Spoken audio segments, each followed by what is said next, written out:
Okay. Seem like everything look like it's going good so far.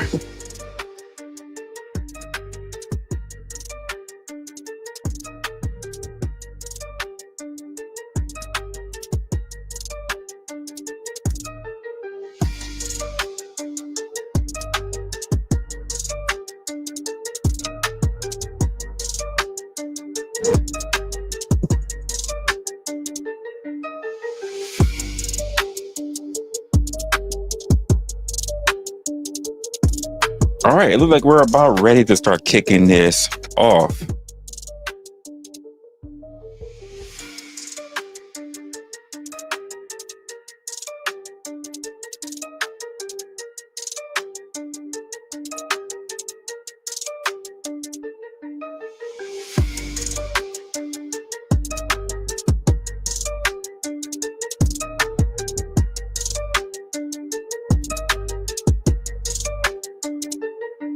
It's meant to be.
All right, look like we're about good.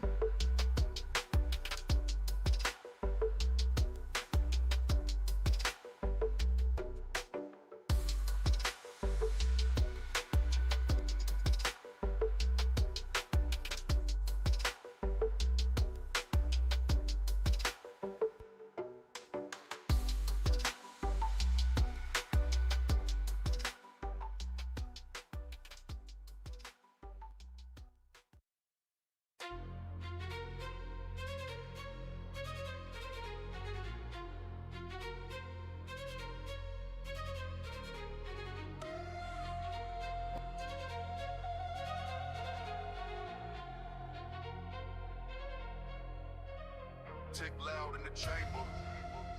Pressure gets colder.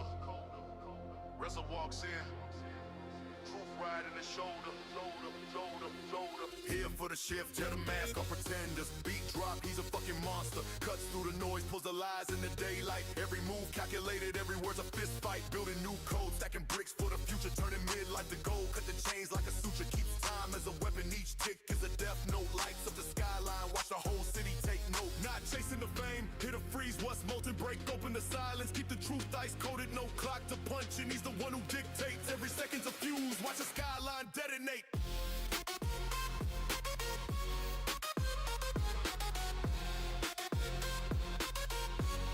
Watch the skyline detonate. Eyes closed, living from the sideline. No talking, I'ma do it, bitch, it's my time. Everything swerving, driving off of my tie.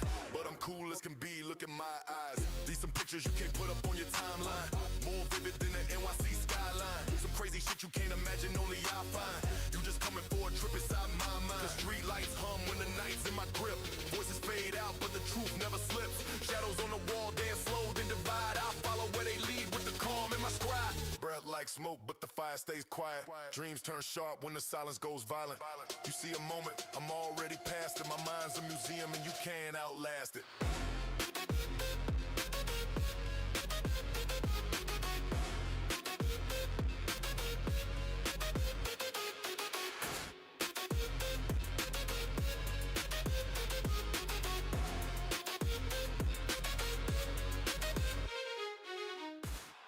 What's good, y'all? What is good? It has, I feel like it's been a while. It's been a while since I did my shit. You said watch out for the right side of my screen, motherfucker. What they gonna clip? They gonna clip my couch?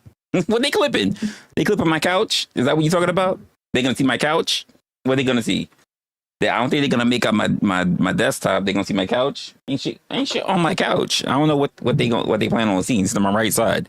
They gonna see my hoodie? My BU Just Adjust hoodie? Is that what they gonna clip? What they gonna see? They gonna see my floor? Like, come on, I'm not a dirty motherfucker. Like my shit, my setup has always been good. My room, I'm a very clean and organized person, except for this side, because I'm still doing some organization over here. But yeah, you said 70% of your screen, motherfucker. What was 70% of my screen? If you talk about my last shot when it was showing my desktop. My desk. What they gonna clip on my desk? They gonna say what? They gonna shit on my desk? On my hardwood countertop, made by myself desk? My laptop? What they gonna see? They gonna see themselves on chat. My laptop. Oh, what? They gonna hate on my laptop?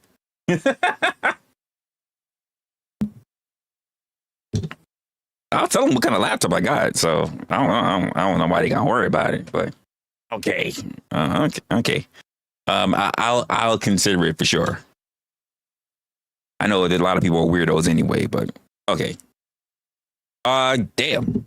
I feel like it's been a while because I haven't really been going on live that much. Too much of some real life shit going on, but also because I've been really jumping around, doing a lot of recording. A lot of other stuff that I'm doing for other things that I'm working on. And then, of course, there is, I'm kind of going back to a little bit of recording content. So I'm kind of like getting myself back into the whole thing of when I'm watching shit for the first time or recording, kind of giving my own thing. I kind of want to get back into the whole editing game of stuff. So, and I realize a lot of people are not really interested in those kind of things. Well, let me just say it this way. In the community that I happen to be around, no one is really interested in edited content, which actually works out in my favor, to be honest with you. It's what I enjoy. Yeah, I think it's something that's very skillful. I think that, and this is just my personal thing, people like it or not, whatever it is, I think too many people have gotten to a point where they go live so much. Not to say that live streaming is not a skill that you can develop, but it is kind of lazy. It is.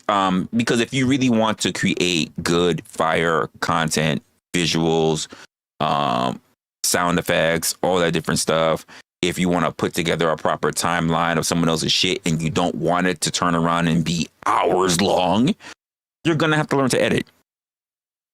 You're going to have to learn to edit. You're going to have to learn to do more than just click live. You're going to have to do it. The same way how we have to put a lot of effort, let's say the same way how a lot of good people put together content, which is shorts and such like that, you got to do that too. It's all edited works. I'm sorry, just trying to clip somebody. Clipping, honestly, clipping is probably the easiest thing that you can do. Putting together something in a short montage or short collage is harder. That's a more difficult skill to do. Trying to look for someone just to shit on is easy. Trying to build something that actually makes sense from beginning to end in a short amount of time is difficult, which is why a lot of people don't really get into it. I'm just going to keep it a buck with you. Shout out to everybody who's already walked into the building. I'm pretty sure there's people that's probably going to be coming in. Probably people that's going to leave because they say, look, he's been in. It's been less than 5 minutes and he's not dropping a panel already. Well, sucks to be you. Sucks to be you. Especially on this motherfucking Friday night. Shout out to everybody who's already been in the building. I see Locksmith's already in the building. Gas Mask is in the building. We got Lex who's in the building and plenty of others who are going to be sitting back in the cut.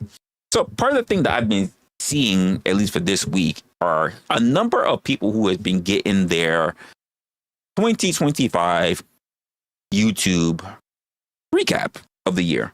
Oh, Ruck, what's going on? Happy Friday, Ruck. Everybody's been talking about their 2025 YouTube recap. I have not received it yet. It doesn't matter what's been on my phone. Both my phones, by the way, both my phones. And also, whether it's my laptop or whether it's been my desktop, I haven't received it yet. So YouTube is not. I even checked Reddit and everything. There are people who just haven't received it yet. So I'm not the only person. People are just not receiving yet. But it's funny because today is actually when I received a whole year recap on Discord. That's crazy. So I could receive a Discord recap, but I haven't gotten one still from YouTube. Kind of weird, but it is what it is, you know. Today, as I was trying to do a bit of my walk and I was working out today, I've been having such a busy day. Well, actually a busy week because I've got a lot of chores I'm trying to get to, trying to prepare for the winter time. That'll be coming up. And lots of tasks still on the way. I'm hoping my girlfriend walks in the door and doesn't forget what I told her not to do. So anyway, so yeah, there's a lot I'm working on trying to get it sorted out. One of the things I'm trying to do, folks, just for you guys to know, is that I'm trying to actually redo my office. Most of you who come to see me, this is probably the only setup that you've ever seen. This here, the plants, the wall. Even recently, I just really started showcasing more of this side of the office. But I've been trying to redo my office since last year. I've been trying to redo my office, and I just never really clicked as to what I'm going to do. Now that I finally have a design in my head that I'm thinking about, I did my measurements. I've done some designing, but I don't know if it's going to work out, to be honest with you. So even if somehow we roll through it and you see that the office is still the same, that means my plan did not work. And I hope that's not the case. It did not work. But I've been on this side of the office. I've been on that side of the office. The very beginning of my filming stuff, I've been on that side of the office. And then now, as of the last year and actually 2 years, I've been on this side of the office. So I don't know. I'm looking for something a little different, but I haven't really figured out what it's going to look like just yet. I have images in my mind of what it can be. But spatial wise, we really don't know. We don't know until we roll it out. But I've been working on a whole lot of stuff to get there. Outside of that, I don't have too much that I really want to get into because most of my stuff has been real life and just working around the house. In general, I did see something that it's not alarming, but as I was listening to it, as I was going through some of my tasks for today, working around the house, I was a little let down. I'm not gonna lie, I was a little let down. It was a little underwhelming, and there was a thing that was being done, and I really feel like there was a hiding behind it. So what I'm talking about is that there was a stream that was done Was it today? Was it late last night? I can't remember because I saw it on my notifications list early in the morning around 6 a.m. Damn. Okay. Both my damn phones went off for notification. Gotcha. All right. Nope. Still haven't. So what happened was I was receiving a notification for actually Clue Studio. Actually, it happened twice, but I saw the original for the live stream that he did, and he was talking about, I guess, I can't remember what was the name of it. What was the name of it? If I can find it real quick, I probably still got the tab still up, to be honest with you. And I was listening to it while I was up, trying to get myself ready, going out for a walk, all the other stuff. You said his camera was crispy. My camera's always crispy. I always do things trying to make my camera look good. What was it? It was weird. It was something weird that he had up there. And I can't remember what. No, wasn't that. He had a stream and it was like something about the N-word. Something about the N-word, and I can't remember what it was. You know what? I'm sitting here saying, let me just scroll through my notifications. Notifications, scrolling. I get lots of notifications. Scrolling.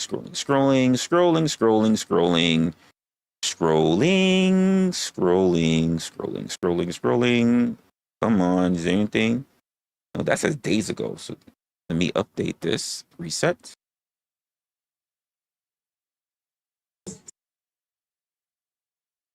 Nope.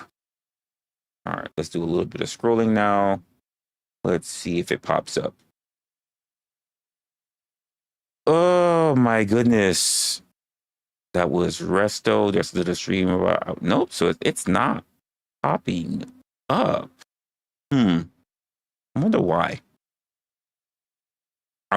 Anyway, it was something around the effect that he was having a conversation, I guess, about the. Oh nope. Actually, I found it.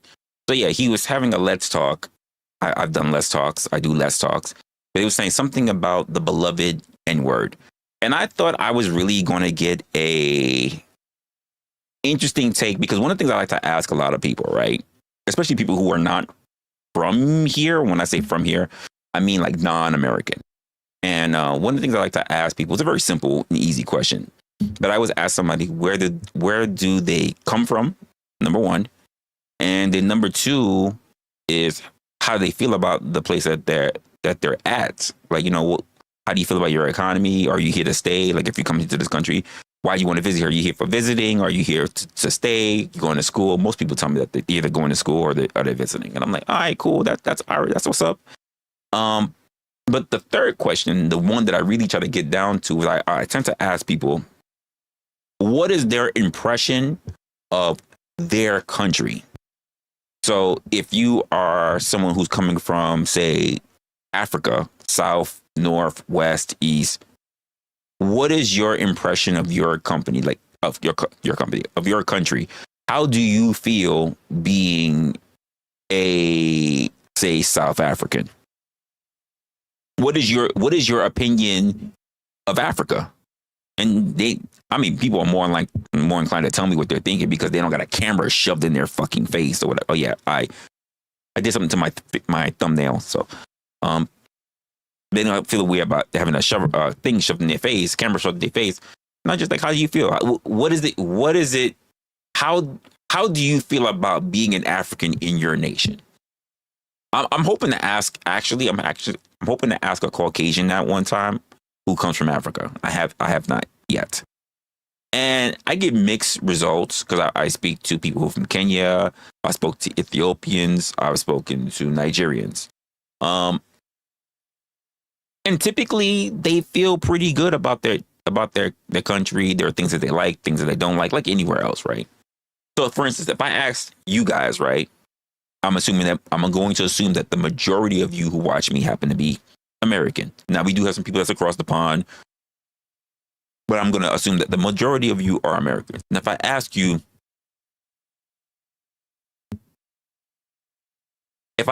basically, how do you see yourself, or what is your opinions of your country, I imagine you're going to get a lot of mixed reviews.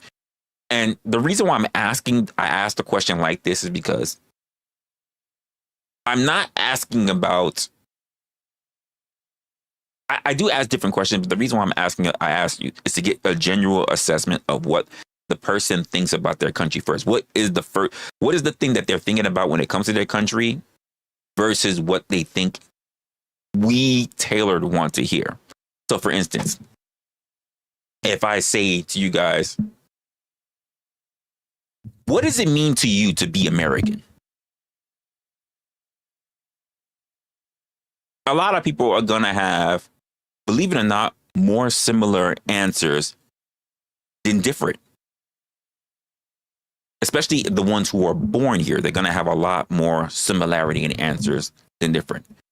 But it's interesting that the things that they find similar are things that I tend to think are manufactured. So, for instance, chat to you guys. What do you think of when you think of being American? Quick little experiment. What do you think of when you think of being American? Yourself being an American, being American. What does it mean to you? Does it mean like the old days where people say baseball, hot dogs, white picket fences? Have you moved on to something a little bit more updated? Traveling, freedom of speech. Because when I ask this question to Americans, I tend to hear the same thing, and I find it very interesting. Okay, I can accept that, Ruck. You feel lucky to have been born here. Okay, I can accept that. I can accept that as being an answer. You know what? Let me switch that. Here we go. That makes sense to me. I can see that as being something. I'm not sure if a lot of people look at it that way.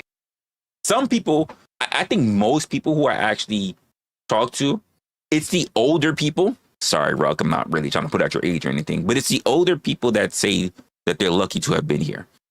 A lot of, I would say, millennials, especially like later, I keep forgetting I'm early, later millennials and even Z, I don't hear that come out their mouth.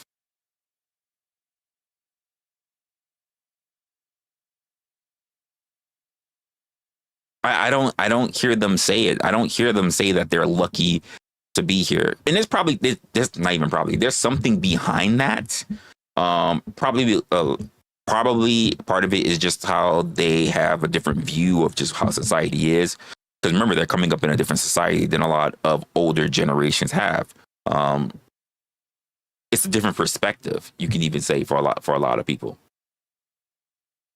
But when I ask people, typically around my age, my generation and older, I tend to hear things like, to be American is it's freedom, it's democracy, it's supporting the troops. It's the typical things that you hear over mainstream media. Like, you're not American if you don't support the troops. I don't have a problem with anyone who wants to support the troops, but if you have an American, let's just say, that does not want to support the troops, that's kind of their right. It's kind of their right to do so. You don't need to be a foreigner to do so. I mean, after all, people in the 60s did it when they wanted to oppose war. But now it's like, you're not American if you don't like support the troops. Well, why is supporting the troops, which, let's be honest, supporting the military is not a problem. But the idea is that when these things get pushed out there, it's normally during a time when we are, quote, at war, or we are about to go to war. We are about to go in and sort out someone else's shit, as they put it. I find it very, very interesting that these became the mainstream talking points for simple ideals of a simple question. What does it mean for you as an individual to be an American? Do you have to give a written, and I'll just even say indoctrinated response? I'm not saying you need to shit on your country, shit on our country, but when I ask you what is your particular opinion of what it means to be an American, I need to ask you what you felt about your countrymen, your government, anything. How do you feel about being an American? Do you feel like you have the best opportunities here? Do you feel like there's more that you could get? Do you feel like there's more that you should take advantage of? I don't really hear these things from people. I hear pre-programmed things like support the troops, freedom of speech, or people just start going on a rant and start talking about whoever's sitting in office or who's sitting as their mayor or whatever the fucking case may be. Who's their governor? And I'm just like, that's not what I asked you. I asked you about you. You. Not anyone else. Not anything else. I asked you about your opinions. And I think, for the most part, people are afraid to give their opinions. And let me just ask this question. When did it become un-American to be afraid to give your opinion? Now, you're going to have a lot of people, I'm not afraid to give my opinion. I've never been to my opinion. I say the little that. Not when they're in public around a lot of people, especially people that they don't know. And I think that's a damn shame. Because even for those who serve the military, they fight for your right to have a freedom of speech, to state your actual opinion. I have not talked to anyone who was I've never talked to anyone who said that they're saying down with the military. Never had it. But also, your idea of being American doesn't have to have anything to do with the military. Shocker. That doesn't have to be your response. So why is that one of the responses that tend to typically come up? Is it because we have a predisposition to being in conflict? Has it been that all of a sudden politics have become the norm for us? When you start getting people to actually start thinking for themselves, a lot of people feel icky about it. My whole thing for anybody, for what I've been doing for all this time, is just think for yourself. Not think to criticize, not think to slander, but just think for yourself. Where is your identity in all of this? As an American, same thing. If I'm talking to a foreigner, right? They tell me about all the different opportunities. They tell me about family. They tell me about culture. They tell me about heritage. And I go, I wish I heard more of that from actual Americans.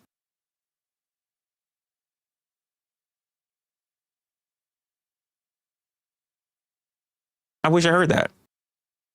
Let me ask you guys something, because it goes back into the point where I was starting to bring up. Do you ever hear about Asian Americans shitting on lower or other Asians, whether they're Asian American or just Asian, that they don't want to see? So let's just say you got ghetto Asians. Let's just say you got, I don't know, let's just go mention Chinese, mafia, fucking Yakuza. Do you hear them talking shit about these people? And those who live closer to California should know, because you should hear more about anything, because most of them are in those areas. We don't got to deal with them here over in the east side. They don't survive in the east side over here. There are no Yakuzas over here in New York. If anything, they visiting. They not doing shit up here like that. They not sitting on the docks. They not running the streets. They not doing none of that bullshit. By the way, I still don't hear any of that.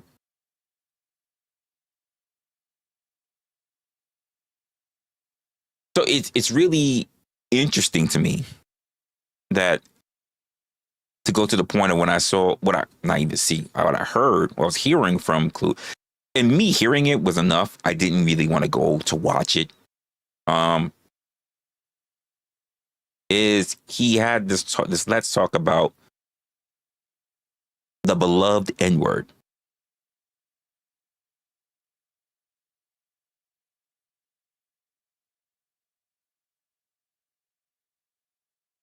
Yeah, here's my thing about that, GT. If being pro-Israel is what it means to be an American, you're not an American. You're a pseudo-Israeli. What does being American have to do about Israel? Just gonna keep it a buck. We're allies with Canada.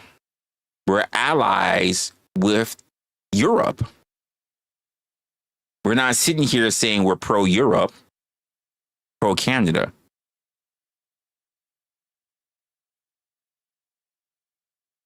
If you have to hold another country, hold another nation above your own, you're not really for your nation. Part of the reason why I also asked this because I'm currently reviewing a video about Russians. And part of the question that I got asked through this was like, what is it, their opinions of them being Russia? And even part of the things that I saw already in this video, I'm just like, not gonna lie, Russia looks really no different from the US. Their infrastructure, how the people move, their city life, a little bit of their country, it looks very much like our country. Are they heavily into politics? Or are people just living their lives and whatever happens with the government is what's the government shit? Because I think when it comes to our side, as Americans, our political system tries to make politics part of everyday life. I understand the whole part where, especially like the Vietnam War was like one of the first times where Americans really got to understand what war was like because they could hear it every day going on through news affiliations on the radio or some people on TV. Oh, my KM, that's not my Cash App. It's I am Resla. That's not my Cash App. Gotta change that up. I am Resla.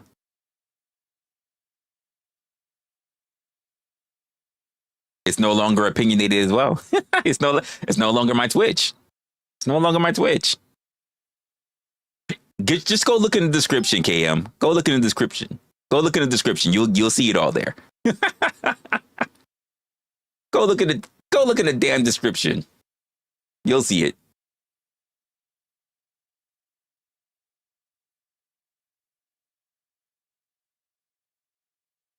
You see that, Jeremy? You see that, Jeremy? That's what it means to have an update for an update. Cam didn't update.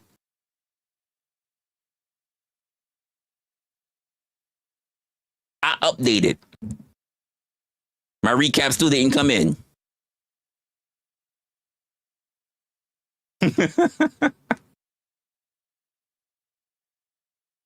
I didn't switch it up, but it's been like that for like 3 months. For like 3 or 4 months, it's been like that. It's been like that for a while. Listen, you can hear it so much on the DVD episodes. OG be mentioning it all the time. That's all right. You catch up. Don't roll your eyes, locksmith. Don't roll your eyes. It's all right. Damn, I'm getting notifications at the ads. What's going on here? Nino Nation's got. Okay, let me do this. So I'm gonna get distracted. Yeah, no, don't try that, Leopard. Don't try. It's been changed for some time. It's been changed for a good while. What's good, Mayo? So when I'm asking these questions, I seem to get more genuine, authentic, and personal responses when it comes to people who are not from this country or people who are, I guess the words I could just say is new to this country because they weren't born and raised here. I get more from them. See, KM, that's a bad excuse. You don't need to check my about section. If you clicked on my stream, it has a description. That's not an excuse. You don't need my about section. It's in the description. In every one of my shows. Come on now. Come on.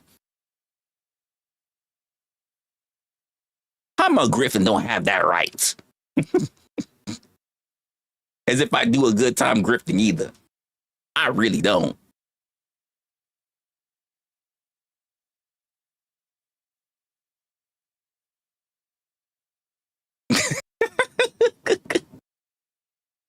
Come on, update, KM. Update. You need to update. As Jeremy said, update, motherfucker. I don't know how you gonna update an update, but update.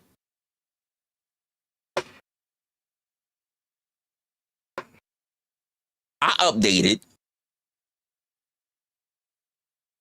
I'm just saying.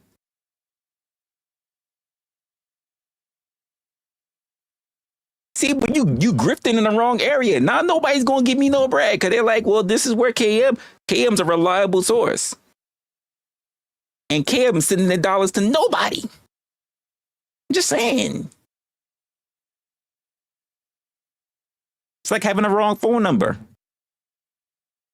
Then you sitting here trying to sell your tit pics to a stranger because you got the wrong number. Saying. I'm sitting here sending dick pics to somebody that's not their number. Crazy. Well, not that I've ever sent a dick pic. Whew. I would never.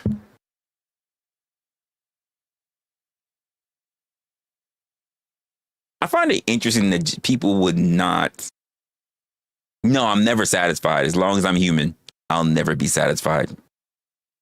Write that on my tombstone. I'll never be satisfied. Nope, not gonna happen. So long as I got shit I got to do, I will never be satisfied. Let's just put that out there right now.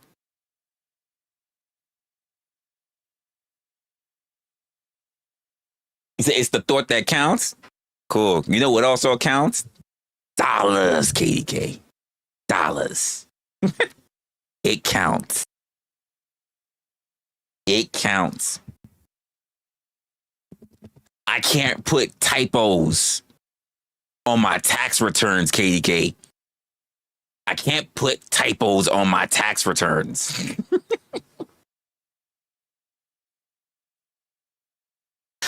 I love KM though. I love KM.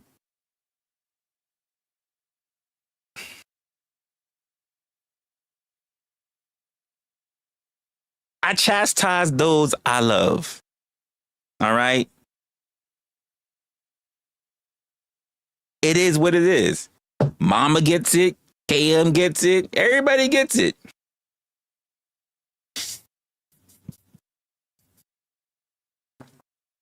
You can hate me. That's a long list, though.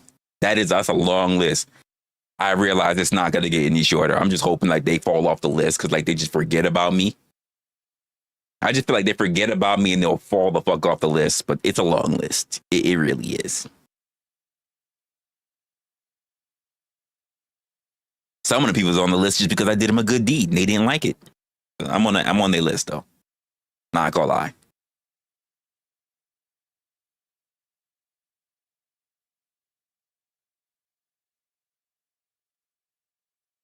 Oh, all right. The IRS come to you 8 years later talking about they got taxes that you ain't paid. Shit. Or talking about they get something fraudulent, KDK. All right. Talking about they got bracelets waiting for you. Talking about they got some bracelets waiting for you for some shit that was a typo. All right. Let them find out there was some money that was spent that wasn't collected. All right. Shit. But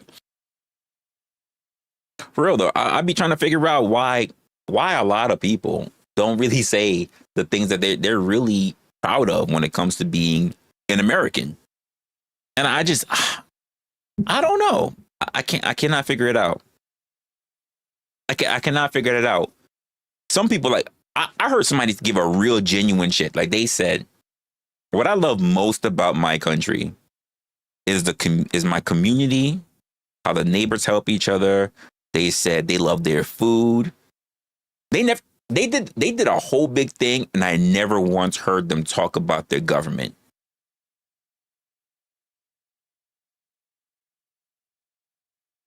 I never heard them say it. And it just seems to be a pre-programmed response when it comes to us here. I was hearing even some of the things that they talked about in terms of how their government system is. And I was sitting there going like, damn. Now, don't get me wrong. I am a lover of capitalism. It is the way that we got there now.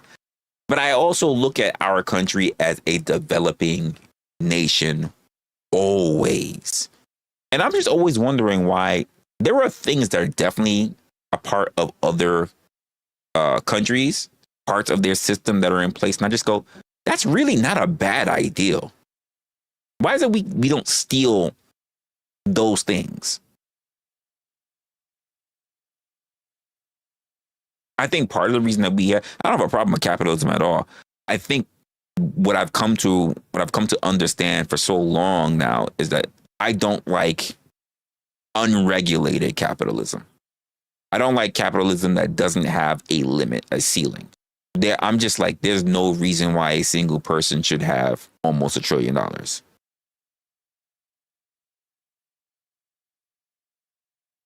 That's just my thing. I'm like, there's no way you can spend even half of that. I was thinking about this interview that with Bill Gates. He said if he sold all of his assets, right? All of his assets, he would still be a billionaire. If he gave up all his companies, all the shares, all the foundations, all the shit that he's invested in, he would still be a billionaire. And I'm like, he didn't even give our actual number as to how many billions. And I was just sitting there thinking to myself, that's crazy to me. That's crazy. I mean, good on him. Good on him. But I'm just like, what can you do with all that? What can you do with all that? And then I think about it in terms of like culture when it comes to our system, right? I think also being an American is being, rather not even being American, but being a national countryman of any of your spaces are just you talking about your culture within your country. And I think the part that makes us as Americans really unique in this fashion is the fact that culture is really, really all over the place when it comes to our country. Because we allow a lot of different culture. Because even if I asked you guys, what exactly is American culture? What am I going to get? And then I'll ask the question to you guys. What exactly is American culture to you? Come on, chat. What's American culture to you?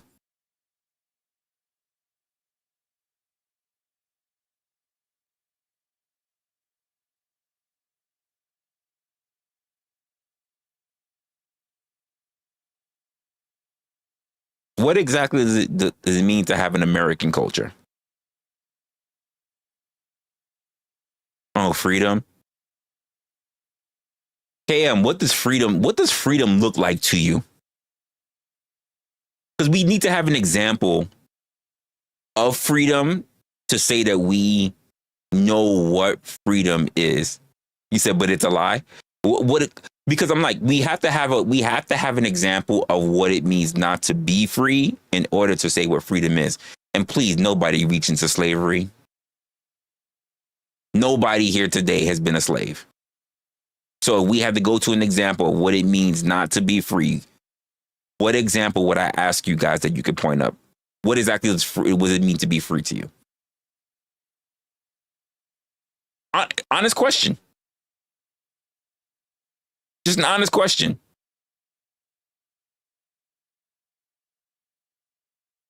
Do you have any nation, country examples where people are not free that you can point towards? And then if you say, yes, like Saudi Arabia, right? Can you explain to me what is the thing that they're not free to do? Because I think a lot of people, and this might be a problem on what we receive in media when it comes to other countries, we don't really know what's going on there outside of what they tell us. It seems to be a different thing when you ask other people who are from these areas. Like I've talked to people from Yemen and they give me an idea of what's going on there. And I'm just like, oh, well, what about this? And what about that? And what? It's not that thing. I mean, like, here's a great example. Here's a great example, guys. People mention Russia, right? Russian culture. Do you believe that really all the people in Russia are these big, stocky guys that all sound angry and they wrestle bears in their fucking free time? But isn't that kind of the stereotype of Russians? That there's these big Russian guys, all named Dmitry and Vladimir, and freaking they wrestle bears in the snow and drink vodka.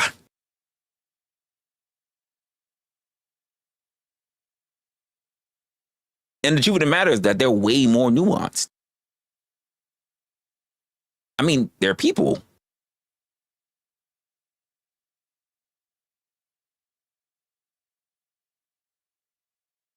I think a lot of people just get so too much on stereotypes.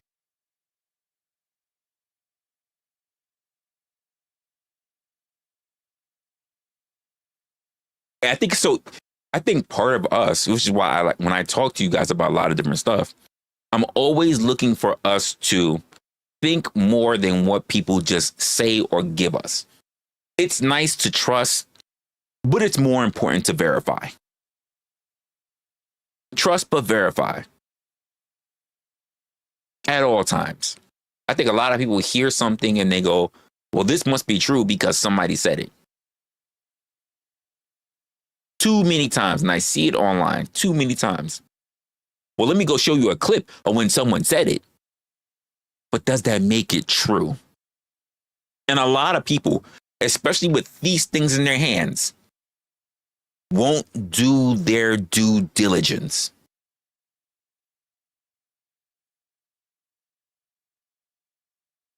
You said Russia? What they said in it, you said Russia, what they said in their videos isn't true. They can't say anything negative about their country or administration. They'll be blacklisted. It's a game. Not true, KDK. Not true. I've already seen documentaries and everything of people who say things about their country. They have not been ran off to a fucking gulag. Hasn't happened. But let me ask you, KDK. What is your opinion of Russia? Because unless you've been there, I'd just like to know what is your opinion of Russia?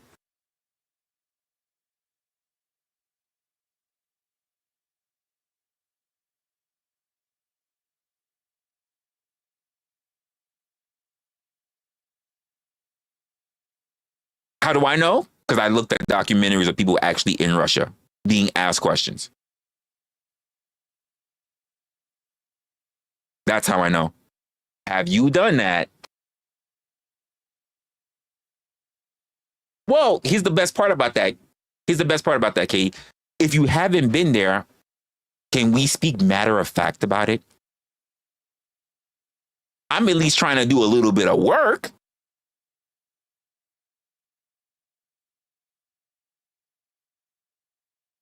I just can't listen to like news anchors and shit like that and just be like, hey, it is what it is. Nah, that's just not the way it is. I've spoken to people who are from Russia, which is funny enough because one of the guys I actually do know, his name is Vladimir. Tall and skinny as fuck. Vlad is fucking skinny as fuck. He ain't big at all. Motherfucker's like 6'4" and scrawny. He can't do 10 fucking push-ups.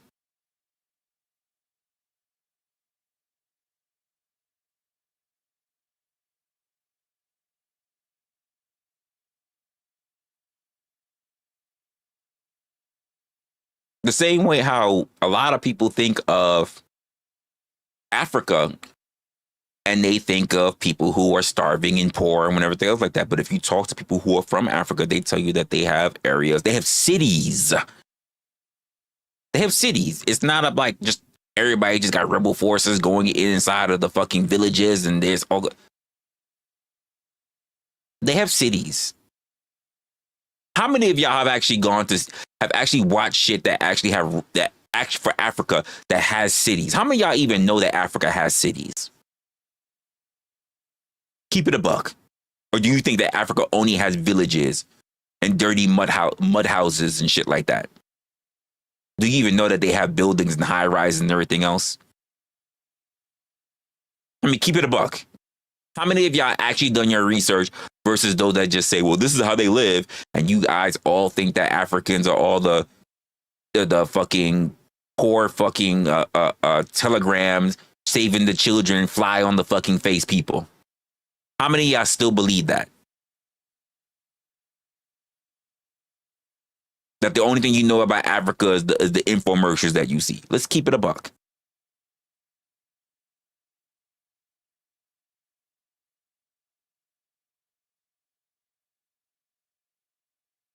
Most people don't want to do and not for nothing. This is also the reason why I mention this is because there's a reason for that. I couldn't give you the exact reason, but here's also one of the reasons why this is a problem. Do you understand, because I've already done the research, but do you understand that there are so many other countries that when they go through their education system, what we would call our K through 12, they come over here, especially for college, they come over here or they come here to immigrate from high school, and they blow us out the water in education because our education system is just that piss poor. They know way more shit. Sadly, they know more shit about our country than we do. By the time they come over here, they're speaking at least 2, if not 3 languages.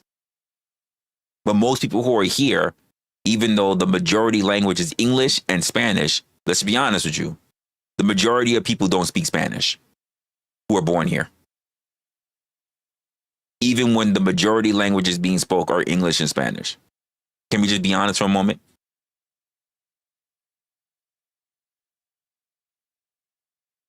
There are people coming here, polyglots, multiple languages. Education system, early education systems tend to be prominent, really good in other countries, and then they come here. And then they come here for secondary education, college, because those degrees mean more coming from the US than their own countries. Mainly because those prominent professors, guess where they come to? They come to the US because they make more money here. Or they go to Europe. Europe is still a big place for education as well. They go to school all day. I agree. Well, I think most of all, which is important piece, It's not that they go to school all day. Let's not say all day. They have a regular school schedule like other people. But they have school all year. They start like what we would even call the summer break. They go to school. Africa does this. Asia does this. Japan does this. I don't know if Korea does this. I know that China has. I know China does it, or at least the portions I read up on China. China does it. I don't know if Korea does it.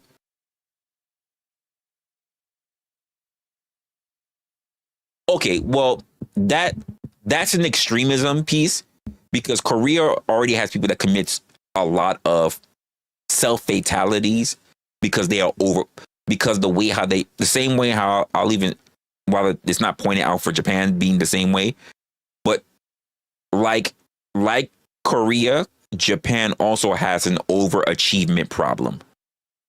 The people who are so stressed out for being overachievers that they try to attempt and take themselves off the chessboard early, and that's a problem. Anyone getting up at 8 o'clock to go to school and they don't leave till 11 p.m., you got big issues. Because Korea doesn't need to be that way. And neither does Japan. When they say that it's more important that you work than how you live in cultures like that, you got a problem. I agree. It's an Asian cultural trait. But honestly, it's not a trait. It's an indoctrination. It's not a trait. They don't want to do it. They're not happy to do it. They don't want that life. They have been told it's the only way you're going to survive. It's literally surviving. It's a survival mechanism. No one wants to do it. You talk to any of them, they don't want to do it. No one says, I want to get up and I want to work 16 hours a day. They don't do it. I've seen those videos as well. They do not want to do it. Even from the younger Asians, they don't do it. They don't want to do it. The only reason why they don't even leave their place is mainly family pressure. Especially when they have parents who retire. When their parents retire, they don't have money to spend like that. So they're relying on their children who are working all those crazy hours to also help supplement. Do you know what's something that's still more normal in Asian cultures and even African cultures compared to that of the US? When your parents are elders and they're in the household, your parents move in with you. Especially if one of them die, they move in with you. How many of us can say that that's still an American culture? That we're still moving in our parents when one parent dies or they're too old, versus throwing them into a nursing home. How many of us can still say that that's part of the that is part of the American culture? I can tell you that part is gone. It is finito. It is a dying practice.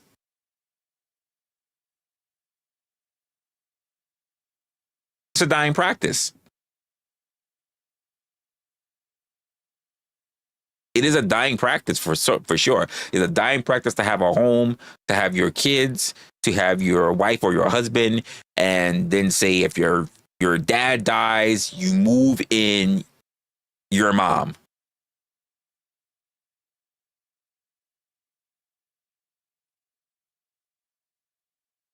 Dying practice. The same way it was a dying practice for people who have their parents and they still stay in their hometown.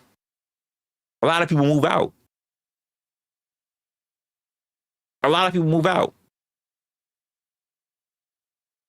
Or they're pretty much drawing straws, especially if there's multiple siblings. They're drawing straws. Who's going to be the one that stays behind? I want to live my dream. Someone's got to stay behind to watch mom or watch dad. It's not gonna be me, especially if it's the oldest. It's not gonna be me. I've been taking care of y'all, and I've been taking care of them. I'm gone. Y'all can stay behind. I had to wipe your asses when they were out doing everything else, and I got in trouble every time y'all did something. I'm leaving. I'm going. You leaving? I'm leaving. On that midnight train to Georgia. They gone. Anywhere but here.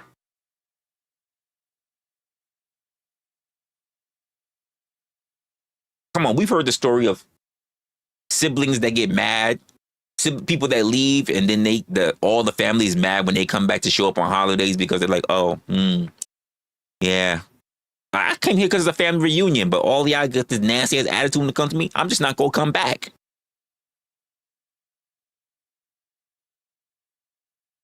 Or they get the cold shoulder when they go try to be in the city life and the shit don't work out well. We've heard these stories. Because they don't want to live a normal cultured life that they were coming up in. They wanted more for themselves, or they just wanted something different, or they just didn't want to bear the responsibility for all of their life. Somewhere between the oldest and the youngest, this tends to be the problem.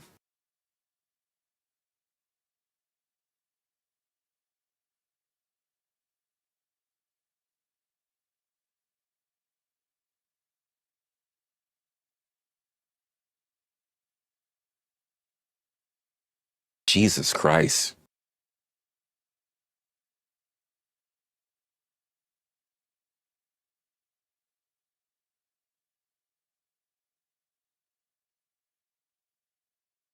So what exactly is this? So when we talk about culture, right? What exactly is this thing that people try to use when it comes to culture?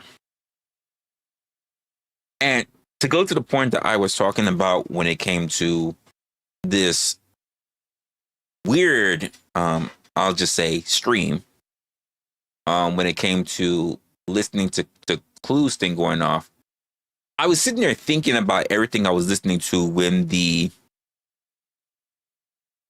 stream was about over. And I thought to myself, there were so much things being said, so much things being reviewed, so much rhetoric being projected, that I thought it wasn't a good thing for the way it was used. And I'll say it this way because it's important. I really felt like the title and what probably was looked at to be in the message was just really, how do they say it? It's a clickbait. It was clickbait. That's kind of how it happened for me. It was clickbait. It really had nothing to do with what the major thing was about. And he has a right, by the way. He has a right to defend his points or whatever. But the way how I think it was executed was poorly done. And when he starts a stream, right? When he started the stream, like I said, that was the thing. Because I'm thinking when somebody starts talking about things like talking about beloved N-word, I'm thinking, where's he going to go with this? And it just started out really, really weird. So, and it started out because, don't get me wrong, I've been watching, or rather, I watched this whole situation pretty much unfold, and there was only one thing that I kept coming back to. The word was never the problem. The man hiding behind it was. And I have to say, literally hiding behind it.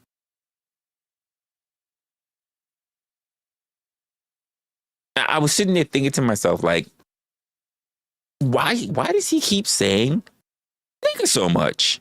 When's he gonna get down to it? Like it was like some deep cultural take that I just couldn't really understand. And honestly, I didn't think I was gonna talk about this, so I'm probably gonna have to reach out to Clue to really try to understand why did he even put the stream to be that way.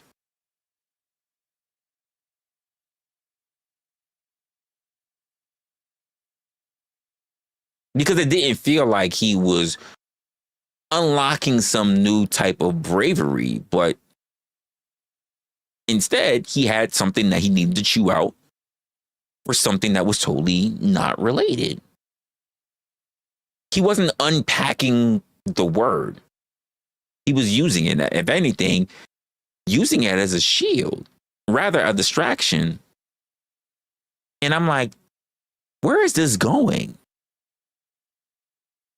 It felt, honestly, instead of just getting to the meat of the potatoes, I felt like it was a cheap shortcut.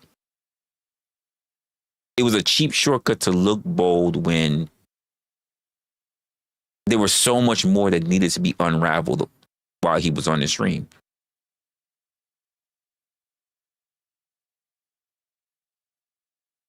And the thing that happened, and I think that nobody wants to say it plainly, is that the moment those two women pulled up the picture of him and his ex, I didn't think it was right. Now I'm listening to this. Thank God I wasn't really watching it like that. I mean, I imagined that nobody was really on camera, but I didn't really think that was right. But them using it, they used it in a way that it got to him. I heard a lot of, and this is the thing about me not seeing anything, because speak trouble anyway, but I heard a lot of ego. I heard a lot of feelings. And I was listening, and I was really hoping that somebody would take a little ownership in what was going on. Instead of saying, yo, that got, instead of saying like, yo, that got to me, let me go talk about it. I heard a lot of loudness in words that it didn't make anyone look good in the actual moment. And there was no depth. There was no proper commentary. There was no talk about cultural works. It just felt like a bit of a panic, to be honest with you. Now, he's allowed to address people in the way that he wants to. This is not a slight on him. I'm just wondering why the clickbait really didn't have to do what needed to be articulated with the young ladies. And I don't know who they are. I don't know who May or Mahogany is. I don't. I'm really not even really going in on whatever they were about. That's really not my care, to be honest with you. I'm trying to think about it, and I'm just like, I just don't get it.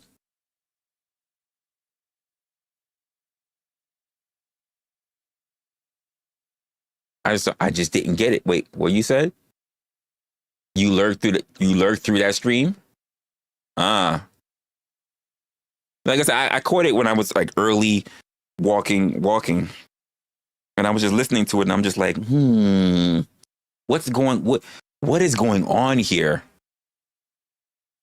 Because I have to listen. I treat people's podcasts like podcasts. I just can't always sit down and watch something, so I have to listen to it while I'm doing other tasks. And I was just outside in the cold brisk, just doing my own thing, getting my work in.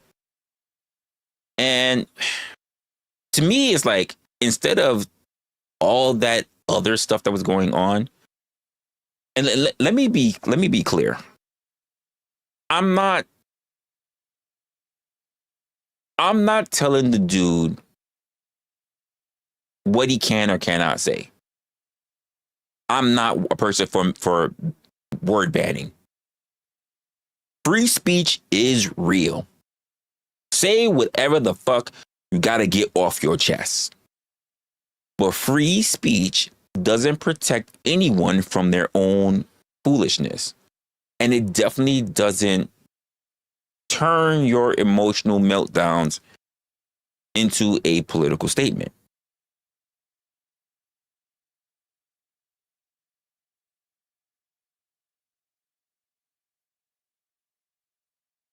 It doesn't. If you're going to say the word, just say the word. But say it because you mean something, not because you're trying to distract from something else. Well, I was hearing this whole thing, and as I was walking for so long, you know what was the thing that kept coming to my mind? Stand on business. Just stand on business. Don't hide behind the props. Don't hide behind the words. Stand on business. Because what I felt like what was happening, especially throughout the first half of everything going on, it was theatrics. It felt like a performance, and I'm not shitting on Clue. What I'm trying to do is I'm trying to understand when we have things going on, any of us who has our own behaviors about something, our own proclivities about things, get it out. Don't hide behind other things. Get it out. Say what you need to be saying. Because the truth of the matter is, a lot of the time that we don't get things out, it's really about misunderstandings. So as I'm sitting here listening to this whole thing, I'm already getting a misunderstanding about what the situation is, because I'm thinking that the situation around the word nigga that got mentioned like 50 times, to find out it had nothing to do about the word. Even to the point of hiding behind it by saying, well, I'm a nigga too. So he calling himself a nigga. But I'm like, this has nothing to do about the word. The man was basically, I guess, wrapping himself in blackness like some kind of cape, because he was saying that call myself nigga, so therefore I can't be embarrassed if somebody else tries to call me one. But it had nothing to do with the word. This whole stream in my mind didn't really have anything to do with the word. And that's the part that kind of stuck with me. He kept calling himself the word like it was some kind of shield, armor. Like if he kept repeating it enough times, he would become untouchable in the conversation, or rather in his defense. And I'm like, here's the thing, like, and I'm just going to put it out there. Some people are offended by that word. Others are not. There are a lot of people who are actions speak louder than words kind of people. And there's some people that they are very, very offended when they hear words.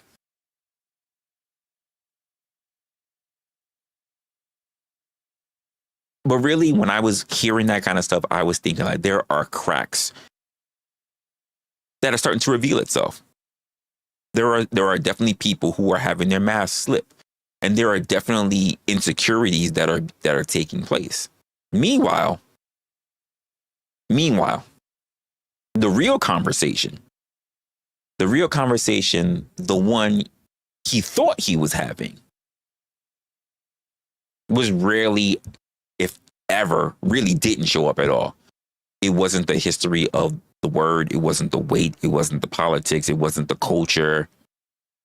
It wasn't the danger of being proud to be black in a world that treats you, or rather treats your pride like a threat. It wasn't any of that. None of that came out.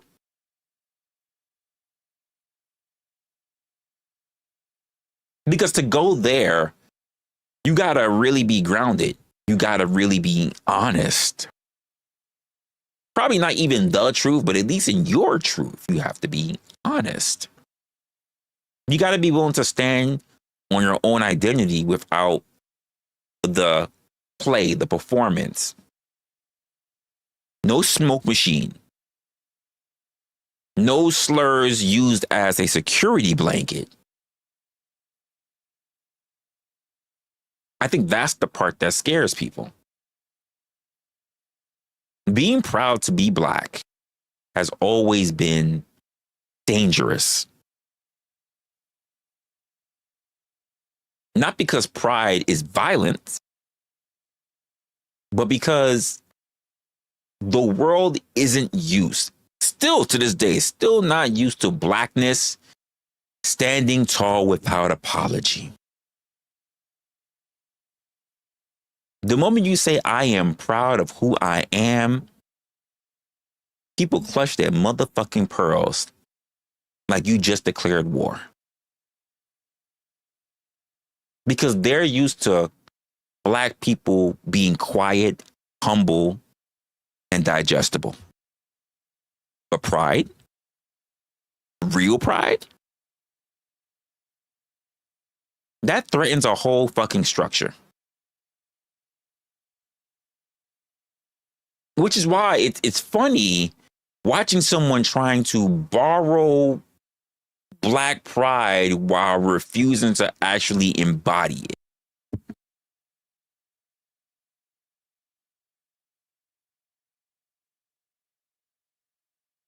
I didn't get it.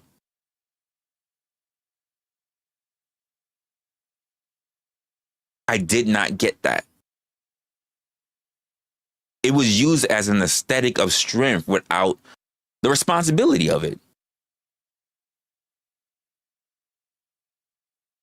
The word, not the wisdom.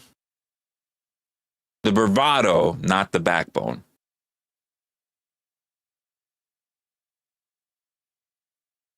So instead of a conversation, it was really something based in chaos. Instead of that thing that we use that we like to say that people need some accountability in their life, I was hearing deflections. Instead of a man standing in his truth, I was trying to understand why we didn't get more understanding. And keep in mind, I'm just going to say it, those two women absolutely already had a problem with the man. They had a problem with the man. They were showcasing his exes, his ex, or I guess with maybe his current girl. And I'm just like, why is this a thing? Why is this a problem? What the fuck is going on here?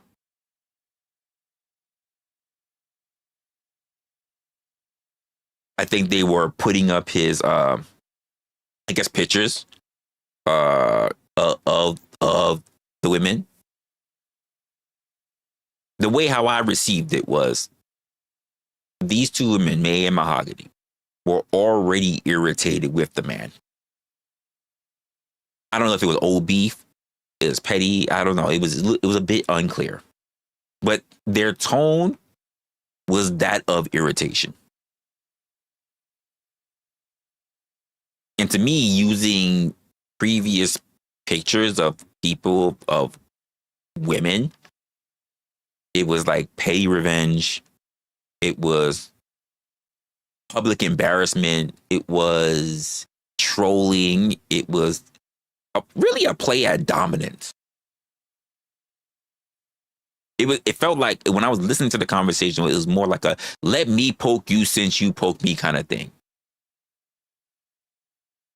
I don't think it was mentioned because it mattered. I think it was mentioned because here, I know this hurts you. That's what I was getting out of it. I could be wrong. If there's some lore there, I'll be honest with you, I don't even care. I care about the actions and how it looks for us as a culture, a unit, a people, especially in this whole thing where I am really taking a look into so many different things, especially as we're getting ready to enter to the new year. I'm caring about the behavior on all sides. Is it more important to just have people hate you, even if that's your only sense of attention? Is it really important to have these spaces where all we do is see chaos and emotional meltdowns and explosions?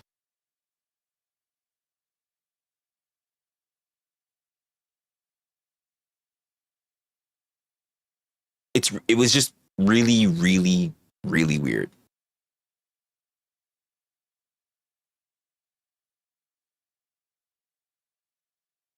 Like I said, and the whole point is that when the stream was named the way it was named, he wasn't using the word, and I mean, he was dropping the whole hard R. The whole stream wasn't to talk about race.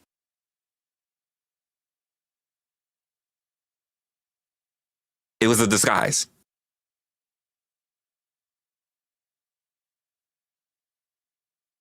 And I know I've had at least a couple of talks with Clue when it came to black culture, but we never really got too deep into it. But if you got beef with other people, just make it about other people. If you just want to sort out or just get your part out about a particular thing, do that. You don't have to go after or generalize a stereotype or a type of people when you have people in your mind that you can just talk about. Personal opinion. That's not just my personal thoughts on it. I thought it was very, very interesting, especially as someone now who is, well, not now, but someone who is going through this, as someone who is going through this documentaries of different stuff and just going through how other people are looking at their own shit. I'm going, what exactly does it mean to be a part of your culture? What exactly is your culture, and what exactly does that mean to you? What does that mean to you? If I asked you guys, what does it mean to you to be American? Could you actually answer that honestly? Without saying freedom, liberty, the troops. Like, could you actually answer that? Could you answer that?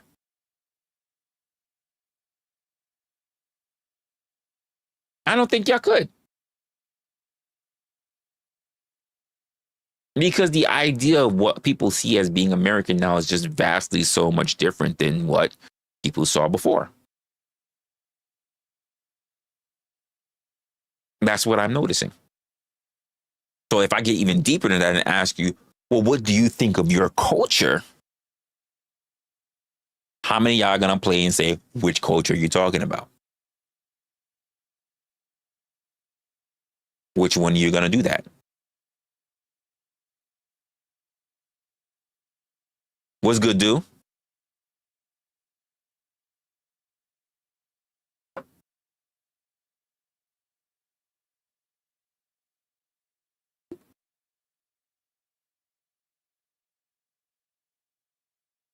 You said that word was used so much it felt like you were being hypnotized? Probably.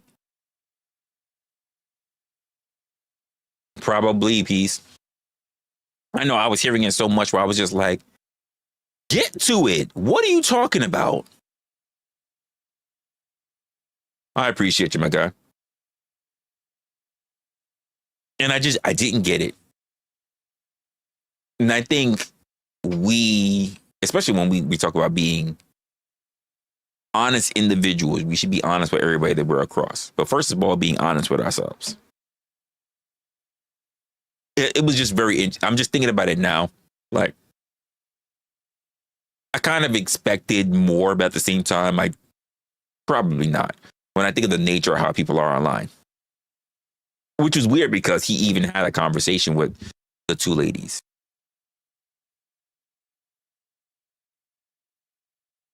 Let's see, what are you saying?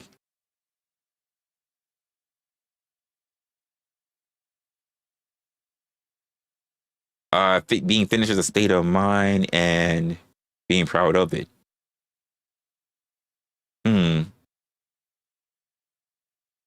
Yeah, but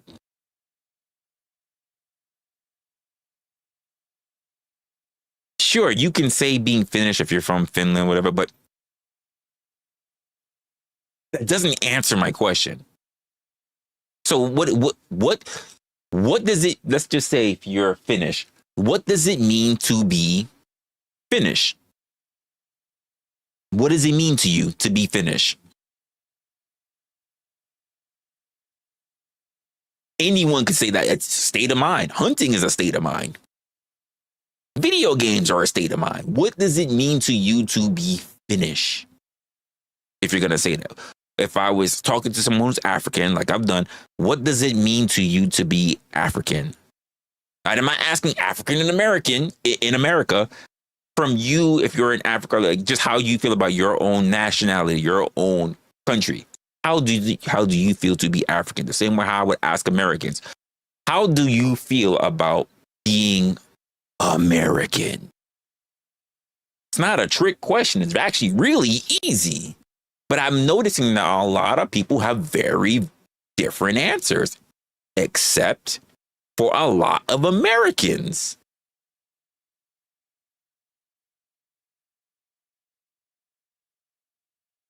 You said you're conflicted at these times with being an American, but I am proud to be an American, though. Well, I think it's okay.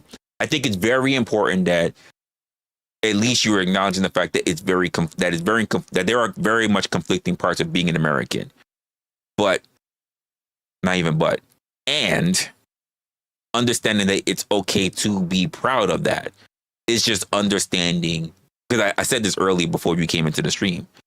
I've already gone through so much stuff, like documentaries, videos, and everything, where there are people who can say things about their own country that they don't like, but embrace so much stuff that they like. And I say, as an American country that is always developing, or as we say, we're the youngest nation, we're always developing. We can see other aspects of things that are really good or even or sound in other nations' governments that I'm like, why didn't we steal that? Like, in fact, we can still steal that. We can still use that. It's a good thing. And yet, if you talk to a lot of people, they'll say, this is the greatest country. Sure. Okay, cool. Why is it the greatest country to you? They'll say what? The troops. Everybody wants to come here. So why is it that you're proud to be an American? Can you say that you're being proud to be an American without you mentioning other people want to come here and the troops? Go. And then all of a sudden, it becomes a very hard thought. And I've been talking to people who's in their 30s, their late 20s, their 40s, their 50s, and they have a hard time giving me an answer outside of that. Well, wealth. Okay, so you've done what with your wealth, right?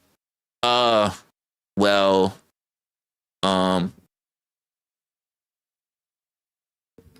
that's actually not true. Not true at all, Josh. I've finished watching a lot of other documentaries of the day. A lot of people have good roads. A lot of civilizations have good roads. And don't believe that we have great roads either. I've been around this country.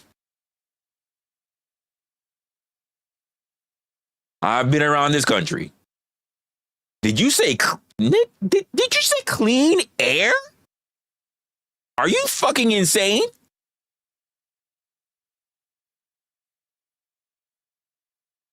Especially you in fucking New York? Clean air? Come on, stop. Stop it. You already on your trolling bullshit early. I've been out of New York. I've probably been to more states than you have.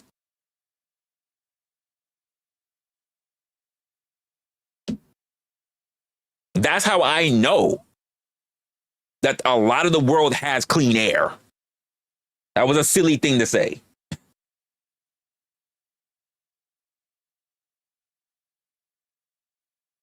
Because if they're not even, quote, as industrialized, if you want to put it that way, as us, then that means they have clean air.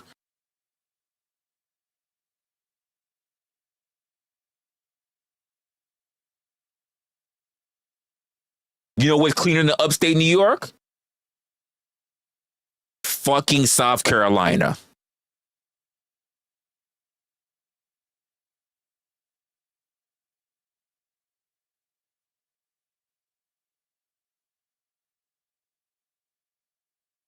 If clean air was your point, you failed.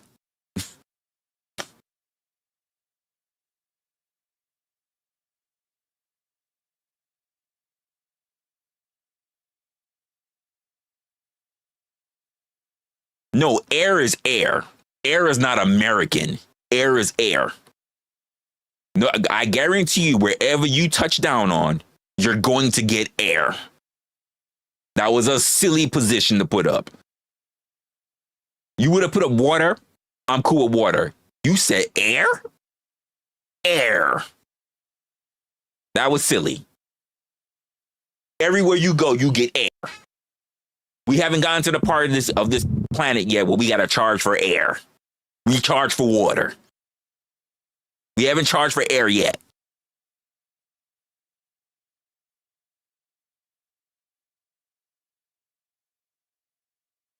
I would have rocked with you on the water part. The air part was crazy.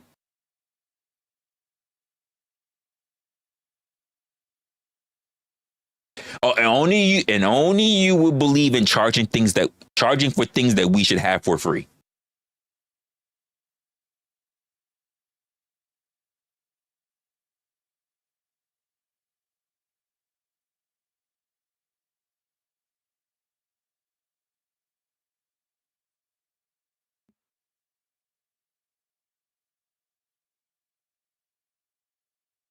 If nothing is free, it's only because people have always convinced you not to have anything. I get it. You was the kid that was bullied, shoved in lockers. You couldn't have anything. People always took something from you. Even as a little kid, other kids used to snatch toys out your hand. I get it. You've always had a scarcity mindset. I get it. I understand.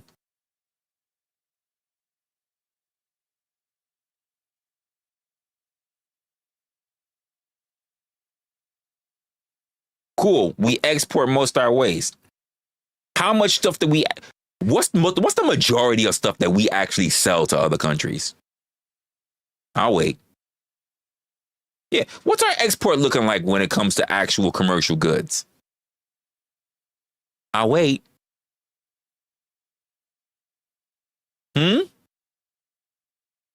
Huh? Tech? No. We actually take a lot of our tech from other people. It's not tech.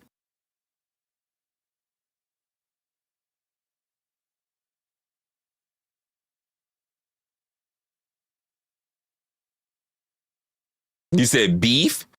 No, sir. No, it's not beef. Believe we struggle here when it comes to beef. It's not beef. It's not beef, it's not fish. Wheat? Not really. Most of our wheat actually comes from other areas.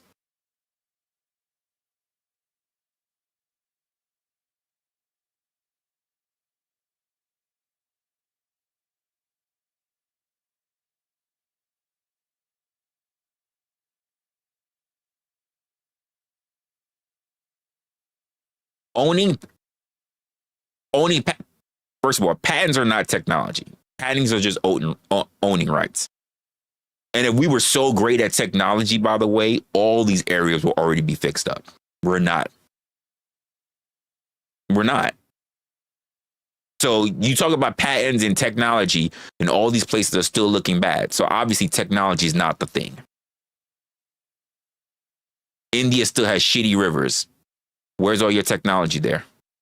But yet India has a big threshold of what they fucking produce from us.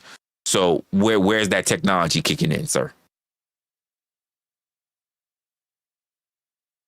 Where is it? See, I even would have followed you if you had said industrial, like construction. I probably would have followed you. You said tech. That's not it.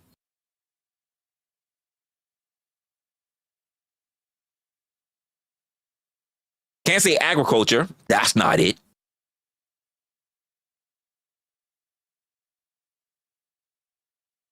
That's not it.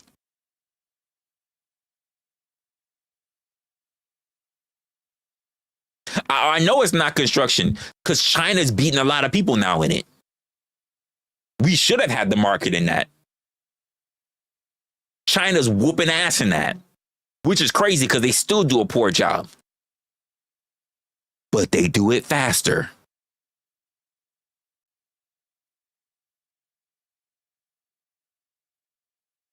It is trash, but they get the job done.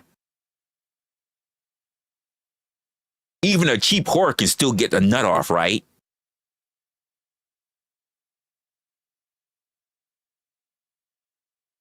Come on, Josh, you know about that.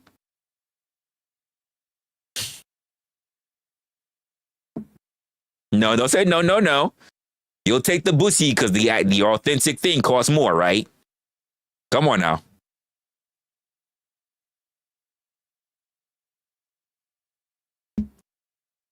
Discuss what?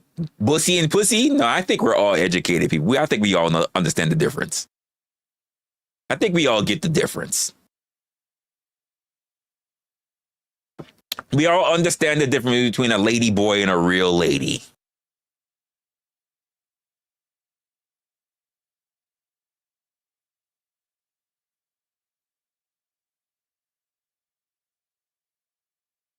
I mean, shit, it damn for sure ain't science. Because all that shit stays here and it doesn't do anything to help anybody else. And then even other country science departments ain't trying to say shit either. If anything, I would say drugs. And I don't mean like cocaine or something like that. I'm talking about like drug manufacturing. I would say we selling that. Manufactured drugs we selling. But as far as things that are sustainable to keep people alive, we don't really produce that anymore.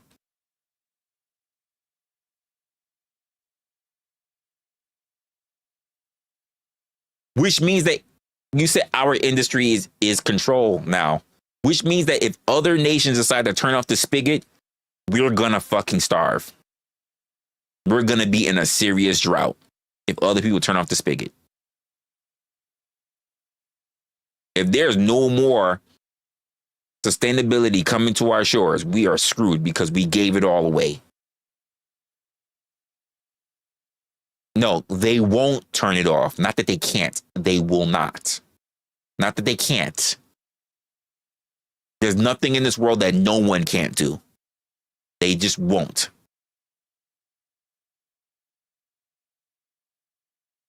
Nothing's a can't. Nothing is a can. I hate to say it, but even looking at all this different stuff, we're not everybody's friends.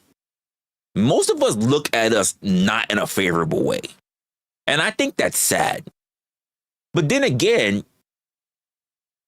US has walked around with a bully mentality.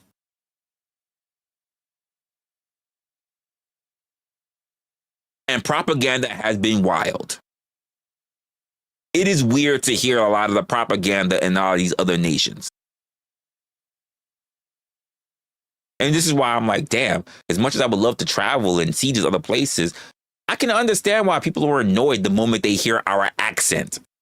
It doesn't matter if I'm from the South or it doesn't matter if I'm from the fucking city. This is why I gave the whole thing about me being American first. If I go to Moscow, if I go to Hong Kong, if I go to Bangladesh, if I go to Paris, if they hear my accent, they're immediately annoyed. Not because I'm black. They are immediately annoyed because I sound like an American. Which is wild. Think about that for a second. Think about that. I haven't done shit to them. If I go to France, they're annoyed. I go to Thailand, they're annoyed. I go to Korea, they're annoyed. I go to Japan, well, Japan is annoyed with everybody.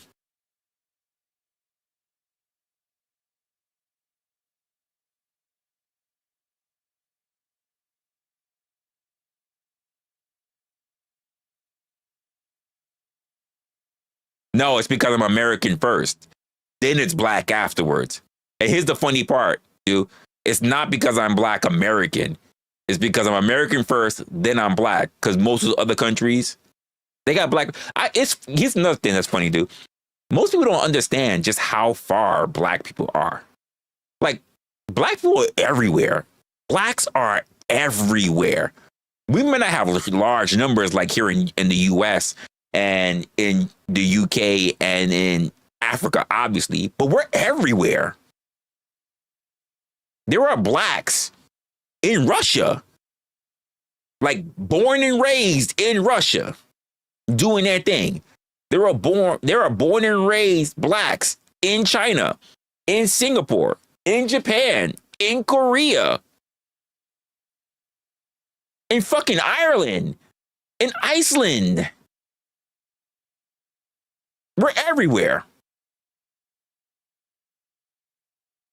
We are everywhere. There's no place that black people have not been. They don't need to be in abundance to say that they've been there.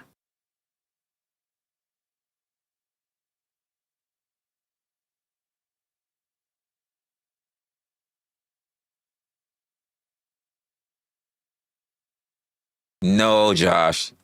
They hate you because you're a dick. That's why.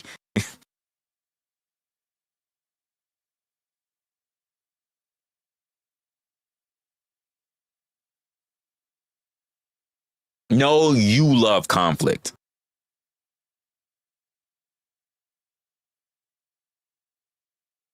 Because here's the funny part about that, dude. He says, we love conflict, right? Here's the funny part about it, dude. This is the part that I'm bringing up. A lot of those different areas that talk about blacks in those areas, guess what they say? Blacks are typically not the people that tries to start a lot of conflict. You know who they try to say starts a lot of conflicts? Come on, dude. You know the answer. And I find it interesting, to say the least. No, we don't love it. Because if I travel, I don't look for conflict. You love it. Yes, do.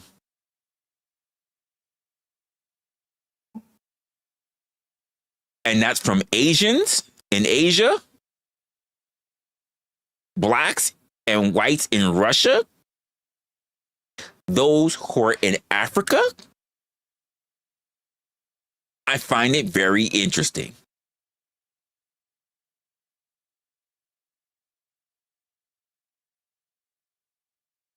By the way, Arabs say the same thing. And I need to do a deeper dive on Arabs. But Arabs are saying the same thing. Oh, you say they're passive. Guess what they say about us? They say that all blacks are passive. Doesn't matter if you're from the US or Africa or the UK. They say all blacks are passive.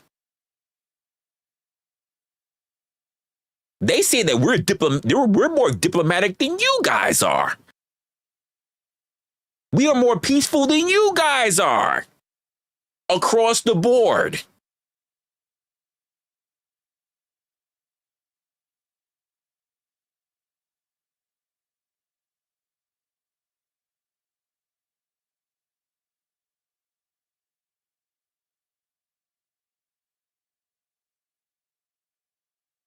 And I wonder why you think that. As an American, I wonder why you think that. I wonder why the media makes you think that.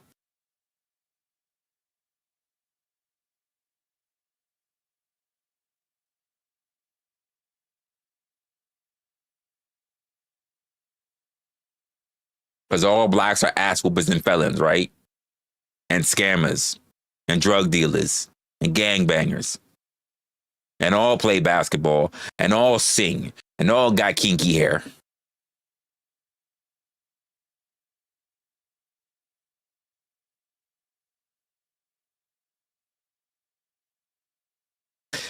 And by the way, dude, this is just for you because you already know this. Is there anywhere where they have been that they haven't tried to conquer and colonialize? That's for you, dude. And the sad part about it, you know where I heard this from? I heard this from Africans. I heard this from Africans who are in Australia. Africans in Australia. And I was like, where did they get that from? You know where they said they got it from? Education system. The education system, especially here in the US, and I'm going to have to say this because this is true. I didn't learn much about the history of Black people until I was an adult. Other nations teach their kids about all kind of history of all kind of races. But when you're here in the US, they don't really try to teach Black people about any forms of Black history. Outside of civil rights, Martin Luther King, Malcolm X, they don't teach you shit. They don't teach you about the Moors. I didn't learn about the Moors until I was an adult. I had to pick that shit up on my own. In other countries, they're taught this.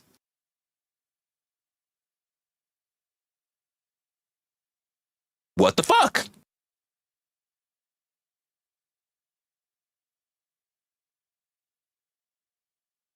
Blacks are not allowed to know about the back end when it comes to our people. Intentionally, yes. I agree with you, do. Intentionally. There are Blacks in Russia who know about the Moors, born and raised. In Europe, in Asia, in Australia. I didn't learn about them until I was in my 20s.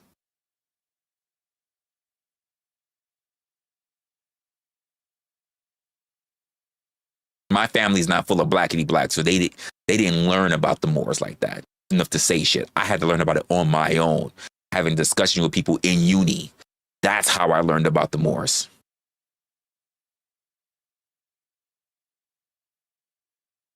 It didn't happen in my Baptist church. It didn't happen from family members. That's not how that happened.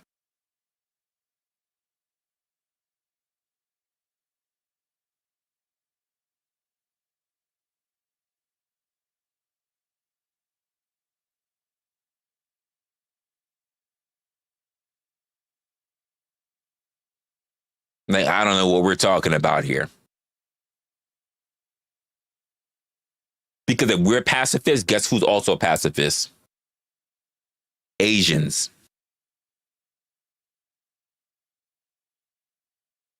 Well, who tried to take them out too? What happened to the Aboriginals over in Australia? What happened to them?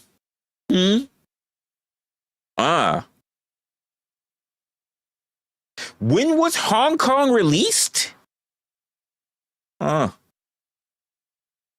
Didn't India just recently get a good territory back? Okay. What happened to the Native Americans here?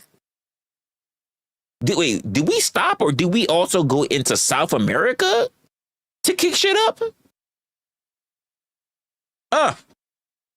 Go figure. There's no history, right? See, I know about all that history. But when it comes about the other history, I have to learn it on my own. I have to pick up books to learn about these things that other people in other nations in their own education systems are learning about it. I can't pick this up in my own education system. I have to read books in order to learn. What's good, Kev?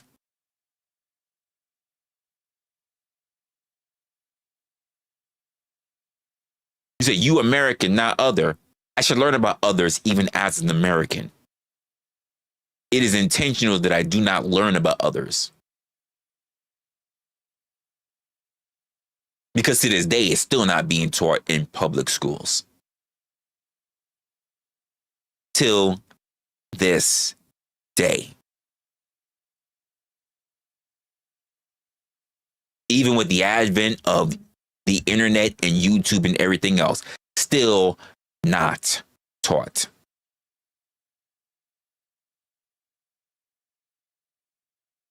If nothing about others matter, then nothing about Americans matter. You know, Americans were others. Americans were others. Americans started off being what? Foreigners.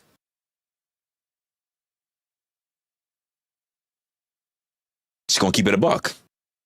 Remember, nation of immigrants. Nation of immigrants. Not self-made, self-slaved. Not self-made. Get that shit right.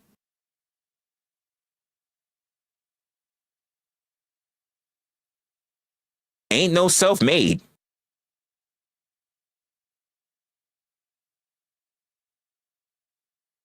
What's good, baby girl?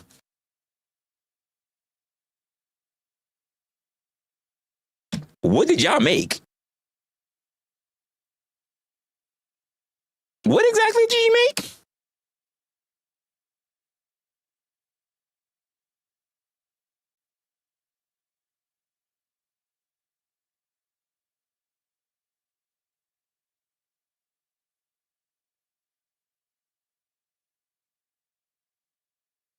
What's good, Untrackable? Ain't seen you in a while. And that's something to be proud of. By the way, you can't make war. Wars always took place. You can't make war. That's a crazy position. What did you make? In fact, the best food to this day in America are all foods outside of America. What exactly, folks, what exactly is an American dish? That's a question to everybody. What's an American dish? What's an American food?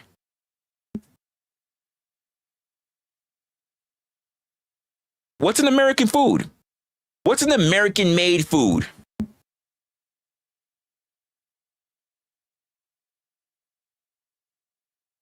Shit. You know what? You got one. I forgot about that. Chitlins are an American made food. And honestly, I don't even really know if it's an American made food because they have hogs. They have hogs in Africa. So I don't know if they were already fucking up chitlins way back then. I don't know. But you're right. Chitlins, yeah, that'd probably be on the list. Hot dogs are not from us. Hot dogs are not American. Hamburgers are not American.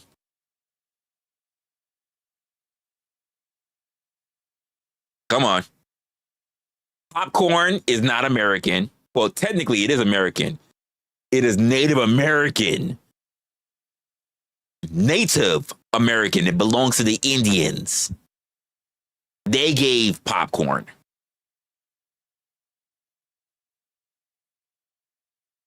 Popcorn was not discovered by the colonizers.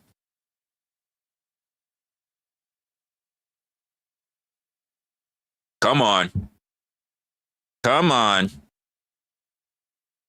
Let's get it together. We gonna talk truth to power today. That's a fact. Untrackable. You got that. That you absolutely correct. Welcome to America, the land of bring what you got. And we've said that for a long time. And people have a problem with it to today. Bring what you got. But don't say we made a whole lot of shit. Especially in the early years. We've adopted a lot of shit. We've taken in a lot of shit. Waffles is not American. Come on. Clam chowder is not American. Come on. I'll keep trying. This is not difficult. Buffalo wings is not American. Buffalo wing sauce is American.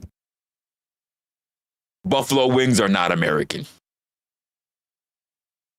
The sauce, Kev. The sauce is what makes it.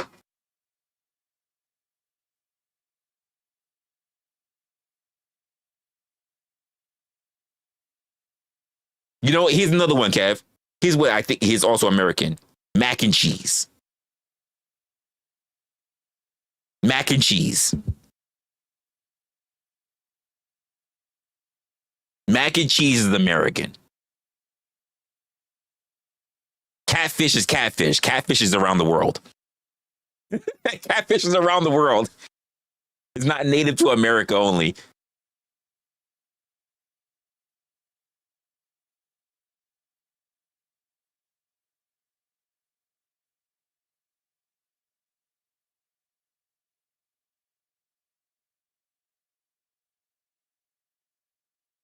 Pancakes are not American. Waffles are not American. They're not.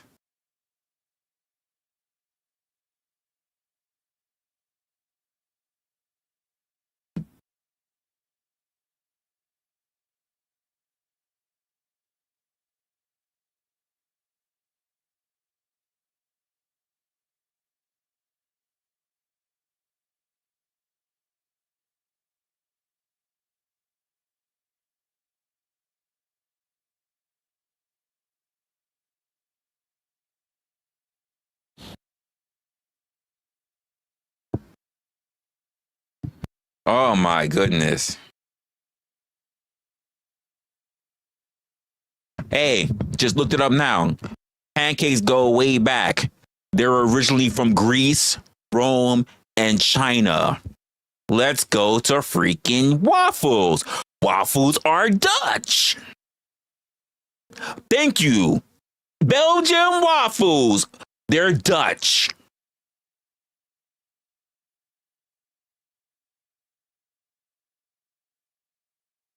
Could we stop? What's good, mama? Could we stop, please?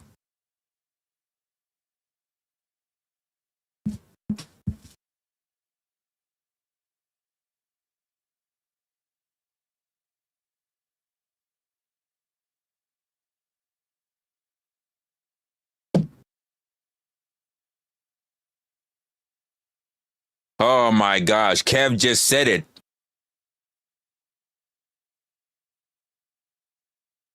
Sir. You said what? You said what? The word waffle is Dutch? Double iron grill? Hey, guess what? Guess what it says here? The Dutch waffle, the waffles were invented and they evolved around the 1600s. 16. Started flexing in the deep grinds of buttery batters. 1600, sir. 16, not pancakes. Waffles. You know, people say, stop waffling around. Waffles, sir. 1600s, not American.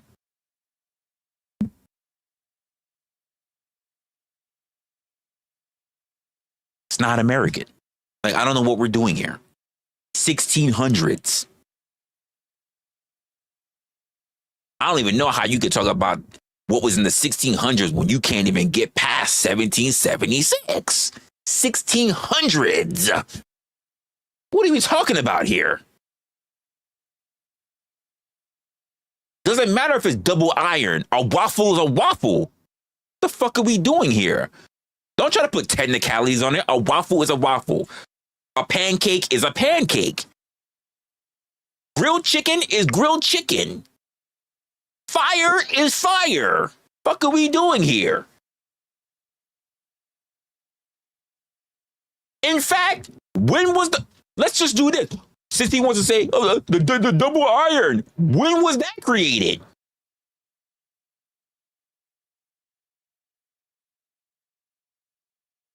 See, he wants to hold on that.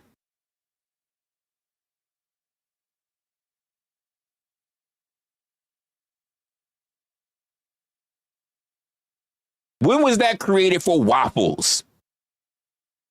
The double iron waffle griddle was created when? Oh, guess what? By medieval Europeans, the 12 to 1300s. 12 to 13. We're talking about the 13th and 14th century. 13th and 14th century. Non-American. That is not American. So what? If we're sitting here talking about American foods, why are you talking about the French? American food. Stay on topic. Stay on topic. Stay on topic. Stay on topic. What's an American food? You say waffles. Waffles. It's not American. What are we doing here? He's going everywhere around the bush. He can't even claim popcorn. He can't even claim popcorn. What is American? I went after your whole little double iron fucking grill. It's fucking from the 13th and 14th century of Europe. It's not American. No. The question is, what foods, even today, are American? What is classified as American food? Pizza's not American.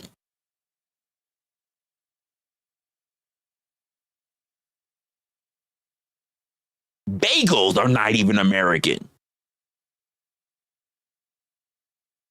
Hot dogs aren't American. Hamburgers are literally not American.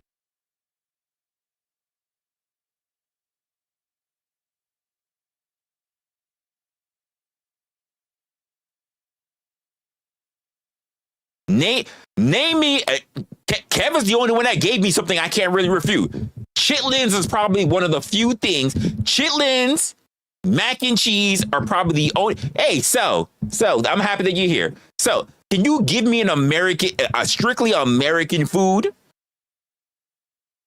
Like born in the USA food. That's not American. Apple pie is not American. Apple pie is old European.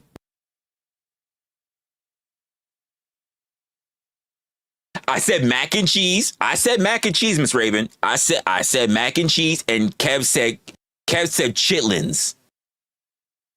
Oh, you said mac and cheese was brought over from British? Oh shit. Mac and cheese is Brit. Wait, hold. Let me look that up. Where did mac cheese originate? Where did mac and cheese originate?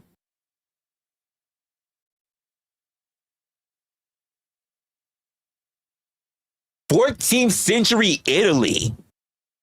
Mac and cheese started in medieval Italy, the 14th century. I stand corrected. You know what? Now, Kev, we gotta look it up. We gotta make sure if chitlins is actually American. We know it was a slave food, but we gotta figure out if chitlins is American. Oh my God, I had never thought about to look at that.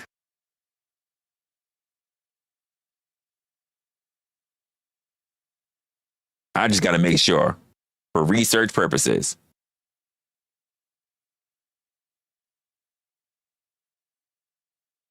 Wow.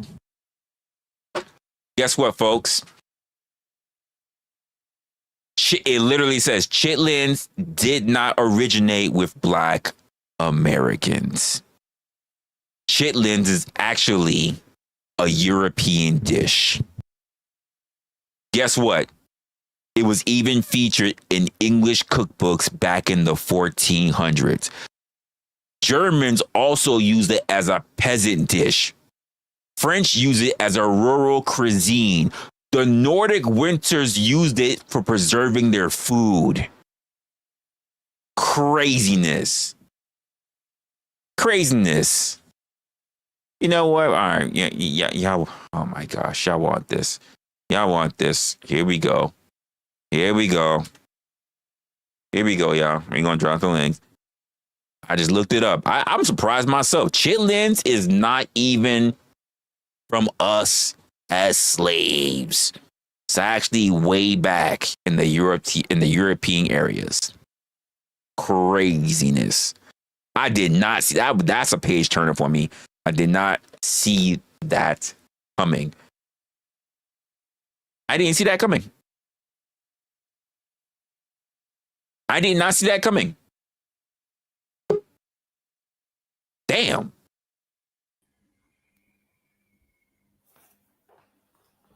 What's up, you sorry ass? Nothing, you sorry ass. Not much. Been hanging around this morning.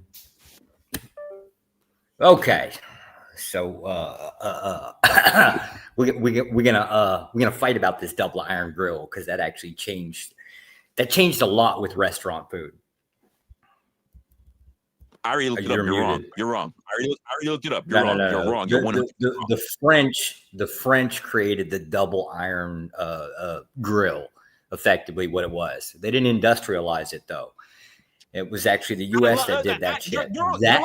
You're like my chick. You just keep moving the goalposts. Stop your bullshit. No. Because the claim is that waffles are American because we industrialize that stupid ass. Well, I shouldn't say stupid. I love the damn. No, thing. The double iron grill. It's not.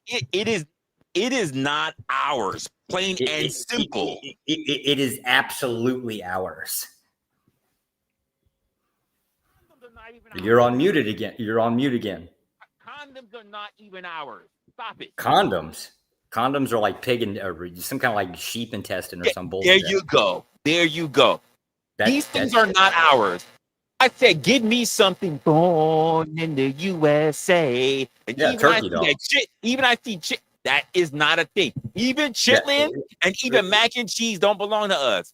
I don't know what chitlins. I guess that's pork intestine. What's good, right? Will? But the Koreans did that. How the fuck you not know what chitlins is? Because I'm white. Motherfucker, white people eat chitlins? They ate chitlins. You're right. There's some rednecks that'll eat like chicken gizzards and shit like that. I'm just not. Chicken gizzard, a gizzard is not a chitlin. It's not. Well, It's for chitlins would be like pork intestines, right? No. Oh my god, you don't know what The chitlins word is? chicken is in front. Wait. Chicken gizzards. You mean the word chicken in front of it? You can't figure out where the fuck it come from? Chicken gizzards would be like a heart, liver and stuff, right? Deep fried. Chitlins, I'm assuming, is what? Are you serious right now? He's serious, apparently. Holy shit. Okay. Chitlins. Pig's intestines. I just said pig intestine. No, you said chicken. No, I said chicken gizzards. I know what that is. Okay, pig but intestines would be chitlins, right? Yeah, yes. I've never eaten it. No. But he want to tell us how much he's American. I'm not eating that fucking shit. Are you kidding? That's nasty stuff. Okay, so try to stay away from intestine and stomach stuff. I don't do mind you eat hot dogs? Heart, liver, and stuff do you eat like hot that. dogs? Do what? Do you eat hot dogs? Yes. Do you eat Congratulations. sausages? Do you eat sausages? European ones. Congratulations. Okay. You know you're eating intestines. You know what a casing is, right? Yeah, the casing is supposed to be intestinal based. No, it is intestinal. No, it is. It's not supposed to be. It's literally a traditional practice. Turkey dogs now are intestines? Absolutely. Absolutely. That's the crazy thing about turkey dogs is there's nothing you can use from a turkey to actually wrap in the processed meat of turkey. Nobody knows what's in there. We just assume it's turkey because they say it's No. You assume. Could be, except for you can tour their facilities. I'd rather not, because whenever I even hear turkey bacon, I immediately be like, all right, so what part of the turkey is the bacon come from? There you go. Nobody knows. Yeah, because I don't think I've ever even seen turkey I've bacon. processed pigs, right? And when you process a pig, bacon comes from pork belly. You see what I'm saying? Yeah, So but I'm there is thinking, no bacon on a turkey. what belly does a turkey have? It doesn't have don't- anything for a belly. I don't know. I'm under the impression that turkey dogs are pretty much a scrap meat left over, or whatever waste that's from the turkey. Yeah, so they take the scrapings. What they do is it's the same thing that they do with like fish, and sometimes they do with pork and stuff like that. They take the scrapings and Off they the put it bones. in. Yeah, they take it off. They take the scrapings and they put it in with fat and they put it in with ice and they freeze the hell out of it and they blend it up with ice and then they put a whole bunch of mixtures of different seasonings and stuff like that and then they stuff it into a casing and then they dry age it or they cook it and then they just let it hang. Let me correct this once again, Mama. Buffalo wings are not American. Buffalo wing sauce is. Bro, you know you just fucked me up. You said chitlins is European. It's European. Blew my mind. So I was having this thought process the other day. This thought process I was having. I was talking with the wife, and we was pretty much going down how everything in America, from the moment that they landed on the land, is all European. There's absolutely nothing original about America. It's literally everything that they brought from the UK or brought from Europe over to here. And the only reason they did it is because those white men was up under the control of other white men. That's There you go. all it is. Yeah, we like control. What the hell's the problem with that? But to the point where I even said, give me an American-made food. You can't even claim popcorn. That is Native American. I'm going to stand 10 toes down on waffles. No, sir. Philly had to be discovered first. Philly cheesesteak, motherfucker. Oh, listen. I'll go look up the. Listen, nigga. Oh, here we go. Okay. Here we go. In the mac and cheese thing, right? I think people are talking about the powdered cheese that was actually created in World War II. Sir, did you not hear what I said about mac and cheese? Yeah. No, it's powdered cheese. So wait, hold on. So World War II was in 1390? No. Powdered cheese. It's not real cheese. Mac and cheese? Like synthetic cheese. What is mac and cheese in medieval Italy? What is mac and powdered cheese? Cheese and dumped over whatever milk and butter, whatever the hell they do. They didn't have powdered cheese back. They didn't have powdered cheese back then. They did not. Correct. That's why the whole box mac and cheese thing is the American thing. Just because you want to eat that poor, because when I eat, I don't eat powdered mac and cheese. I don't know what's last time. In fact, I used to be fucking bougie. We ate Velveeta. I did not touch that fucking Kraft bullshit. Do you know I would divorce my wife if she even tried to serve me powdered mac and cheese? We ate that salty ass Velveeta, but it was real cheese, not that little cheese. milk shit bullshit that you talking about. Or government cheese. Government cheese is not that bad. It melts. You just got to melt it. You got to put a high ass fire to it. But yeah, you need like 4 different kind of cheeses. That's why we have Roadwatches. Yeah. Do they still do the government distribution? What do you mean? Cheese and crackers and peanut butter and shit like that. I know they used to do it like yes, they do. Yes, they do. They do. Shit. You talking like potted meat and shit? Well, I don't know about the probably canned. I don't know about that other shit, but there are some old pantries that still do it. There are definitely some old pantries that's still doing government cheese, waxy ass cheese. I ain't seen it since the 90s, so I was just asking. I couldn't do it. I would have to fight everybody within the vicinity. I can't do it. Yeah, it would have to be a fight. But yeah, I'm trying to think of now this is where I got confused. When you said American foods, are you talking about dishes, ingredients, staples? What are you talking about?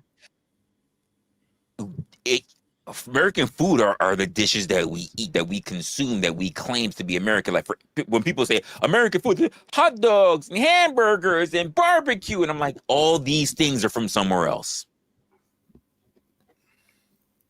I don't know. I've never seen turkey dogs. For instance, you can say there's Memphis barbecue, there's Texas barbecue, but barbecue is not native to the U.S. People have always been barbecuing. Well, this is why I even say, hey, well, this is why I even said, yeah, I had to say it to even Mama. buffalo wings, the style of wings that we call buffalo wings, is not American. Because we only could call it buffalo wings due to the sauce. The wing style is nothing new. It's actually Asian. Well, the problem is there's a difference between barbecuing and grilling, right? Anybody can put a piece of meat over a fire, but barbecuing is a I would technique. agree. But guess what? Asia did it, and Europe did it before us. Yeah, they were grilling, or they were just cooking over an open flame. No. It was in areas in China that did it, and also in Europe. Because they had ovens and everything. Okay, gumbo. Can't argue with gumbo. I'd have to look it up. Isn't gumbo French? Gumbo is emerged in the 18th. Hold on. Gumbo emerged in the 18th century Louisiana as a stew blending West African. Oh well, yeah. Well, there you go. Don't worry about it. Don't worry about it. Fajitas, you can't use fajitas. Can't use fajitas. Nope. Can't use nachos. Biscuits and gravy. You can't knock it. Biscuits and gravy. It's European. How is it not? It's European. It's European. Biscuits and gravy, a southern staple from the 19th century, featuring buttermilk biscuits topped with sausage gravy. See, now I gotta go look it up because biscuits and gravy. I don't know about the gravy part. That would be the one I wouldn't know. Shit. Oh, guess what? You might actually have this one. Hold up. If it is, it's going to be the gravy. Because he's got one. 19th century. It is. It's between 17. It started between the 17 and 1800s. American. That's an American dish. He got one. He got one. Also known as shit on the shingle. Yes. Yeah. What He got one. See, the biscuit parts, he wouldn't have been. It's the aspect of the gravy part that's being used, especially as a roux. He's got it. He's got it. What the hell is shit on a shingle? You don't know what shit on a shingle is? Oh, baby. You must have never been poor before. It's the aspect of it's the aspect of creating gravy from the parts of the sausage gravy. That's what makes it that foreign. Yeah, he's got it. Will got one. He got one. Why do they call it shit on a shingle? Shit on a shingle, also known as creamed chipped beef on toast. This is a shit on a shingle recipe, is a classic breakfast staple that is simple to make and oh so satisfying. Basically, what it was just breakfast meat, and it was made with like a cream, like a gravy. It had to be a white gravy specific. Oh, and it dumped it over the top of it. Okay, that makes sense. Oh, the same thing is like what do they call it? I can't remember what my mother used to call it, but basically you make toast and you cut out a little piece of the center and you put an egg inside of it. The same thing. Oh yeah, I grew up doing that. That was good. Yeah, like poor people shit is like eating like mayonnaise and bread. That's poor people shit. Although until you realize that they ate other poor people from further back still ate that shit. Yeah. Wait, the egg. We have an official American dish on the actual docket. We finally got one. Hell, I could probably even take it back even further if I think even harder. I can't say jerky. Jerky is not an American name. No, jerky is not American. That jerky's actually jerky's been across everywhere. There's been so many different ways to do jerky. I think the first one on document was like you said succotash and Hoppin' John. Succotash is not American. Definitely not American. No. Yeah, succotash is that. Hoppin' John, I'll have to look up, but succotash is not American. Well, even if we use fried chicken, it's the way or the technique of frying a chicken. That's what makes Southern fried chicken a Southern thing, because didn't nobody else do it like the Africans did it or the slaves did it back then. Everybody was just frying chicken in oil, or there was baking it or roasting it. When it comes to Southern fried chicken, they're the ones to actually buttermilk, flour, and all this, that, and the other. That is like same thing with Southern fried catfish or Southern fish, period. Miss Raven. So actually the origins of Hoppin' John is actually West African. It's from West Africa. It West Africa.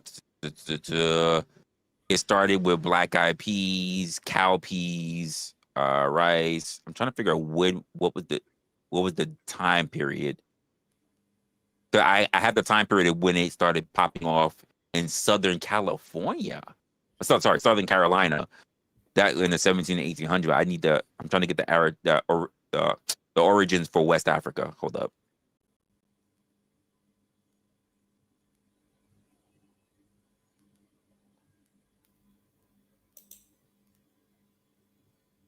Sorry about that. I had a key interruption.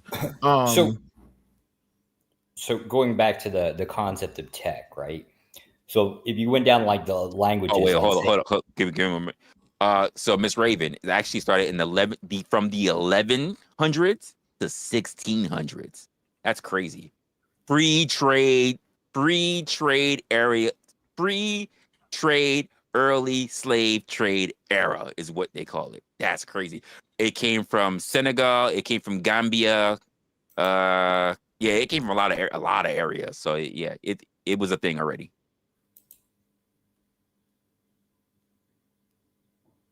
All right, what do you think about tech? Okay, so the concept of tech itself is predominantly controlled by the U.S. So not all languages themselves are actually American. So like Ruby, that actually originated from Japan. I think Python was Dutch, I think. But anyways, the point of them is they can't function without our control. You don't think that other people already know how to use these languages? No, you can use the languages. You can't park it onto anything without our control. Pot pies. Pot pies. European. Nope. European. Pot pies. It's right here. The distinctive cooking of the American backcountry was boiling along with clobbers, porridge, mushes, and typical dishes with various stews. Porridge, mushes, those are all European. No, it's not. Where? Yeah, they are. Pot pies is Greek. Pot pies is Europe. I'm looking at it right now. It's older than America. It's actually older than Europe. It's older than the Roman Empire. It's actually ancient Egypt and ancient Greece. Get the hell out of here. Spanning back to when? 100 BCE. Damn. Yeah, dude. From the first for Romans, from Romans, the first to the 4th century. For British, it turned out to be from the 1200s to the 1700s. But the American pot pie colonialist Britain / US came from the 1700s to the 18s. So it's really old. So here's the thing. So then we would have to only depend on foods that the natives was eating prior to, Sir. What the early pilgrims were fed by the natives because they couldn't take care of the land. By the way, which was the reason why black slaves were so useful when they came through, because they had to give people who knew how to use the land. You forget the pilgrims were on the verge of. They're not even on the verge of. They were eating each other. They were being cannibalists.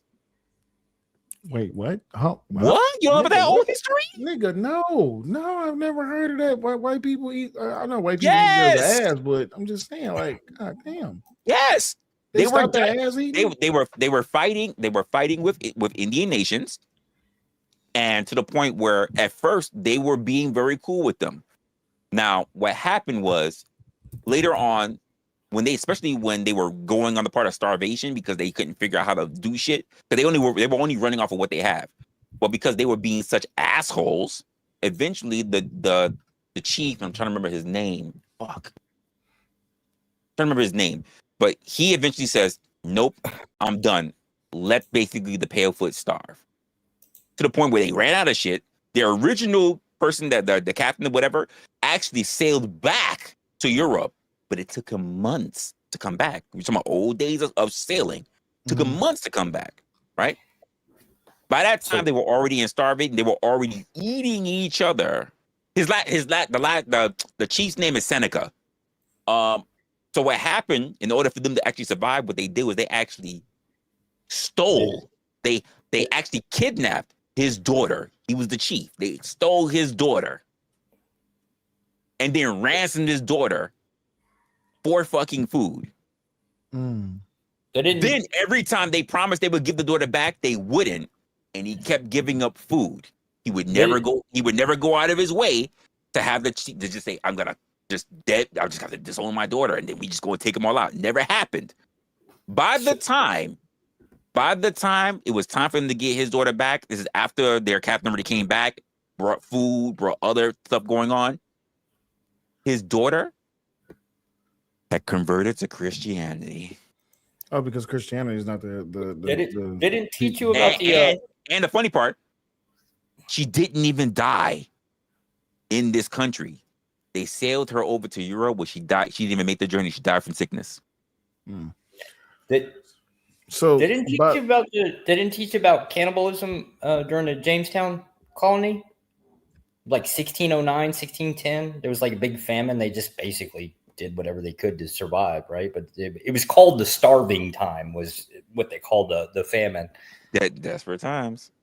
Well, I can tell you this much. By that measure, the only thing we can go off what they did is that they ate, which would naturally be everything that you would have to hunt or forage for, which is beans.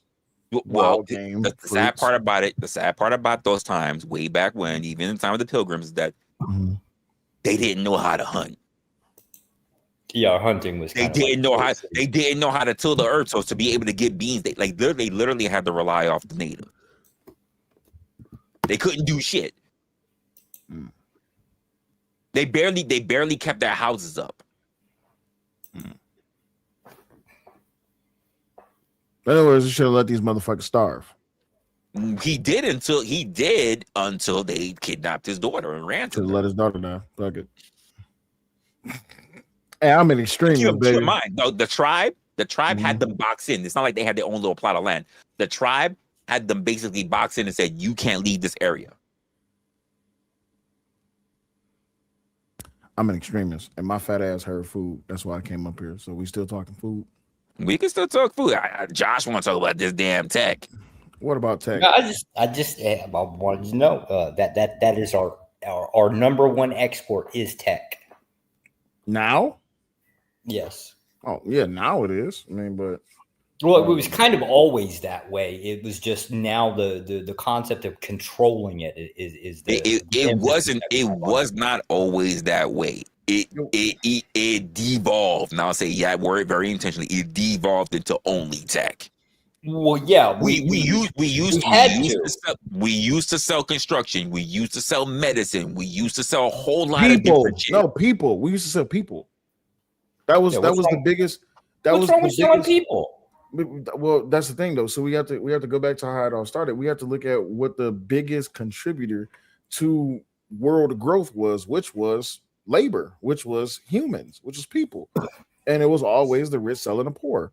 The biggest thing is that that's not something that's not going on to this day. We just sell it in different ways. We still sell slavery in different ways. We just don't call it slavery now. We call it paid labor.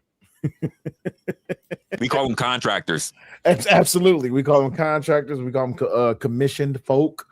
We call them artists. We call them a whole bunch of things. At the end of the day, it's still just slavery. Hey, Will, since you came in, you didn't catch a lot of what I was talking about in the beginning. Let me ask you a question. Sure. What does it mean to you to be American? Hold on 1 second. Let me say goodnight. Good night.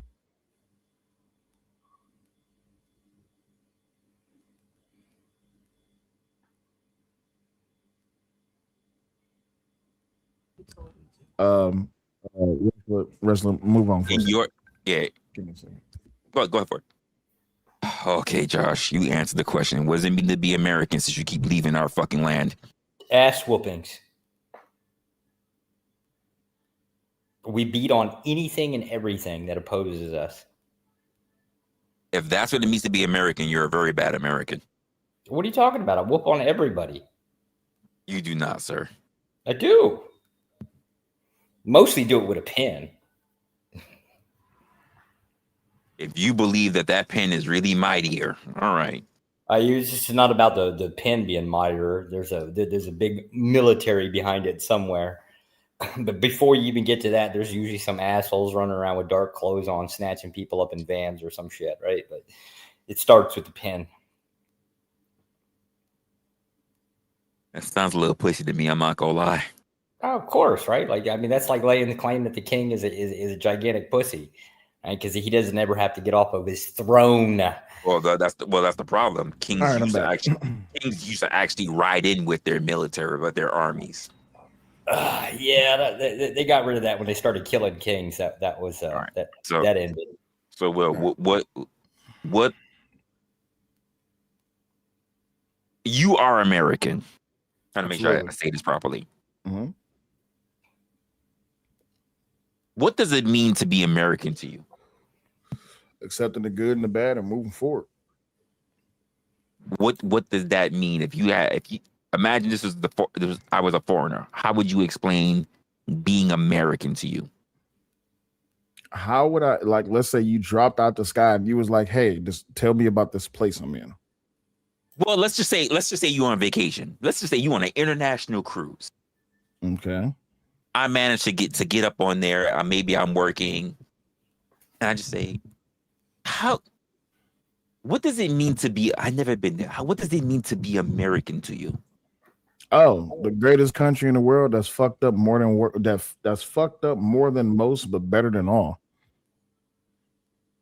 We have we promote a lifestyle in which you can choose to do what you want to do and live how you want to live and practice whatever religion you want to practice.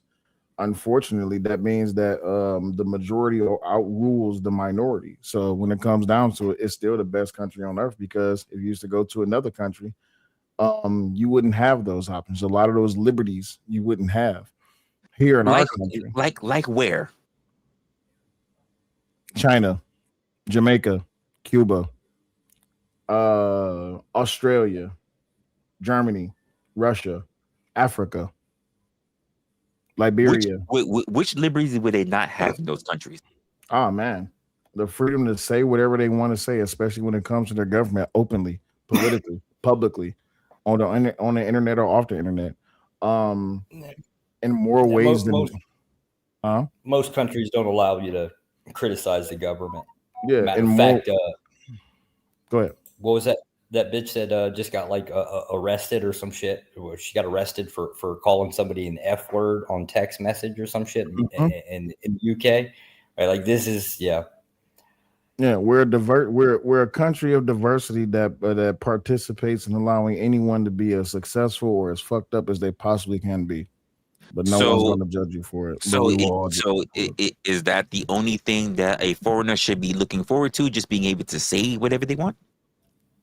No, that shouldn't be the thing that you should. Well, no, that shouldn't be the main thing. Now, I've used to say, well, what would I say to a person who's on a cruise and asks me, what is the reason why I would stay in America, or what's a good thing to look forward to, like when I come to America? Well, to you, what does it mean to you to be in? So, for instance, if I was meeting an African, I would ask them, to you, what does it mean to be an African?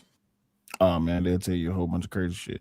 I would say to an Australian, what does it mean to be? What does it mean to be a countryman of Great Britain? What does it mean to be an Australian? What does it mean to be a Chinaman from China? What does it mean to you to be a Russian? It's a dually. So, if you want me to answer this as honestly as possible, yes, sir. It's a complicated question that's impossible for a black person to answer in America. I'll tell you why. Okay. The reason that a black person cannot answer what does it mean to be American, because this is not our place. This is not our origin. This is not our heritage. Where our people comes from, which is Africa, we were forced, if not brought or sold here. So the people who are born here, like I myself, I was born in America. But sir, we weren't allowed to leave either. I know we weren't allowed to. I know. But here's the thing, though.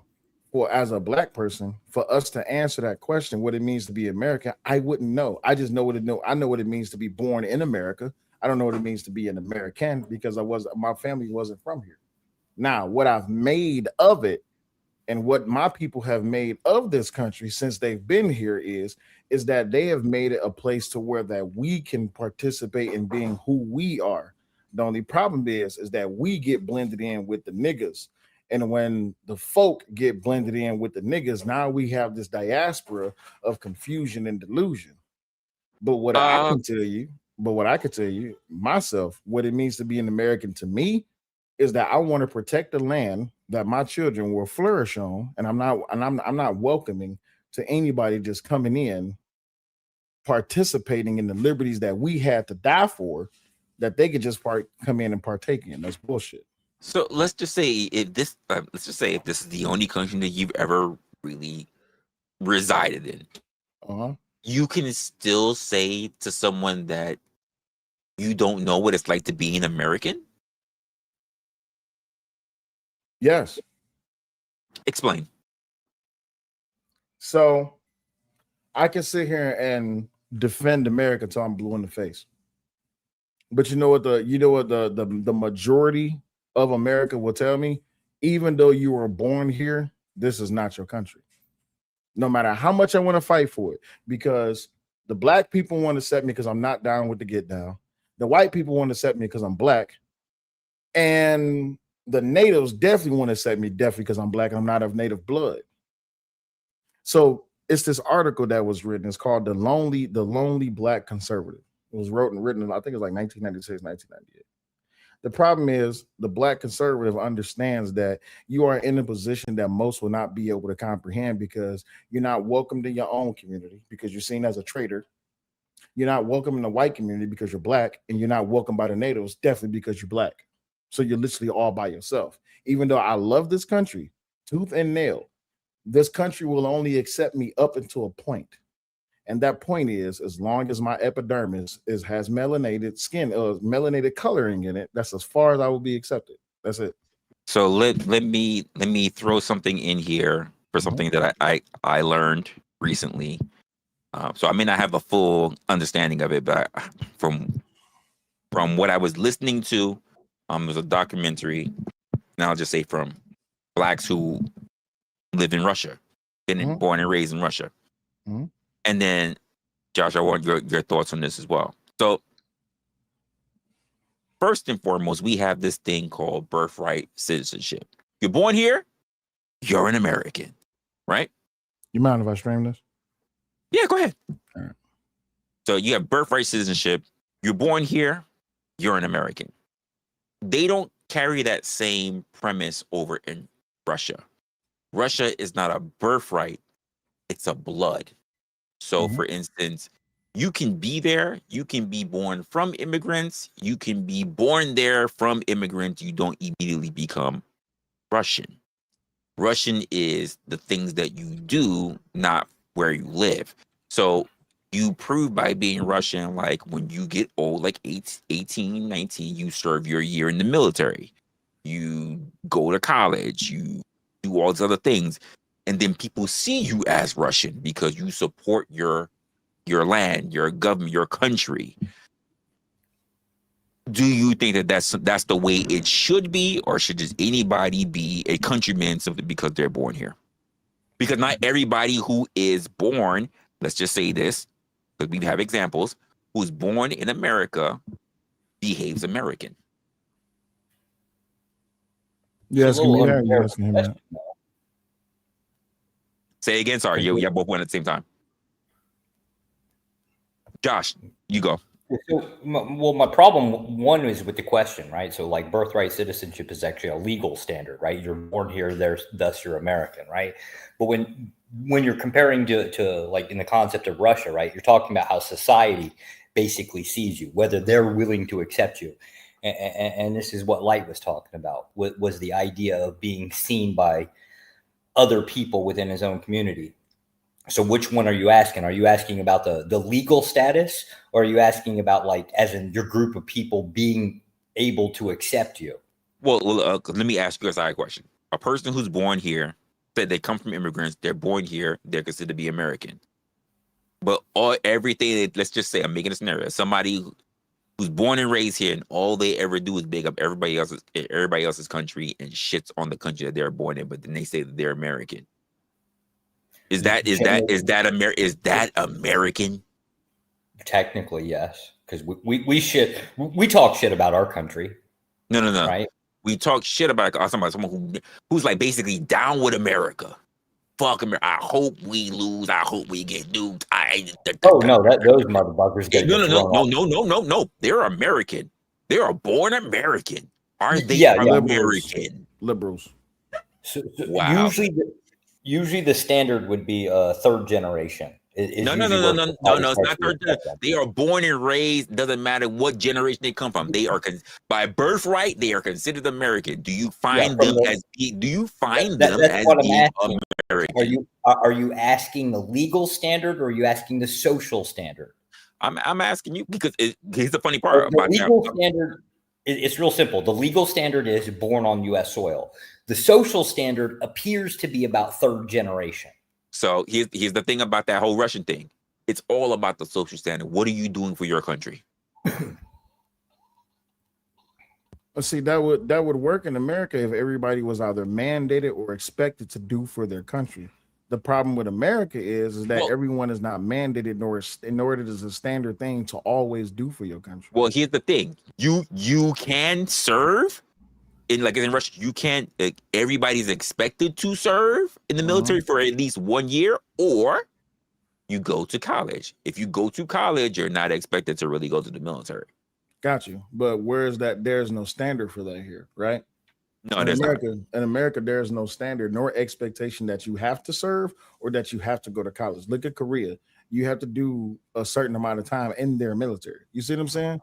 You look at Korea. I think China does part of it. No, not China. Not really China. I know definitely Korea. I can't think. Yeah, Korea does it.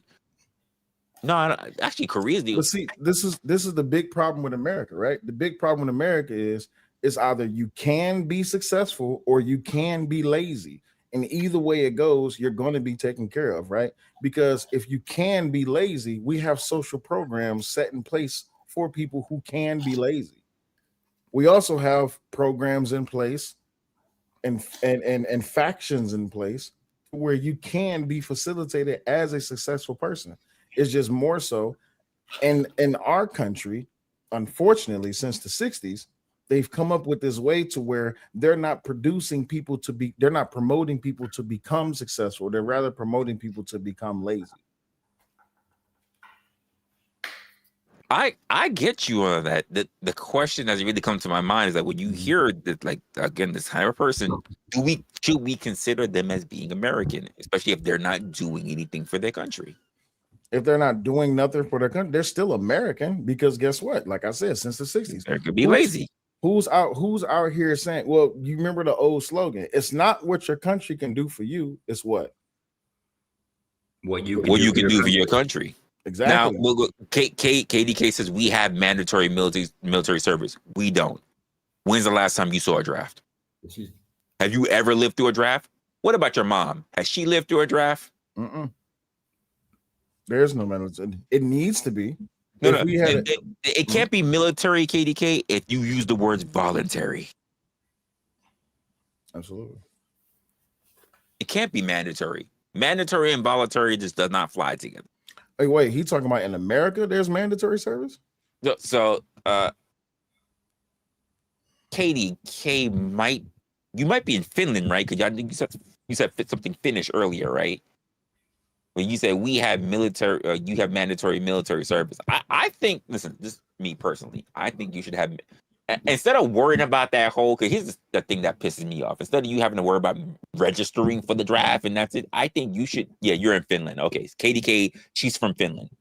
I think that you should serve at least 1 or 2 years in the military. Fuck that whole registering shit, whatever. Just do 1 or 2, 18, 1 or 2 years in the military, and be good. I think that would be swimming. I mean, just think about it. For those who haven't really figured shit out for themselves, and they turn 18, at the very base, what they would learn coming out from the military, even if they didn't want to stay, discipline. Well, of I course they don't would think learn I, discipline. I don't think I want a compulsory service in the United States. Why No, not? I don't. No, sir, no, sir. No, fuck you on that one. How dare you say you don't want to compulsory services when you talk about authoritarianism all the time? Fuck you on that one. Wait a minute. Is one for all or all for none? Which is going to be? No, because Why the concept is that the vast majority of people are useless.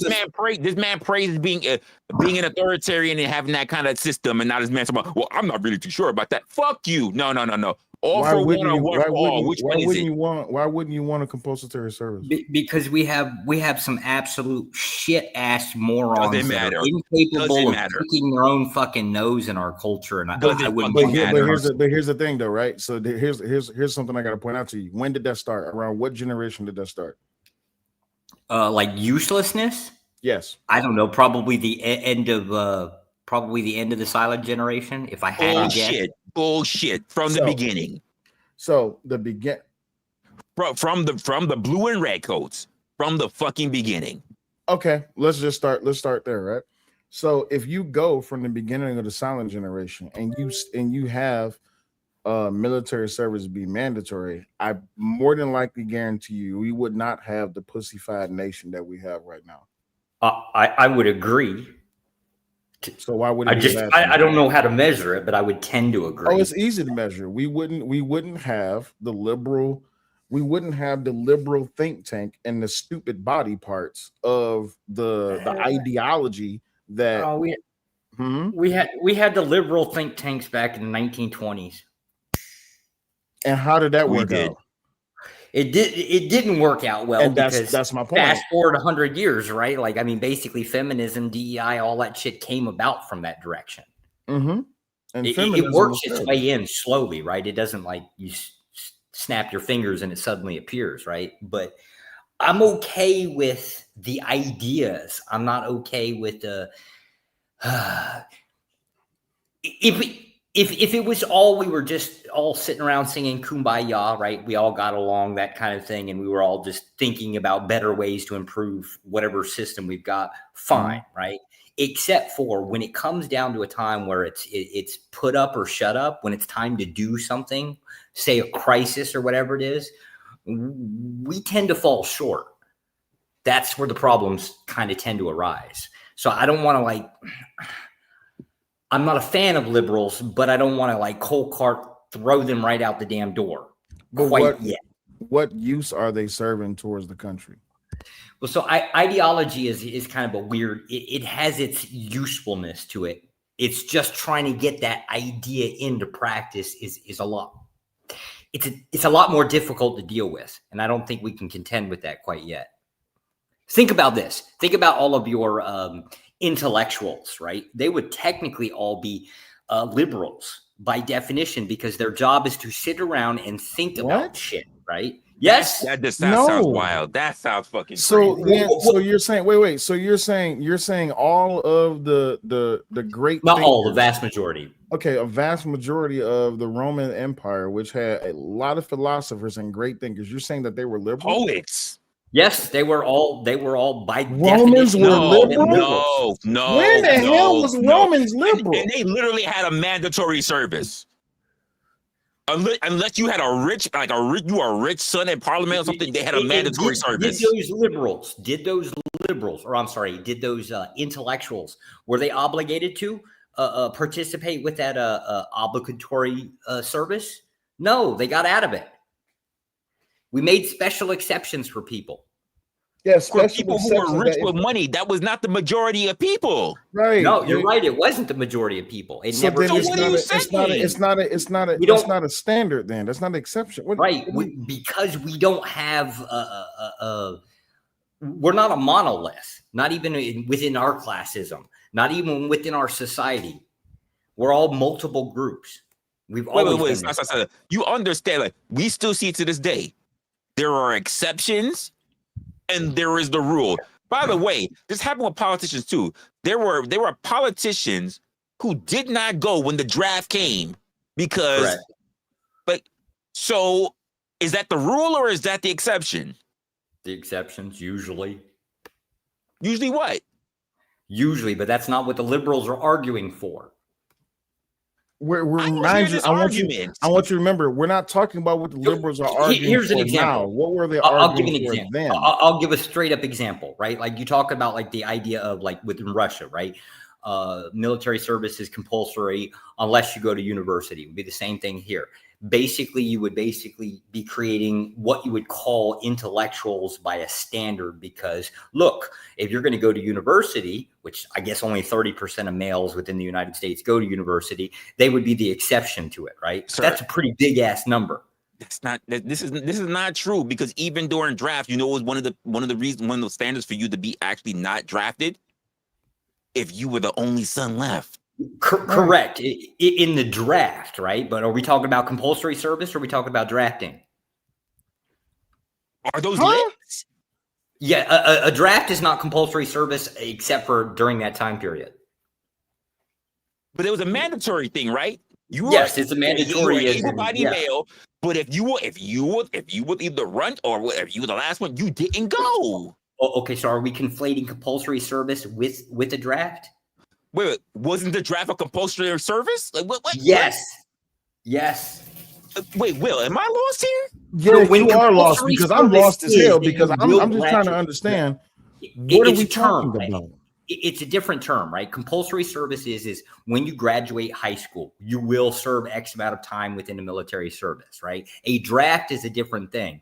It is, look, we're getting ready to fight this other country and we need bodies. And you wouldn't have to worry about bodies if you were already there willing to serve anyway. If you already knew that was going to be right. So are you mindset, asking about compulsory service or are you asking about a draft? I think that go ahead. I'm confused. I'm confused by what it is that he's saying, because we're talking about liberals and now we're talking about compulsory. I don't even know how it got. I don't even know how liberals kind of got stuck into there. My position is I would not want compulsory service in the United States because I don't want those fucktards in our military. Sir, there are fucktards that work for our services right now. There are fucktards who are working in other countries being spies and everything else right now. I'm still trying to understand. You said that the Romans were liberals. There was a lot of that. There was a lot of most of your upper class were liberals to some degree. Was there more upper class than there was lower class? I would assume not. Okay, so then is it fair to assume that the majority would outshine and dominate and overpower the minority, right? I guess. Yeah. And by the way, even the majority of the men that were in the Senate were actually men that served. Absolutely, these are men who've been to wars. These were men who've been to battles. These men who've been. Yeah, but those weren't the men that you read about in the books. What? Yes. Your philosophers that we all go by were not the. Who? Marcus Aurelius? Marcus Aurelius? Aurelius was. Keep going. Keep going. You give us a name. These are all exceptions. There were at least two Caesars that sit there and wrote shit too. They've been to war. Fuck. There were I'm fucking mad because there's so many. There were a lot of Caesars. The vast majority of them never saw a sword. But that doesn't matter. Like, this is 2,000 years of history, right? And most of Western philosophy is actually from, between them and the Greeks, right? Julius Caesar, Cato the Younger, Cato the Elder, Mark Antony, Sulla. Mark Antony, there you go. Marcus Linnæus Crassus. There's a lot. There were a lot. Yeah, there were a lot. They were still the exceptions. They literally served. And hundreds of Caesars. The vast majority of them did not serve. You know what? The philosophers, the vast majority of the philosophers out there from that have high impact on Western society. Do you know that? Do you know that literally having a job as being a philosopher is not a liberal thing? That was literally a good paying profession. We would consider them to be intellectuals. They sit around and basically thought about problems. Or again, the majority. Did I cut out or did you? No, that's Resla. You got to start everything you just said over because your camera cut out. So, oh shit. So I said, are you telling me that the majority of those men who were mainly served in the Senate were men who actually served because they were philosophers. You labeled them as liberals over the 2,000 year period of time. No. Over a 2,000 year period of time. Yeah, correct. No. So I'm cheating for a second. I'm using Grok. Yeah, there's going to be a lot. You're going to need it because there's a lot. Okay. It's a long time. Is this a fair question that I asked? Was the Roman Empire liberal or conservative by today's standard and definition? Is that a fair question? By today's standard of conservatism? Yeah. The Senate would have been. The Senate for sure would have been. The society in itself, probably not. I'm glad you said that. So, according to this, government structure often supported strong executive authority hierarchy and traditional institutionalism. Social hierarchy and equality emphasizes equality, anti-discrimination, and social mobility through reforms. Values son of a bitch. The Romans were highly discriminatory. Discriminatory. I can tell you what that beyond that. Obsessed with ancestral precedents, prioritizes progress, reform, and adaptation to modern needs. Wow. Wait a minute. He might be right. Economy and welfare supports government welfare, redistribution, and regulation for equity. Holy shit. It was the Roman Empire understood that they didn't have anything if they didn't have their people. Okay, in the late Republic, before the Empire, factions like the Popularities, reformers pushing for land redistribution and anti-corruption akin to modern liberals, clash with optimites, elites preserving traditions like conservatives. Under the Empire, these dissolved into centralized authority, amplifying conservative traits like tradition, bound governance, and elite control. Modern societies, by contrast, have largely shed such intense ancestral obligations, allowing more flexibility and individualism, making Rome set up feel oppressively conservative. Yeah. So by today's standard and definition, the Roman Empire was conservative.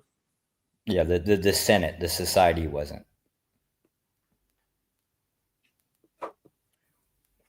The reason why for that is because, first of all, the people were severely, let me just say it, they were poorer at that time, so they had to rely on the government. Correct. The majority of people were like, in that time, there was literally not say literally, but there were definitely a stronger haves and have-nots. There were definitely a stronger gap between you. Yeah. There was a huge gap in between. So the majority of people actually did have to rely on a lot of those services and the generosity of the Senate or whatever other people, their master of coins or whatever. Yeah. This is why the Senate was highly conservative, because they were trying to maintain their call it the status quo, right? Whereas society was just basically doing what they could do. I got it. What caused the Roman Empire to fall? Oh shit! Here we go. This is going to be that. I don't think there's one answer to that. Oh, it's one answer. It's one answer. What caused the Roman Empire to fall? God, I would probably poke 5-6 different things in there. Nasty. Would you say liberalism? It's really narrow. Would you say liberalism or conservatism? Conservatism caused conservatism, because it was because the Roman Empire, unfortunately, was trying to maintain the status quo against the people. The people themselves were bleeding themselves out. Roman Empire kept under expansion, right? Like that's pretty much what they were known for, was getting bigger and bigger. So they kept incorporating more and more and more and trying to adopt with it. It's basically like saying, in the United States, right? Let's just hypothetically say in the United States, we want to maintain whatever this thing that we are, right? But we want to keep expanding and bringing more and more in, right? It can't be done.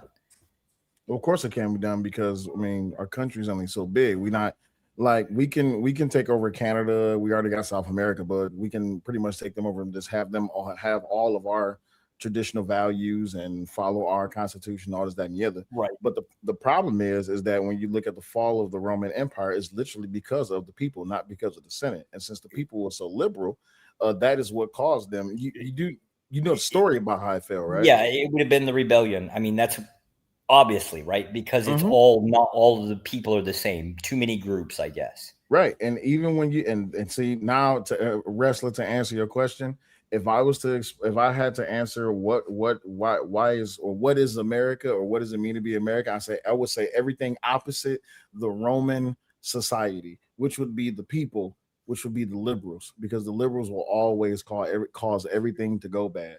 Hence why it is that they even left Europe in the first place. Well, okay, so there's I'll follow that, but I also have to say this, because just based on how I look at a lot of stuff when it comes to history as well, is that every time a society does well is when liberalism rises. That's false.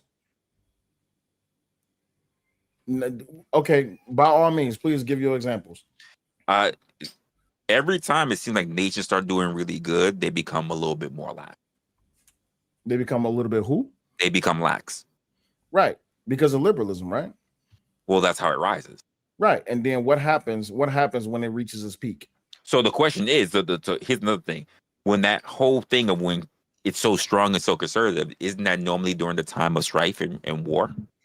Well, there's a reason, because things must be a hard way, right? So in order to keep your conservative values, and I'm just being hyperbolic when I'm doing this, but just based on that, does it mean that we must always be in conflict and at war in order to keep conservative values?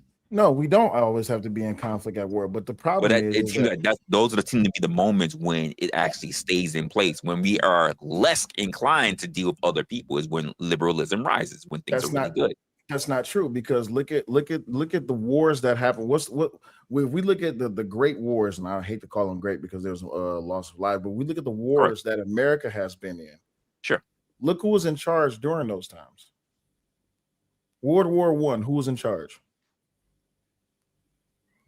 What was he liberal? I guess. Huh. Wait, World War I, we didn't jump into it. Same thing with World War II. We didn't. Well, okay, that's no World War II. No. We injected ourselves into the economy, right? But we didn't just gung ho decide we wanted to fucking expand or anything like that. Yeah, but World War I, who was in charge? Of the U.S. or and who's in charge of the U.S.? That one I don't know. Who was the president? Who was the president of the United States? President at the time was Wilson. Okay, was he a Democrat or was he a Republican? That I think he was a Democrat. And what year did this happen? When did World War I happen? 19. Well, it was a long date. I know it was definitely around the 1920s. It was definitely still around. When did it start? Hold up. I got you. World War I happened in 1914. Yeah, Wilson was. 1914 to 1918. Okay, I got you. Okay, and who was president? Right, this is it was still Wilson. Wilson was there. Wilson.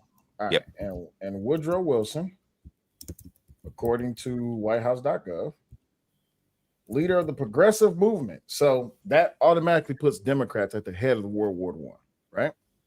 Now we go to World War II. Yeah, he was a Democrat. Yeah. So that's a Democrat president during World War I. Now let's go to World War II. World War II, who was president?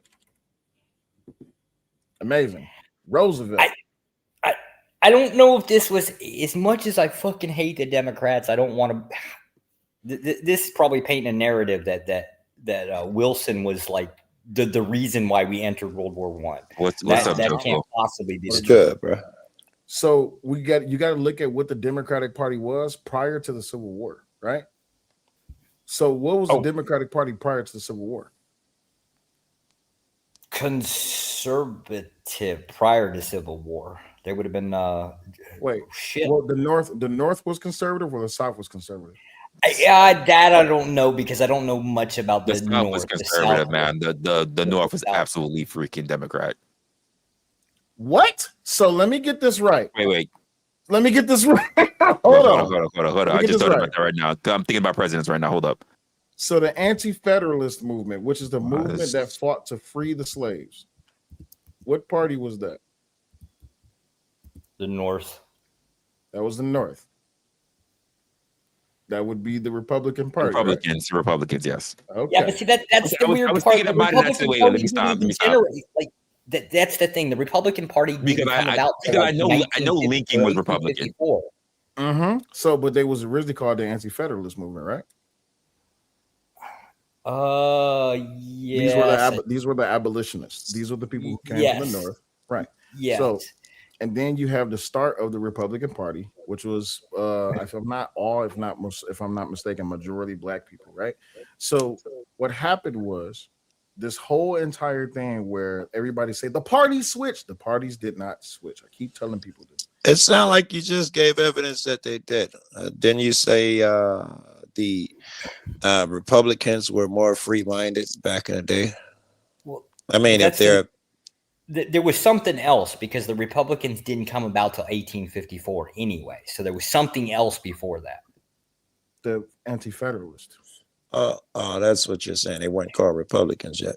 No, there wasn't. Yeah, it said the Republican Party was built around 1860. Okay. Mm-hmm. Right. So you got to remember the Democratic Party prior to the Civil War. This was the party that wanted to keep the slaves.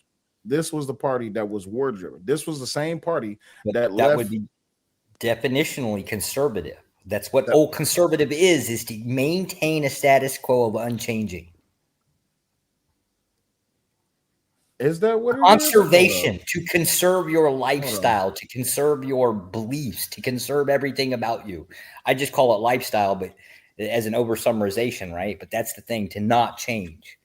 I'm happy they changed their names. Which is what it was called the Whig Party. The Whigs. You can be an absolute neo-Nazi and be a conservative as long as you have no desire to change the system that you're. And if you do want to change, they call you progressive, which means you're leftist. Yeah. I mean, and that's what think tanks. Right. So you're right. So I had to make sure I had that right. So that's old conservative, which I am an old conservative. So old conservatism is of the South because that's just the way it was. Just wanted to keep things the way it was and not change it. The only problem is that to keep things the way it was, it means that someone had to be enslaved, someone had to be dominated. And in terms, what the Anti-Federalist thing was, it was y'all look at slaves as property, but y'all want to count them as people when it comes to voting. This was a problem. Well, that would have been true. Yeah. Resla, you muted, unless you meant to be muted. I didn't say anything. I was reading something. Okay, my bad. So you move into after, which I learned something new the other day, which was crazy to me. Did you know that Lincoln wanted to take all the slaves or the free slaves rather and put them in Liberia? Yeah. Yes. I did not know that. Yes. Yeah, but I was mentioning that earlier. He actually, when he was given an opportunity, he gave an opportunity. He wanted to take the most. He didn't say Liberia. He said Northern Africa, which was pretty much the largest nation that they were around at the time was Liberia, Egypt, all that stuff. So he wanted. He gave them said, if you want to stay here, you can. But the majority was going. This is why I said even earlier they stopped us from leaving. Why does that surprise you though? Lincoln was not a fan of because I never read into it like that. I never really gave a damn. Yeah, Lincoln had absolutely no interest in freeing the slaves. He just kind of basically the Civil War got thrusted on him. It wasn't really his fault for him wanting to. Had it gone any other way, he would have chosen not to participate within the Civil War. Nobody wants the Union to fall apart on their presidency. Don't think that blacks are equal to whites. If I could end this war possibly without slaving them anyway, without freeing them any way possible, I would do so. He said a bunch of shit to that effect. This is why I said Lincoln was an asshole. But you got to look at the Civil War started you look at bloody Kansas and how all of that situation transpired. Yeah, it was built up and coming. Right. Yes, for a long time, like 50 years. Right. It was just building up. Right. So after, excuse me, after all of this happens, Civil War falls out. The South loses, and they're pretty much mad and upset because they want to keep their niggas, on plantation. So Damn now right. they run. I don't know about that damn right part. No, it's I'm gonna tell you what. You go get 1,000 acres, right? Go buy a tractor. Tell me how cheap it, or how expensive it is. It's the same thing with slaves. Slaves were not cheap. Man. Why in the hell would I want slaves? I don't need slaves. What are you talking about? I would say that slaves would actually be keep in mind when we're talking about slaves, we're not talking about the slaves that were still being like in Persia, whatever. White people did slaves way different than any other slavers. That's the big difference, right? Slavery in America was a slavery unlike any other kind. This is what I say. No other. Yes. There was no the slavery that happened in America. That was the most brutal, fucked up form of slavery you can see.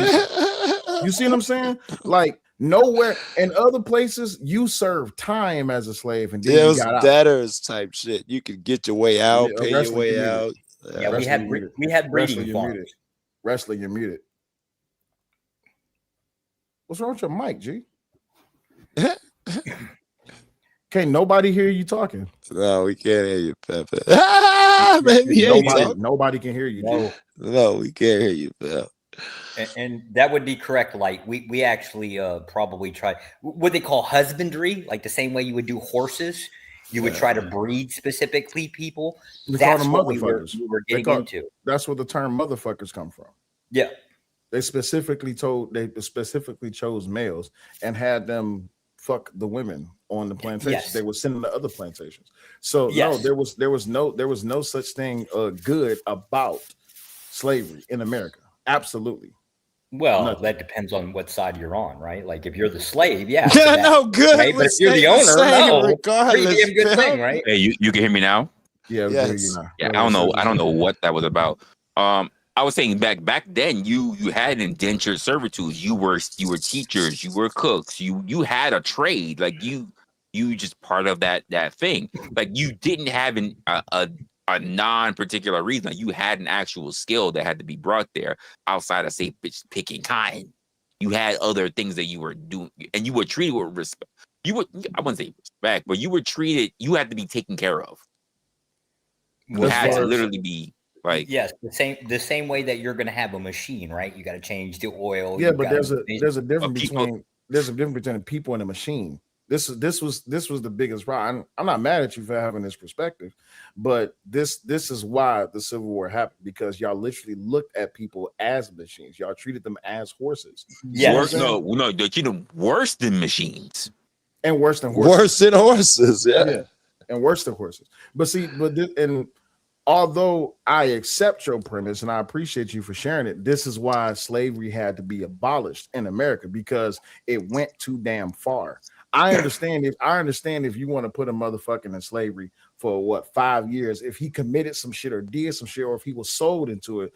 But no, what happened was these motherfuckers went to Africa, lied, bought, traded, and then kidnapped, raided the motherfuckers in Africa, brought them over to the Caribbeans, and then brought them over to America, and then they treated them like shit. This is why the whole tether argument doesn't really work with a lot of black folks in America, because the slavery that they went through and the slavery we went through was two different things. And why did they do it? Because they could not take care of their land. They needed people who actually knew how to do so. Absolutely. Yeah. And the only reason they even did that is because they ran away from their masters in Europe. They had to run away from the king. So they ran away from the king. They didn't know what to do with the land. They went and got niggas, brought niggas to America, and then tortured, brutalized, and got rid of niggas. You see what I'm saying? So niggas left and went north. What happened when niggas left and went north? It was white people who was up north and said, "Nah, that ain't right that they down there doing that to y'all," and then they went to war about it. So I wouldn't even call old conservatives as far as what the South was participating. I wouldn't call that old conservative. I would call that raging against the machine, because you got to remember everything that they was doing to the Native Americans and to the Africans. They only did that because it wasn't allowed back in Europe.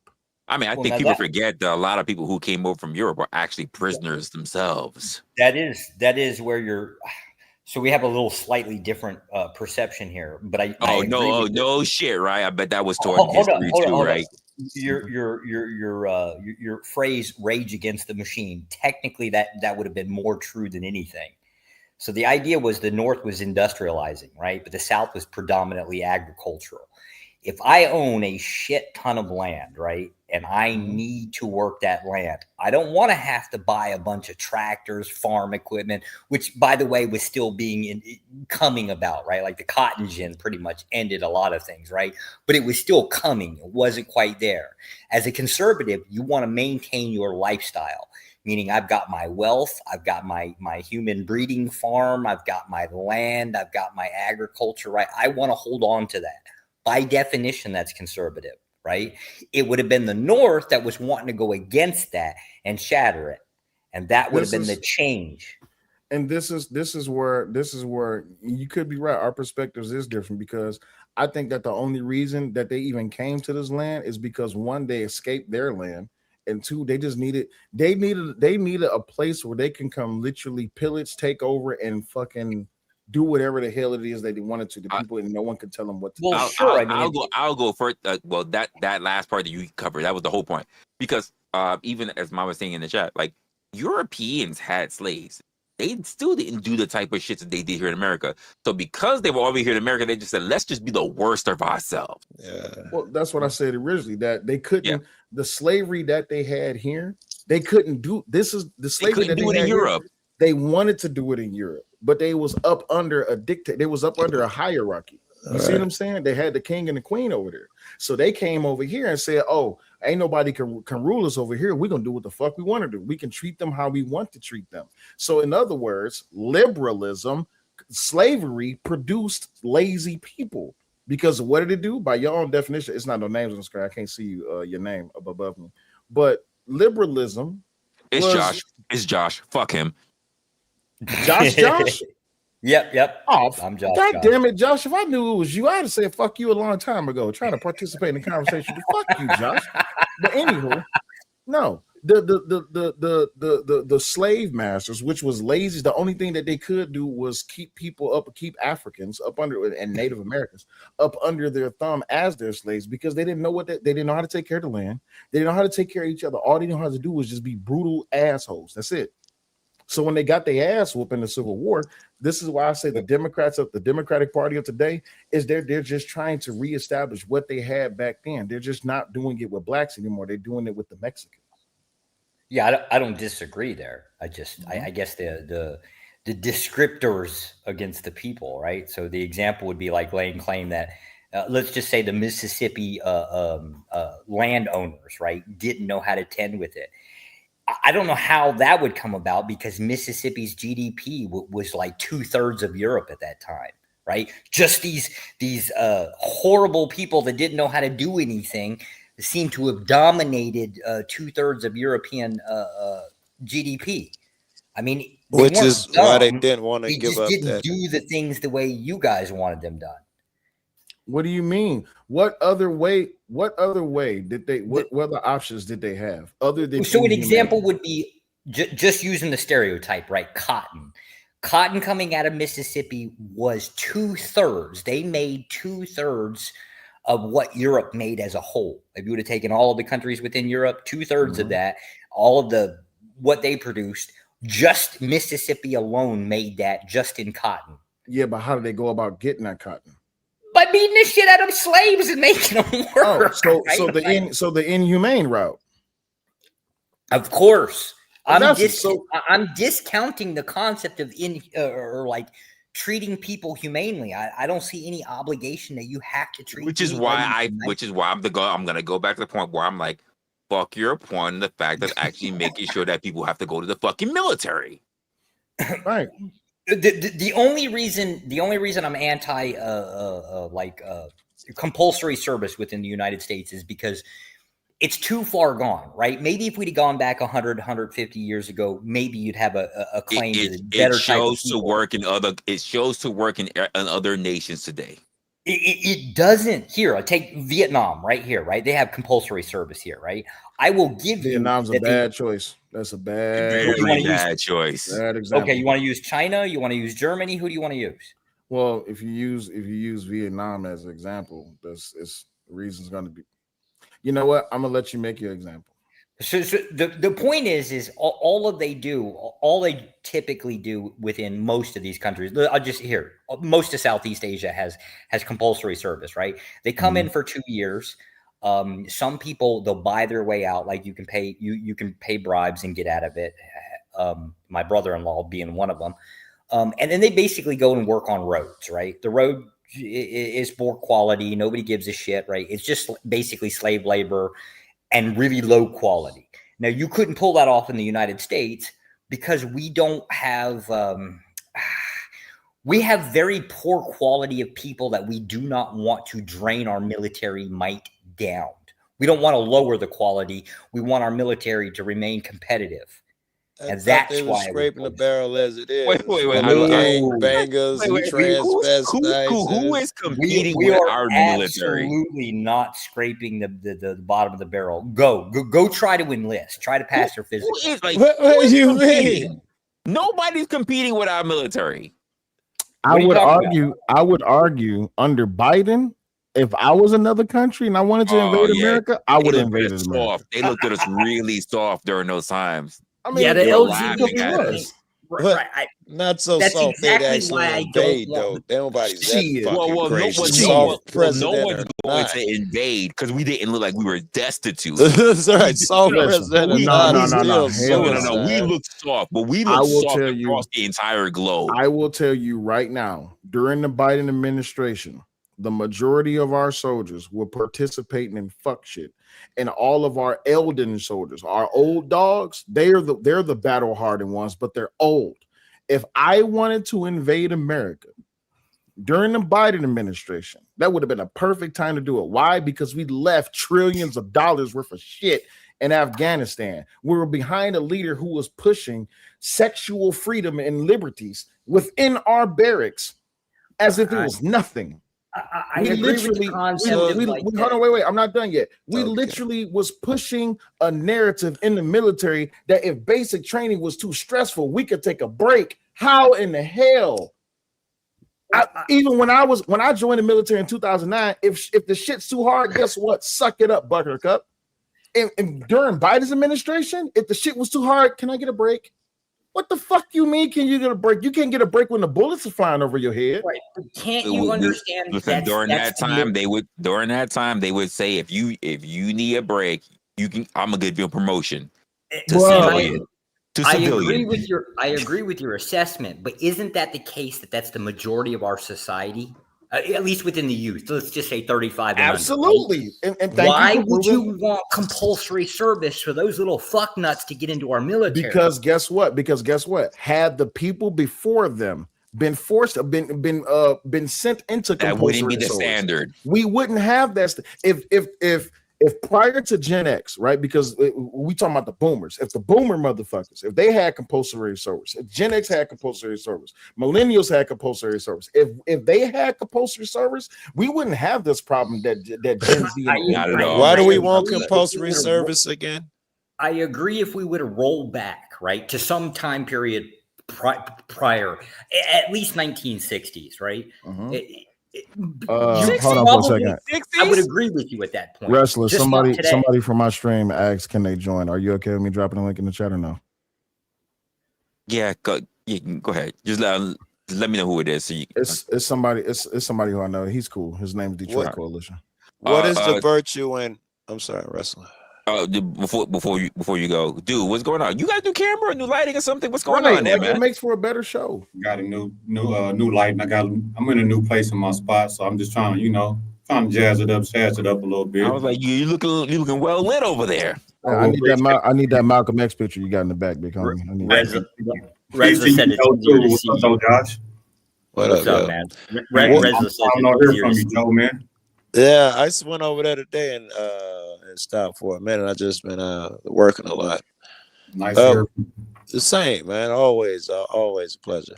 What is the Peace to you, argument? brother. Too. I don't know you, but peace to you. Also. What's going on, big homie? What is the argument for compulsory service? So Why do we want that? I think my argument is like the other countries do it, right? But then there was That's also a a big. horrible argument. Just like other I can countries tell do it. you my argument. I can tell you my argument easily. Wait. What, Joe? Why fucking ask me if you're just gonna say what you're gonna say anyway? My apologies. Go ahead. No. You already had a whole point. Go ahead. I'll give an argument out the big bro up there. Give his. Go ahead. Oh, I can tell you easily. Mike's going again, Resla. It was arbitrary to ask a question, Joe. I thought that was a complete answer. Other countries do it. I'm like, compulsory service is needed because we wouldn't have a pussyfied nation or a pussyfied generation without it. So you're not meaning that so much that we'd be able to fight better. You're saying that we'd be more menified. I would have gotten there, yes. Joe, but you said it was a dumb reason. Oh, don't worry. Here's what happened, right? What happened was we gave up on a patriarchal society, right? We switched over more to a matriarchal society, especially when it comes down to not having compulsory service. What we did was we made it okay to be weak. What is the price we pay though to be strong? And we're just talking about. Let me give that's right. Go ahead. You move forward. I would say for me, compulsory service is for like whenever our numbers are low, right? Whenever we in a bind and whenever we are low and whenever we at war with people and we don't have the right numbers, that's at least logical. Yeah, men need to stand up and be men, and if men don't want to stand up and be men, compulsory service, get your ass up. Yeah, I'm not really with that. I mean, that's really no different from having to say, well, our numbers is low because we just don't have the body, so we're going to do a draft. Versus other countries, right? Because it's something I already made before. You would have already men that's already in their mind while they're still in high school, whatever, that they're going to serve to get themselves ready. But on top of that, for those lazy people that even Josh wanted to mention, you know what's the one or two things when you go through that 1 or 2 years in your military, you learn discipline. When you come out, you're not the same lazy fuck that went in there. Why did he say he disagreed? I didn't get that. Why did he disagree? The so-called authoritarian. I don't have the authoritarian don't want compulsory service. That's crazy. He doesn't want it. No, but I'm saying why did you disagree with me saying because our numbers are low? You think so? You would disagree if we didn't have enough numbers to say like fight whoever. You wouldn't, as the person in charge, say, "Hey, we're gonna draft." Yeah, the draft is happening. Get up. You disagree with that, Resla? I'm saying we shouldn't have to just worry about a draft. That's not what I'm saying. It should be a part of your country's culture to make sure that you do. Again, what do we say? What you can do for your country. Mm-hmm. So you can do it. What, as far as my question is concerned, my question to you is: if our numbers are low and we're about to get into a big battle and we don't have people volunteering, I love that you say that, dude. How much has it been that our numbers are low that we had to institute a draft? How many times? How many times? I don't know if you agree with the scenario or not. That's all I want to know. We shouldn't have to wait for that. Because I'm asking you. Never mind. No other nation does it. Let me ask this, dude. Why is that a bad thing? You're Detroit, the guy you know, Detroit. Is that the guy you're talking about, Will? Detroit Coalition. Yeah. Yes. Well, welcome, Detroit. Why is it a bad thing to only say we should really have people in only if we're getting our asses whooped? So I'm going to answer your question, but then I want you to answer mine. I never said it was a bad thing. I said I'm for compulsory service, especially in the instance if our numbers are low. And I say that we should have it regardless of whether our numbers are low or not. You're dodging this question if you do that, though. Because he acted like he disagreed with it when I said, you said, no, I don't agree with that. And then you went on, but you're not saying why you disagree. That's why I'm asking you. Because when I first said if Joe just wanted to just kick in. I mean, Joe, did you just come up here because you want to troll me? Oh, I said you dodging his question. You did. Don't care if you're sensitive. Man. So Joe just came up because he wants to troll me. I got it. You made your point clear now. That's You still haven't answered this question though. Let's say he right answered. now, He answered. numbers His question, low. but answered. not for you, nigga. He But answered. you He don't have answered. to. He Oh, answered go the ahead. question. He answered the question. You just I want him did. to You didn't elaborate. like it. Did you hear the answer, dude? Yeah, I I heard did. the answer, but you just want him to answer. You want I'm him sorry, to elaborate. dude. Did you hear the answer? Repeat what his answer was. What I call you, Will? Yeah, you come over. What was his answer? I'm slow. Don't ask me. I can give you the answer. I'm literally stupid. Right? I tell people that. There's no way that Josh is giving. There's no way that Josh is gonna give a good answer for what I Josh is said. going to give you the wrong Resla's answer. It's all good. We can move past it. If don't know, if you know what I'm saying, it's all good. I just wanted. You let said me you answer disagree. Or due But- diligence. The reason he couldn't give a all whole answer Resla is is because saying is no, that hold on, wait, compulsory stop, service- Josh, don't answer for him. The reason that Resla couldn't give a whole answer is because Joe he cut him off. Nonsense. You did. You Because would have got 8 you more would have gotten options the You whole said answer. answer though, Stop. Will. You said he And gave the the funny answer part at about first, it, and then you dude, that switched. the funny part about it, dudes, before you even came in, I already answered that question. That wasn't the first time that question came up. But I can't even get there because you came in later, so I was willing to go answer it, but then Joe wants to do his shit. So He just So said you- that you. You just said he did answer it. I don't think he meant any malice by it. So do you want to give a shot at this? he does because shot he at did the it. question or He's what? done it twice now. Twice. It's all good. It's all good.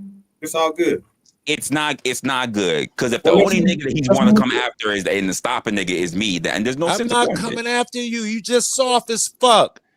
See, You didn't And answer due the diligence, question. did you I catch said it? There it is. See, due Nigga diligence. shit. Did you catch it? nigga shit, So, nigga shit. I'm gonna try. We're gonna try this again. Nah, dude, ask your question and then wrestler. Let's get the whole answer without nigga shit. So what I said was I'm for compulsory enlisting, especially in times when our numbers are low and we're going into war. Resla said, I disagree, and then I didn't hear what his answer was, so I asked him to reiterate it. There you All go. right. So here we go. I said, here's the reason why I'm disagreeing. I said, because just like other nations that have people that turn around and serve their nation, even if you do it for a year or two, they do this coming right out of high school. Even if you have, quote, the lazy fucks that Josh, who's the authoritarian that has a problem with this, these people can still become very productive members of society because one of the things that you learn coming out of any military is that you learn discipline. Hold the fuck up, Will. How is that an answer to my question? I'm talking to my daughter. I can't answer. I can't talk to you right now. Give me a second. Yes, I would like it to be. You may not like my answer, but I answered you. Can I over summarize it pretty please? Sure. Just to make it simple. Sure, 'cause I just don't understand what you're saying, but okay, maybe his position is basically he supports the idea of constant compulsory service. This doesn't mean during an active wartime, right? It's just everybody goes in, serves X amount of time period, year or two, whatever it is. Everyone does their time.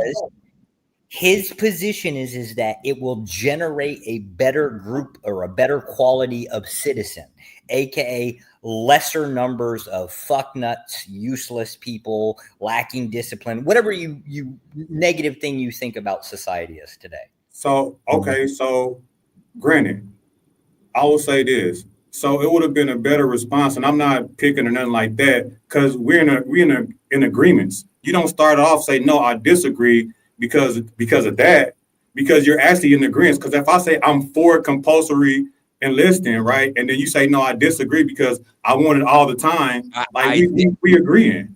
I said I disagree because I do not want it only for one time. That when we're saying potentially we're getting our ass whooped, and that's when we need numbers. Right, but that wasn't my answer. I said I'm for compulsory enlisting. That was my answer. I know, but you started it. I disagree.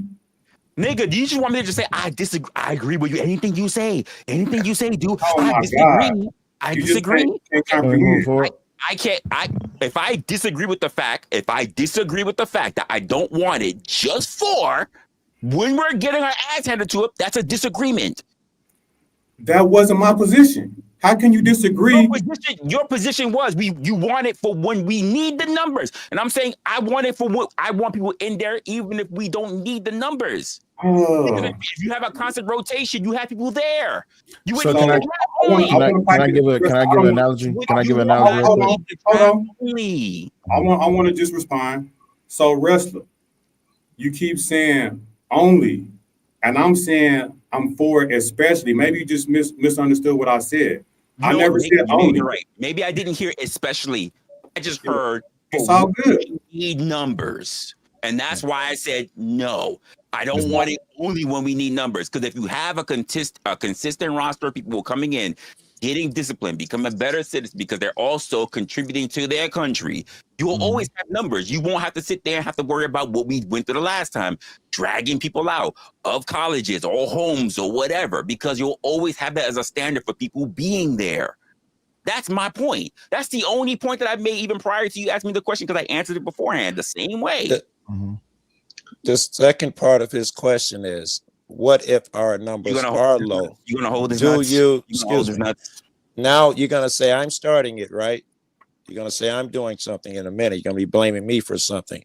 The second part of his question was that, dude, what was the second part of your question? He don't know, because you know what? Y'all already handled it. Why does he want to go back into it? We can move on. We literally can move on. Yeah. Hey, Resla, I like to ask you. If there was a second part, honestly, I don't remember. I said because especially.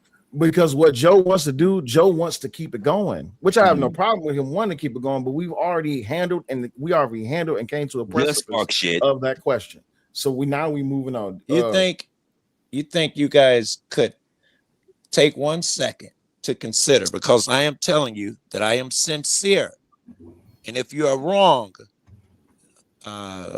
could you take a second and see if you're wrong? See if I have something valid. How about this, Joe? You're right. Whatever it is, you're right. I want to be effective. I want to get past it. No, I asked for sincerity. Not this. You're right, Joe. Whatever it is, you're right. Be blaming me for whatever's going on. Whatever it is, you're right. I just want to move forward. I get it. I was asking for a chance to ask a question. It's your show. If you say no, the answer is no. Continue. Whatever it is, Joe, you're right. Whatever it is. Cool. So, Detroit Coalition, you got a question? Detroit, yeah. I was just going to ask, what about, I mean, honestly, you talk about, if we did have a draft and everything like that, what about the economic impact, especially considering how our economic environment is right now?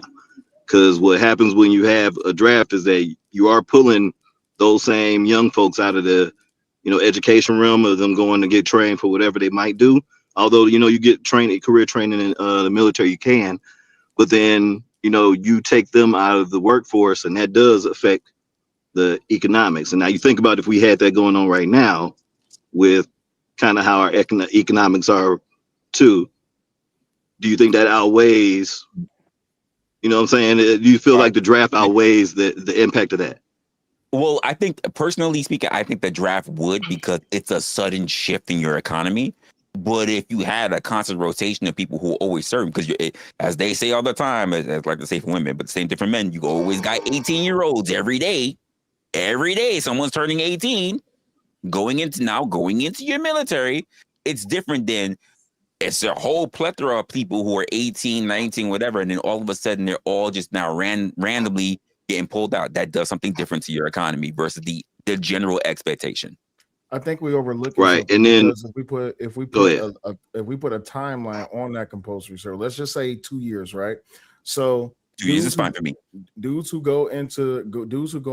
Men and women who go into compulsory service at 17, when they're 19, they get out, which means you have a fresh batch of 17-year-olds is getting ready to go in. Those 19-year-olds, when they get out, they now have one discipline, they have experience, and they can go into the workforce, which makes them better because they're already disciplined, they're organized, they're ordained. Like all of these great things is happening with these 19-year-olds. They're going into the workplace with a mission and with a purpose. They're not going into the workplace just to get a check.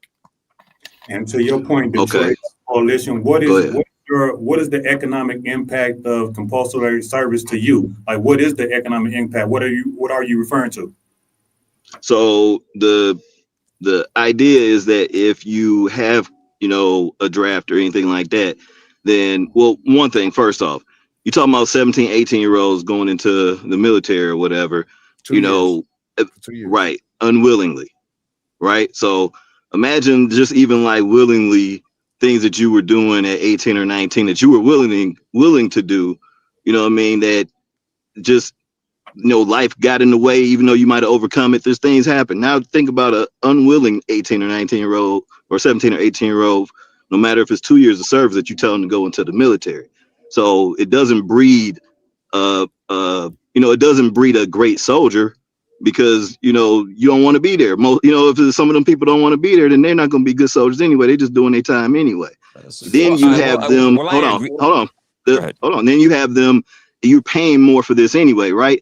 So if you have a draft, that means you have a lot of people that are in the military. And the military budget is already I'm gonna finish up with this. Our military budget is already the biggest expenditure in our budget, right? Yeah, but you keep using the word draft. Draft and compulsory service, 2 different things. They're 2 different things. Okay, explain to me the difference then. I apologize. For instance, you have other countries that have it that the moment you turn of age as being a man, you can say 18, it's already expected you're going to serve a year to 2 years in the military. It's already expected. No one's just dragging you out your fucking couch because we're at wartime. That has nothing to do with wartime. It's not a draft. Okay, I do apologize then. So replace everything I said with compulsory service anyway. I do apologize. Right. It's still somebody unwilling. It doesn't change the fact of it's unwilling. Somebody unwilling that is forced to do it. Right. Go ahead. But I also want to make a second point to what you're saying here. Not everybody, even if it's a compulsory service, right? That doesn't mean that you automatically make it to the military. There are still people that just can't meet a physical test, or they're disabled or whatever. They don't get in. Right. So what happens in compulsory, and this is because I'm running purely on speculation because I don't know how Korea does their thing. But let's just say 17 years old, you have a military, someone who's going to be capable of becoming a soldier in the military. They're in compulsory service, and then you have someone who's not capable of becoming a soldier in the military. They're also in compulsory service. After those 2 years, the person who wants to stay in the military and soldier on, they're going to stay. They're going to re-enlist. Okay. But the person who's not willing to become a soldier, they're going to go into the economy. But guess what they're going into the economy with? Organization, standards. They're definitely have better. They got respect of authority. They have they. It's a lot of things that they pick up in those 2 years. You got to think basic training, depending on what your MOS is. Basic training at minimum is only 11 weeks, 9 weeks in some cases, 15 weeks depends on which branch you're going to. But you're talking about 11 weeks of basic training. And then you're going into AIT. After you go into AIT, then you go to your duty station, or you go to your basing station. Once you get up out of your basing station, you're ready to go home. Once you leave, who doesn't agree with compulsory service? I think there are arguments against this still. I'm opposed to it. Okay. I'm opposed to it. I want to hear them, because you started with economic, but then you didn't make the case for it. I gave you a chance. You went somewhere else. I think that's because he was running. Let me first start with the economics. Hold on, wait. I think that's because when he was using the word compulsory service, I think that's because he thought it was draft. So he said that's why he said erase everything I said. Yeah, not everything I said, but just replace the draft part. It's the still sentiment that I'm saying is what I feel about compulsory service. It's the fact that one. Go ahead. Whoever was about to interrupt me, you can go ahead. Go ahead. No. Detroit. That's Josh. Fuck Josh. It's okay. Go ahead.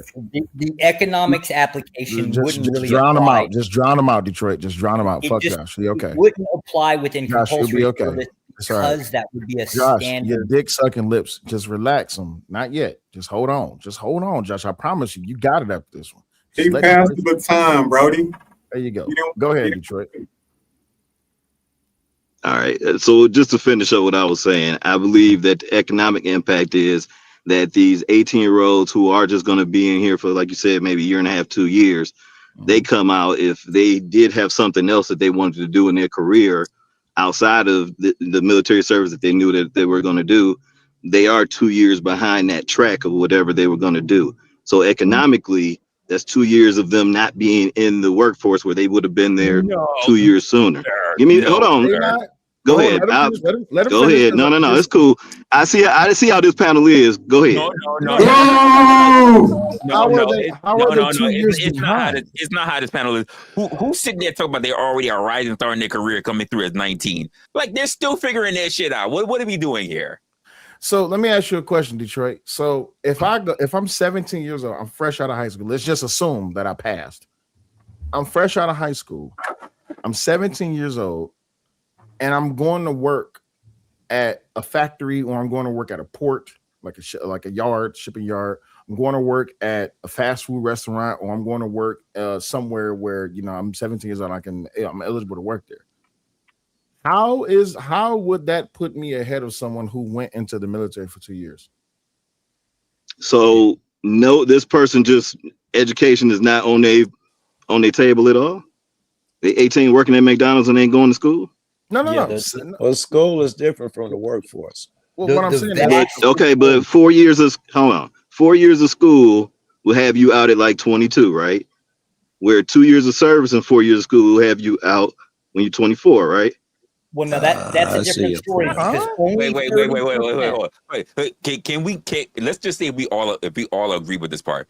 How many times have we seen people that go to 4 years of school and then they come out into the real world and they don't know shit because why? Their school education doesn't have anything to do with real life experience. They working at fucking Starbucks and got a goddamn degree. Like, it would be a significant economic would not matter because only 30% of males within the United States actually. Coalition, that is you. I knew that was you. Yeah, his argument still holds. So. How does his argument? But remember, the analogy is this: I'm 17. And I just graduated. 19. Right, I'm 17. What large career are you already stacking at 19? No, the question is how much of an economic impact would it do? Let's grant him that it will still be minimal, right? It would still be minimal. It's minimal, but it's not substantial. It's nothing to cry about. So I'm just grant it to you and say yes, but it's not hurting the economy in no substantial way. I mean, you're gonna have 20s. 30s and people who already were entered. Like it's not like everybody turned 19 at once. But here's the thing: we're comparing. It would have an impact, just not on the individualistic, right? So it's not like because the person's taken out of the economy for like say 2 to 4 years, whatever the compulsory. But we're only talking about those two. That's not going to be an impact. However, those two. Yeah, okay, just those two, right? But that's not going to have an impact. What is going to have an impact that's is the point. Now you're shifting industries. So instead of trade schools, instead of trade schools doing the training, now you're using the government to do the training because this is what Will's done that before. No. What is the difference between, let's just say, a truck driver? What is the difference between one of these truck driving schools that help you get your CDL versus, and you're paying for this, versus the government doing it for you and giving it to you? We're talking about job skills. You don't think that they were training people to drive trucks in the military? Yes, they're going to teach you. They're going to teach you within the military, meaning you're not paying for the military to teach you. They're doing that because that's what the military does, right? On the industrial side, now instead of those schools, those driving schools that are out there, right? They're now in decline because the government is now doing that. Oh, so you would rather people go in the debt? So there's because we said from 17 to 19. So there's no 20s. There's no 20 to 50-year-olds who can fill those jobs. Is that what we're saying, Josh? It's not filling the jobs. It's the industry. It's like taking but the industry.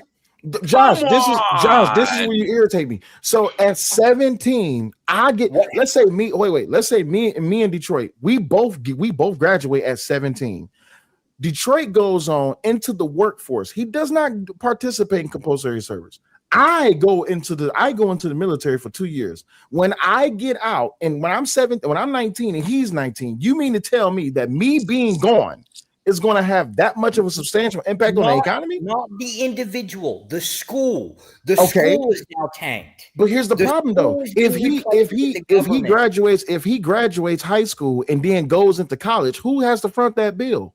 Who? Okay, within your framework, what you're describing, who teaches how to drive the truck? The military? In my instance, when I go to the military at 17, they're going to teach me how to drive the truck. When he graduates from high school, hold on, wait, stop. When I graduate high school, because we both graduated at 17. When I go in the military is teaching me how to drive a truck. When he leaves high school, he's going to go into the trucking industry. He's going to have to learn, which means he's going to pay for a class or go to school, right? Okay, that's the impact. But this is my thing. I can tell you where you're wrong on that one. I can tell you where you're wrong on that one. Because not everybody who goes into the military drives a fucking truck. Thank you. Correct. We're going to add other industry. Correct. Which is my point. It hurts the college industry. It hurts the college industry because you know why? The military was actually teaching people how to be nurses and be doctors. Thank you. And what is the college industry doing? It's teaching these motherfuckers how to be dumb. Right. Okay. But you're now basically becoming more socialistic because now the government is teaching these trades and not those schools. They already have been. Oh my God. They've always been doing that. So Josh, you're trying to introduce service. Everybody goes through it by that definition. Josh, what you're trying to next thing, minimal, man. We'll give it to you, but it's minimal. It's not enough. No. Hold on. That is going to be multi-million-dollar. That's going to be it's going to be a multi. We've always had a military. We've always been doing this. Do you think that there were people who learned how to be photographers? People who had learned to be nurses during Vietnam and had no fucking prior desire to want to do so? What the fuck are we talking about here? Because it's an economical impact. Josh, how much debt has the country accumulated because of not government schools? All right, Josh. Quick question for you. Name me a trade that's not in government. Oh, everything's in government, right? So what the fuck are you talking about? Exactly. You're going to also have a so government. What are you talking about? Because the difference is now you're making it compulsory service, meaning You it is obligated. Oh my God. Josh, can I present a different argument? You guys here. If it's the case that 20,000 people just take the bare minimum, don't make his case. I'm tired of Josh. 20,000 people do not go into truck driving school per year. Instead, they go into military service. And military service, they teach them how to drive trucks, right? Versus the 20,000 that went into that school. Thank you, Joe. Not all. That school. It's an impact. So, but here's the thing, Josh. Those 20,000 people that went into the military, do you think that they're all going to just learn trucking and just go, or are they going? Okay, so wait, stop. They're going to learn something else, right? No, I'm using the one example of truck. No, listen to me. I am not talking about everybody's going to be a truck driver. I am naming due diligence. You see why this is important? 30,000. No, it's really not. Detroit Coalition. You see why this is important? Because niggas think that just because we can go to the army and learn how to drive trucks. You might get into the army and be like, well, damn, I might be a good electrician. Damn, I actually might learn how to do plumbing. Damn, I actually might learn how to do build. Okay, on the government's dime, not on private industries. Okay, so now we get wait, stop. So now we get to the important part of the conversation because now we can finally move on. When you said an economic impact, would you think that this would be better or worse for the economy? Worse. Privatized industries get replaced. Privatized industries get replaced by your government. So I want to get hold on, Josh. Let me speak to what you said, right? So let's say at the age that we're talking about, 18, you graduate high school. Instead of going to straight trade school and learning the trade, you go to the military, learn the trade, and let's say you come out and continue to trade. So the trade school itself might fall off, but still the industry of driving trucks is still booming. They're still getting their people. The trade. So the only economic impact is on the schools that would have trained them versus the military that trained them. So you're right, it is an impact, but the question is to what degree? Minimal. No. We are talking about socialism now.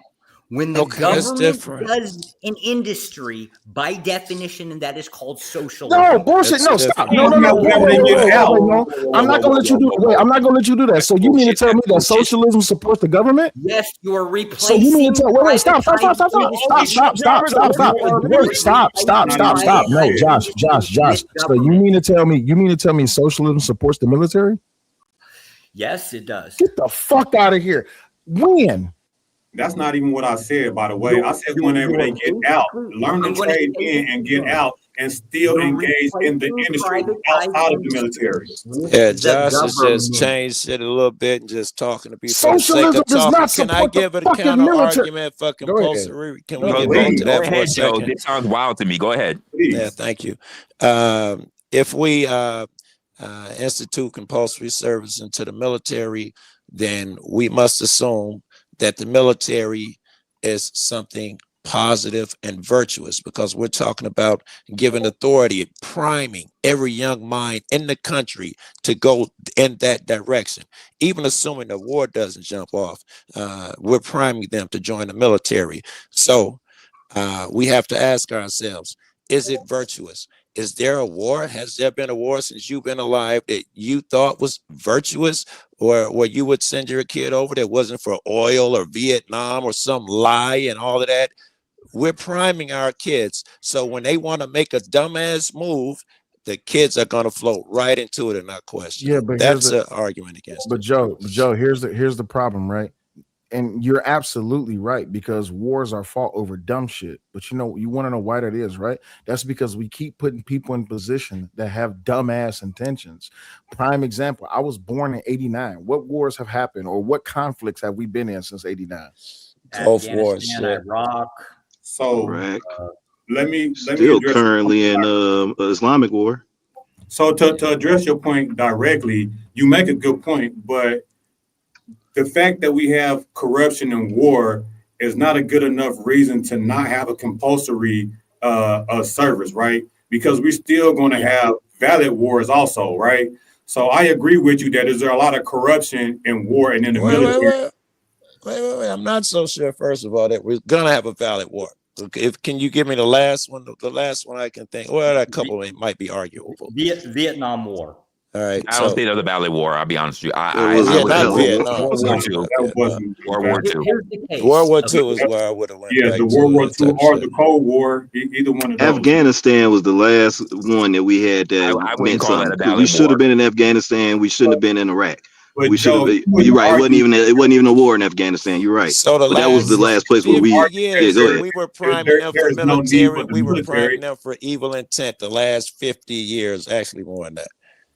Evil intent, you say? Yes, we're saying that since the first war, the World War II, to 45, all the wars since have been evil political bullshit, and we're filling it with our kids. All wars are political. But that's exactly what I said earlier when I talk about propaganda. There has not been a conflict that has started without the only one that I could think of, which is still a bit of propaganda, is Japan bombing fucking Pearl Harbor. Outside of that, I can't think of nothing else. But that is it. You're right. Just to wrap it, right? Because what you saying, what due diligence is saying, and even what Detroit Coalition brought up, there is no such thing as a good war. I don't know if people really understand. Like, I'm trying to keep this as terms of services safe as I can because appreciate that.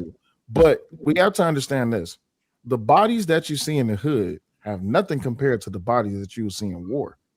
When you're talking about people getting blown to bits, when you talk about people coming home and having various kinds of traumas that you can never describe, that the only thing that they want to do is shove pills down their throat. Yes, I understand your argument as to, we don't want to send our kids in this, but guess what? I could also make the counter argument. I'd rather go fight in a war to make sure that shit does not hit my sand, does not hit my children. I'm not sure that we're not doing that now without compulsory. You let the kids that are idiots and fathers and daughters who want them to go, you'll have enough numbers we always have. Why make it compulsory and make everybody that choice? Josh, let him finish. And have to join that thing if we consider it evil. Got you, When we because don't have to, because got you. it And works as it is. this is what due diligence brought up earlier when he said about the number of bodies, right? So if we don't have a number, enough able-bodied people, Right. enough soldiers, guess what country we are? What? We're a country waiting. We're literally spreading our cheeks every day and saying, please come take it. So Will, let me buttress that point, because we're looking at compulsory service as also going to war, but we want to be able to defend ourselves also, right? That's just to buttress yourself. Go ahead though, Will. So it's not necessarily sending them to war. Never even made the argument of compulsory service having anything to do with conflict. Out of the 20, to add to Will's point. So because you're right about that, and this is why my point about saying if we always have people coming in as a compulsory service, right? There will not be a time where other countries look at us and say, look, the numbers look the numbers are down low now. They have the ass cheeks spread open because we always got somebody fucking ready. But look at. But we don't fight wars like that anyway. I mean, y'all sound like y'all giving up checker pieces. Like we don't fight wars like that anyway. Well, the reason why our military is as good as it is ain't because of the numbers. It's because willing people have signed up to be the best of the best at kicking ass. That's why our numbers were good. Now, when the numbers drop, usually there's a reason that has to do with diplomatic reasons, because when people know that they can't trust the people that are in power, why would they go sign up for the military? Last thing I was going to do in 98, well, I almost did. It was before 9/11, but I almost signed up for the military or whatever, and I was kind of glad I didn't, because I probably would have been over in Iraq, Afghanistan on some dumb ish, you know what I'm saying, that didn't have nothing to do with us or whatever. So go ahead. Coalition, let me tell you this. Do you know when our military changed? Changed as far as what? From what? As far as how the type of soldiers that we produce. No, tell me. Vietnam. We got our ass handed to us. Not because we wasn't properly trained. It's just we was outnumbered. These motherfuckers was different. Okay, we went into an environment we thought we was prepared for. We went over there and got not only our ass handed to us, but it also fucked up our brains. You gotta understand, these motherfuckers was participating in trench, not just trench. It was digging holes, bro. But Will, you agreeing with my point? Here's the part that's really important as to why we're also getting our ass whooped. Not only with numbers against us, but also prior to the Vietnam War. What was the last war that we actually had as a country? We weren't ready. We haven't declared war, but we have been at war since 95% of the inception of the country. We've been at war. I don't know about that part. No, sir. Prior to Vietnam, the last war we actually tried to participate in was one against ourselves, having different fucking coats. Right. So, but here's this is the reason why I said this is your coalition. So we needed our asses kicked. Vietnam had to happen. Lord, no, I'm just being honest. Vietnam had to happen because I think it had. Oh, go ahead. I'm sorry. I didn't mean to cut you off. Vietnam had to happen because we needed to lose so damn badly. We needed to change up our training strategy, our whole entire training regiment. The dudes that came back, it was the dudes that came back from Vietnam and that was teaching our future soldiers. They wasn't there to give you the pity party, put on a uniform, carry a rifle, march at 1, 2, 3, left, right, left, and follow this command. No, it was fuck that. You get over there and you kill. Okay, ain't no waiting for all of this, that, and the other. That shit didn't happen until we went back when we went back in Afghanistan with the whole rules of engagement dumb shit. And I can tell you right now, that rules of engagement shit is dumb as hell. Many of people have died because we had to wait on rules. I think you're saying we got the coldest military period, and we did it without making it compulsory. We are untouchable as it is now. However, if you make it untouchable, and I think it is a sin, I don't want to go to Vietnam or whatever war. I certainly don't want my kid over there because we've deemed them as evil freaking wars. And you're saying it's worth it. For what? Because we always got the hottest military. Why are you going to take away my right and make my kid kill people? Yeah, and them dudes came back and we ain't had the hottest mental health for them. Yeah, I got it. You know what I mean? We barely, take care of the military now, and we sending them over there to get tough. You know what I'm saying? So no, the military, like no matter what, like it's a last resort. Like, you know what I'm saying? Diplomacy is the reason why we haven't had to have a whole bunch of boots on the ground, like we would back in the day, where like Vietnam, it was guerrilla warfare. So they were boots on the ground, getting people out of huts and stuff like that. But ultimately, that became one of those wars that its impact was more. It was bigger on the political scale at home, where people weren't gonna like just sit back and not say nothing about their military members going to get blown up. It used to be a badge of honor, right? So to the point that you was making, Joe, I agree. That's why I said, really, especially when the numbers are low. So let me ask you this. Are you for, let's say our numbers get down to like 30,000, would compulsory enlisting then be, acceptable for you? If our numbers— That's a great question, dude. And you already asked it. Your initial question had two parts. Would you make it compulsible? And what if our numbers were low? I was trying to remind us that there was still more about your question, and we just got back to it. So God bless, everything worked out full circle. If the numbers were low, I think not just numbers low. I mean, we're in danger. I don't give a fuck about some politicians saying our numbers are low. If we're in danger and shit, yeah, I'd probably make it compulsory. Yeah. Indeed, you made some good arguments still, but I was just wondering because I'm the same way too. Because go ahead, Detroit. I'm sorry. I was gonna say it depends on who's in leadership. Because if, for God forbid, if we got a Trump or a Netanyahu in office, hell no. Nope. Yeah. Sorry. Yeah, right. We just over there killing people. Office.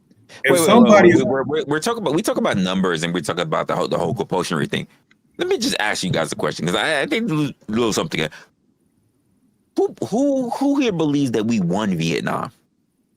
We lost Vietnam. Nobody here, I'm sure. I can absolutely demonstrate how we won Vietnam. Maybe somebody. You can't demonstrate that.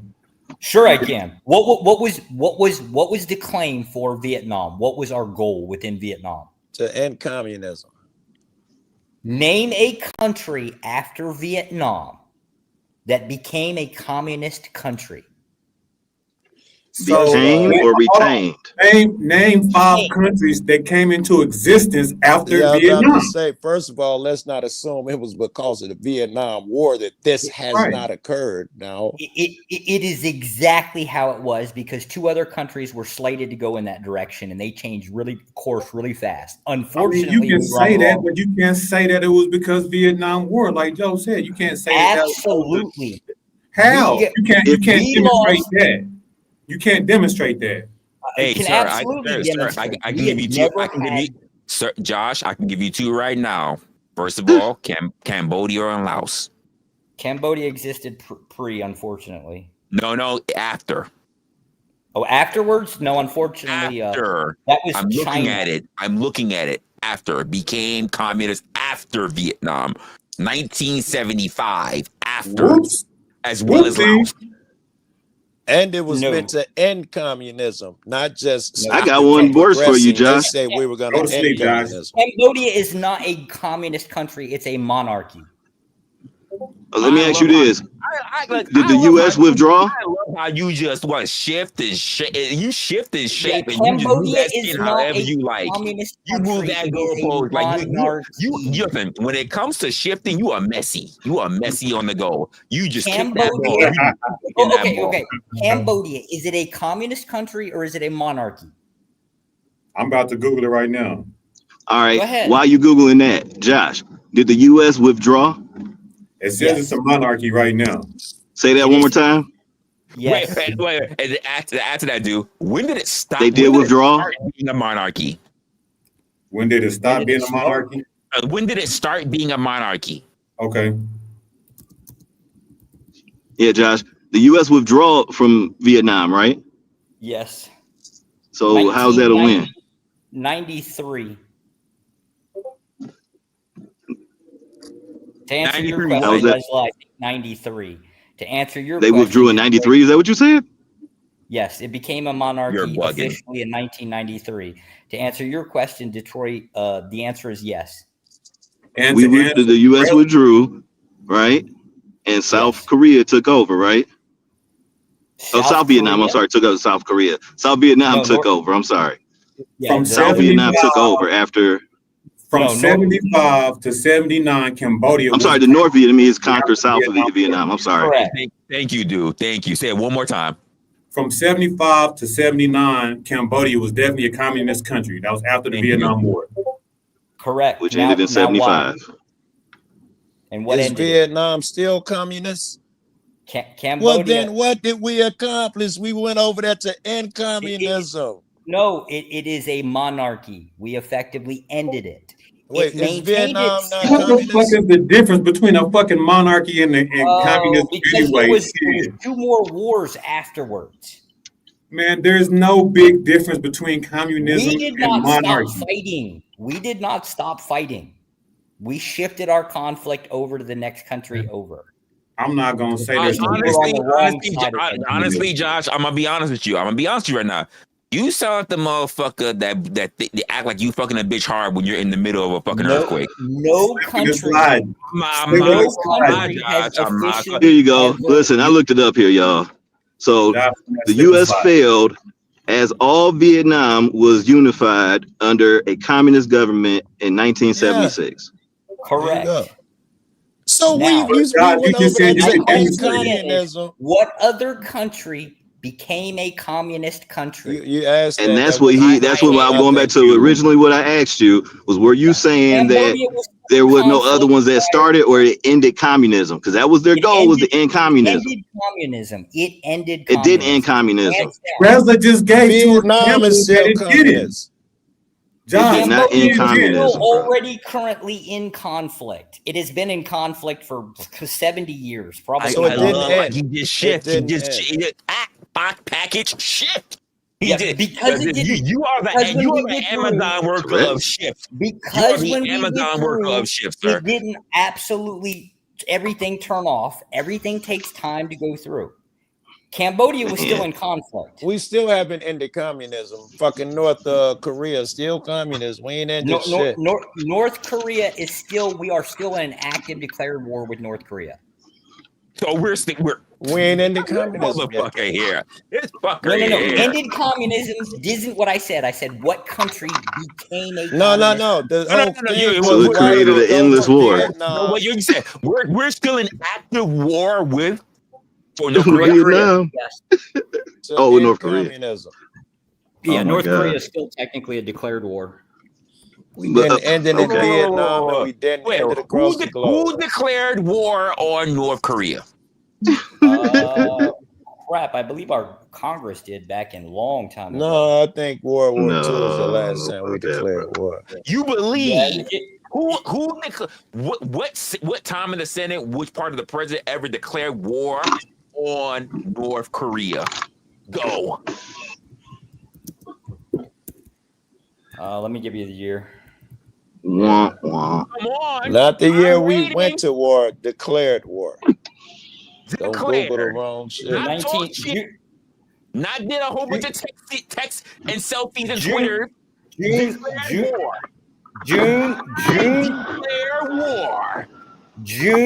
25th, 1950. What happened then? That was when the I guess officially is when the declared war of North Korea happened. I'm the wrong one. I'm gonna look it up right now, Joe. Yeah, it sounds like you skating, bro.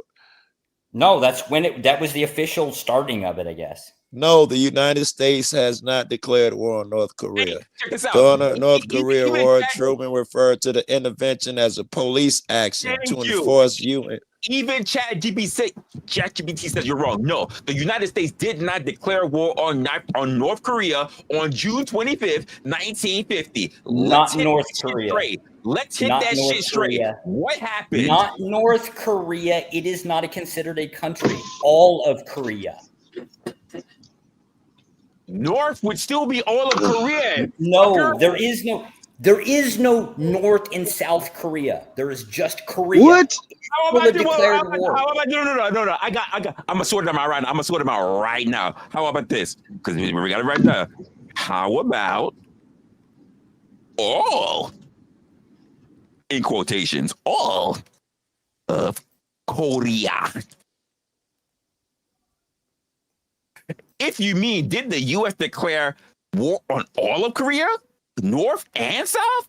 The answer is still no. I read no on answer Korea. is Didn't I yes. read Korea? The No, it was answer called a is police still action. No. No, it was called a police action. Mm-hmm. And the UN authority, blah, blah, blah. By the way, Two as it writes strikes.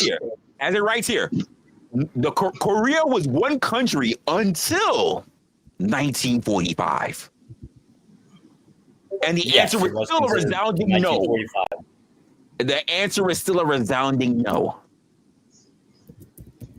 That is not only ChatGPT, but I just looked up on Google. The answer is no. It's okay, Josh. It's okay, man. It's all right, what bro. about the American argument that you was making earlier?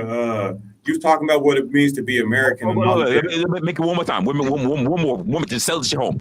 It literally says the U.S. has not declared war on any country since World War II. Declared. Yeah. Josh Correct. don't know what the fuck he be talking about. Leave him. Josh, go to sleep. Fuck. I've got the bill right here, so I don't know what the hell. What's the deal? Google chat. You've been arguing. You got the Trump book, the deal? Yeah, I've got the bill. What the fuck is the deal? You got the kill bill? Kill that bill. You know, I don't know what you looking at, bro. There's no killing it passed. He got the common rapper with no condom. Raw dogging it, boy. Yeah, short stroking it. You might want to look up the congressional bill. It is a declared war. Look at him. Yeah, I can still get it up. Look, I can get it up still. The only bill to Resla, bring up one of your prior topics, please. In 2024. I don't know what the status Oh is. man, fellas, hey, thank you for having me in here, Resla. I'm about to get out of here. Y'all have a good night, man. I appreciate y'all. I might pop in again. This shit was dope. Peace. All right, y'all. He certainly added to the fucking conversation too. Indeed. What we doing, Riz? I thought you was talking about America. It's been and all that. voted on every couple years. We've been all over the place. Guys, give it up. Hey, by the way, you're talking about Truman, right? You're talking about your nice little, yes. your nice congressional bill, your nice little just congressional enacted. bill, right? Guess what? Truman bypassed Congress. Yes, in That means June there was 27th. no declaration. Yeah. The declaration came afterward. I believe it was June 27th. I think. Motherfucker here. I swear. Yes. Just because He gonna be right. the way you want it to. Just because a war does not start on day one the way you want it to does not make it a legal war later on. It literally says right after that, by the way, Josh, Congress later funded, but did not actually do a declaration of the war.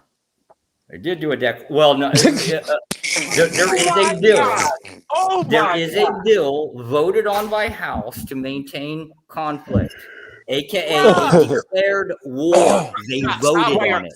Stop. Wait. Hey, stop while you're ahead. Stop. You're done. Stop. Yeah, it's still a declared war by majority vote. It doesn't change the fact there is a bill that maintains this.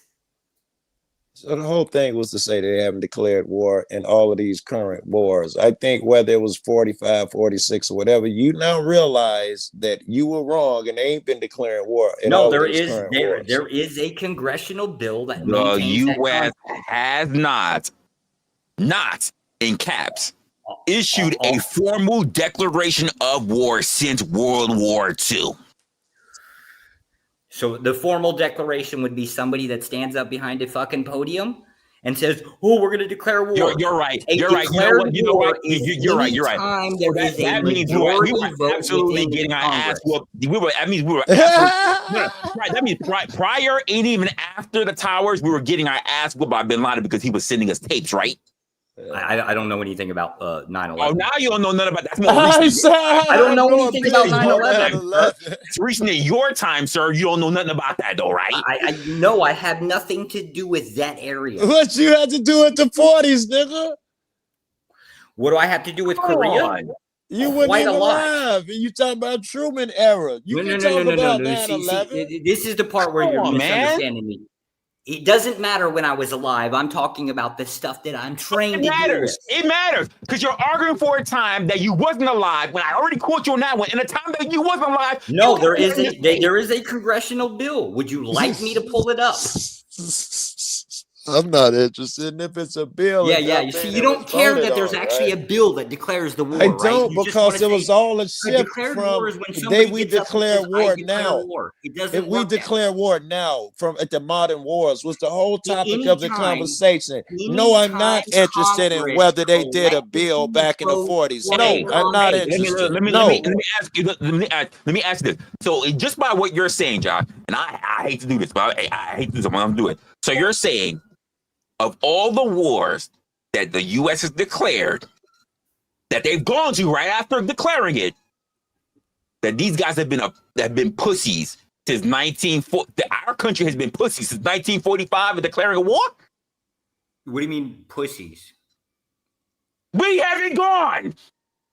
What do you mean? We're still We stationed doing the in. Bin Laden take me. I'm gonna fuck you up when I see you, nigga. Like, yeah, Go back and ask. but he never went. Without all of the drama, Resla, ask the question again. Have we gone across those shores to whoop the ass? On Korea, yes. Name it. What year did we? When? What year have we had When? conflict? When have we gone to the shores to whoop that ass? 1951, 1952. We went to Korea. What was it, Korean? We're still in Korea right now, you idiot. I wouldn't say we're at war. We have an active military. Say in that again, Korea. Joe. Say that again, Joe. Yeah. You think we're at war with Korea right now, though, Josh? Yes. We are We are? technically at war with Korea. Yes. Technically, you think I meant, are we technically at war with The Korea? last Is time that what shots you were thought? fired was like 2 years ago. Josh, are we technically at war with Germany? Because you know we got bases over there too. No,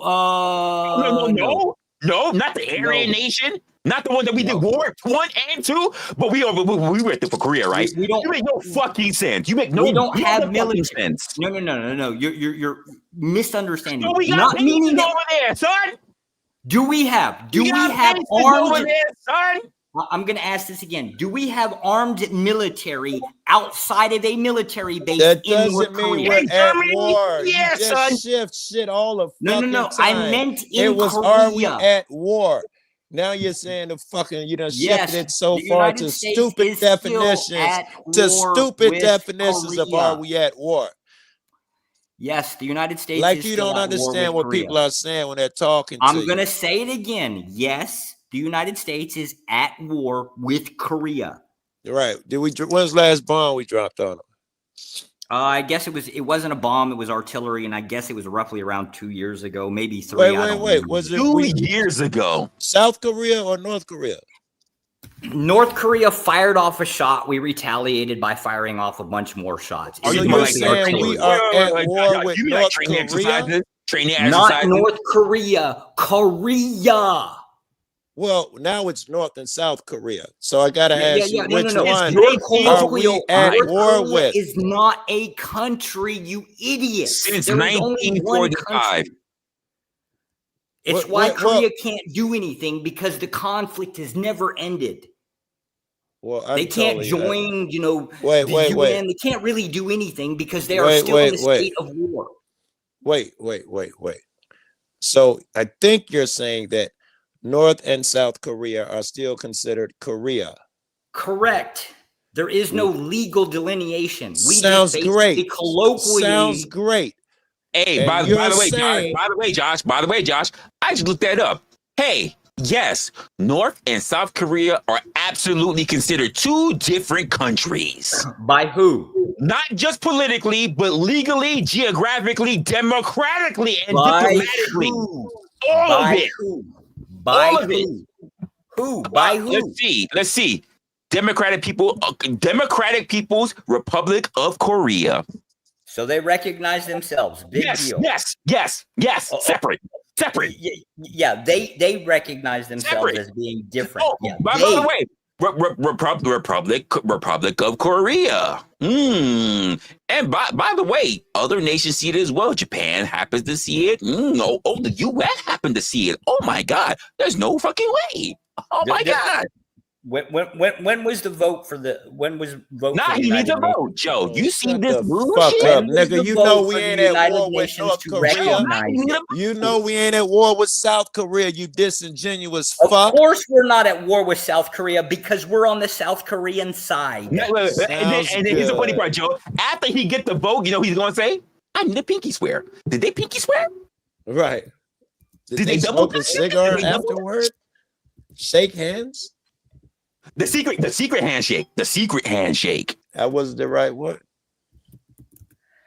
And you know we're Come not on, at war man. with North Korea because because we'd have battleships over there. That's how we could characterize where we're at war. I'd appreciate you not being such an asshole and take the shit for what I mean it for. That way you can act like you're at least sincerely trying to understand what I'm saying. Yeah, the closest you're going to get to it is in 91. I'm the not United interested, Nations. bro. I'm not interested. The You're the United guy who Nations just said we're officially- at war with Korea. We Why am are I at even war with listening North to Korea. you? What are you talking You about? know we ain't at war. Ain't no ships over there bombing nobody. It literally There are says actually two ships. the United fucking States stationed in North fully Korea. recognizes North and South Korea as two separate, distinct No, countries. not fully recognizes, temporarily for It the says purpose fully. of a It says peace. fully. No, It says your Pinky chat swear. GDP says fully. Oh, well, The let legal me declaration do of it. it Let me is do it. temporary. Let me do it for you. And let me guess. After I do it, after I do it on Google, that's not gonna be enough. After I do it on Wiki, that's not gonna be enough. Well, how far you want? Pull Ready? up the Ready to? You pull up the UN. Right? 4chan, right? You need 4chan, right? Oh no, 4chan is like propaganda because Pull up- Japan, China. pull Like, up I get. the UN. How far you want to go, nigga? I get it. Go dance around, monkey. United Nation, pull it up. You heard me say Says it, the man chasing fucking rice paddies on your motherfucking Google. the United Nations- On your Google, yes. These United States recognizes both North Korea and South Korea as Pull up separate the bill. What does it say? entities. What is it? Pull it up. Oh What my does it God, say? this Pull up guy the bill. here. What does it say? Joe, this is why I have to say all the time, there's a difference. This is why I say all the time, Joe. It is better to be effective rather than to be right. Because motherfuckers will go to the grave to try to be fucking right. Yes, which was I was trying to make a point, and you strayed from it. If I said we're at war, I didn't mean technically and all of that. You didn't have to bring that up to sidetrack from my earnest point that I was trying to make. If I said America is we're democratic, we're a capitalist country. You say no, we're not because we have a socialist program. You understand what I'm saying? If I say the U.S. is capitalist, you're an asshole if you say, well, technically the U.S. mail is socialist.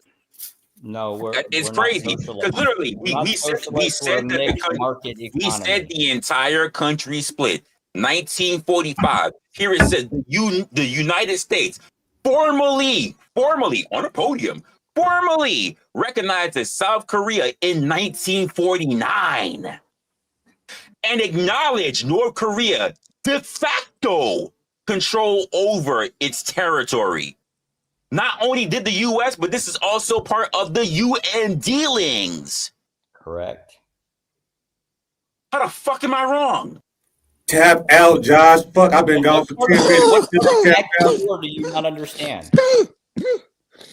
The United States recognizes the South. Big whoopee. What does that mean, shit? We're on that side. Of course we What I recognize mean, shit. I need a pinky swear. I need the secret handshake. I need 5 delegates. Oh my lord. So Come North Korea, on.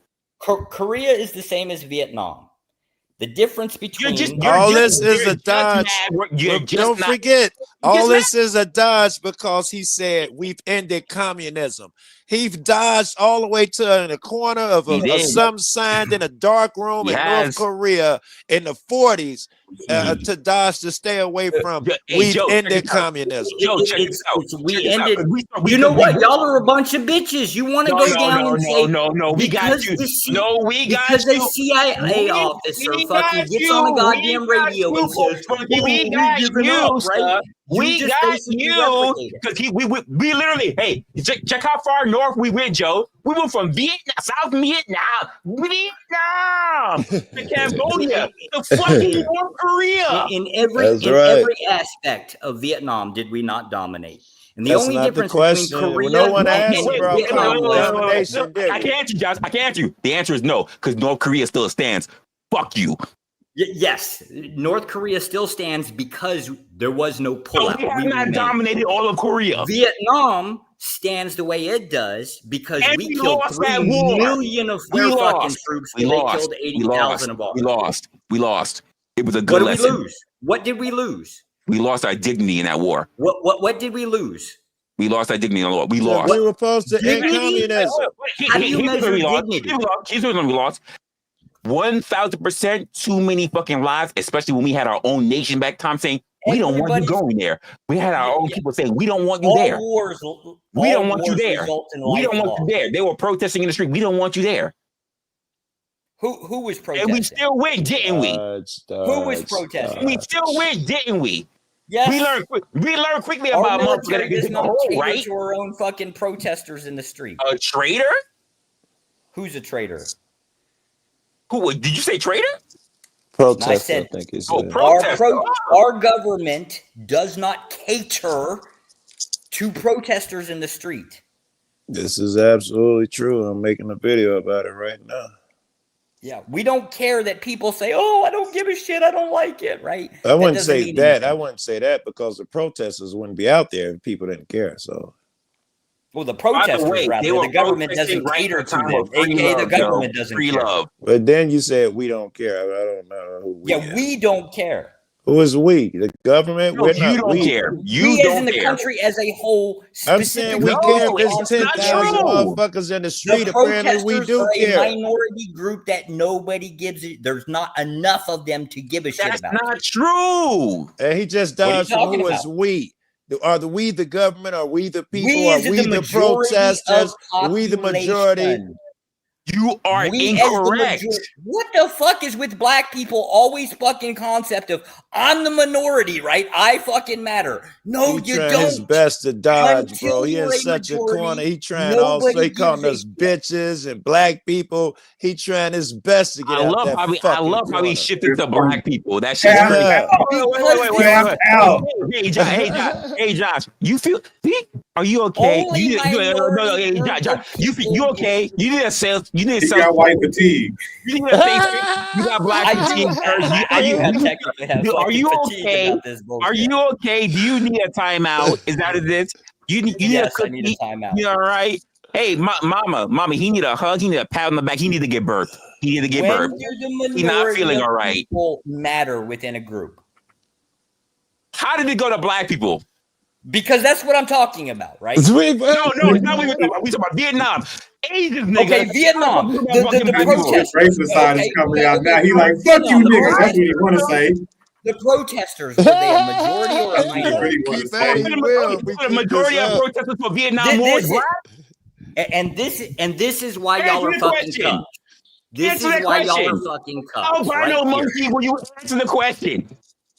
I'm trying to fucking ask the damn question, right? Wait, during the 60s when we were going up fucking war, are you going to be the majority of fucking protesters who were black? Minority or the majority? Were they black? Yes, there were some black people. So the ones protesting during the Vietnam War were majority black? No, nobody was a majority black.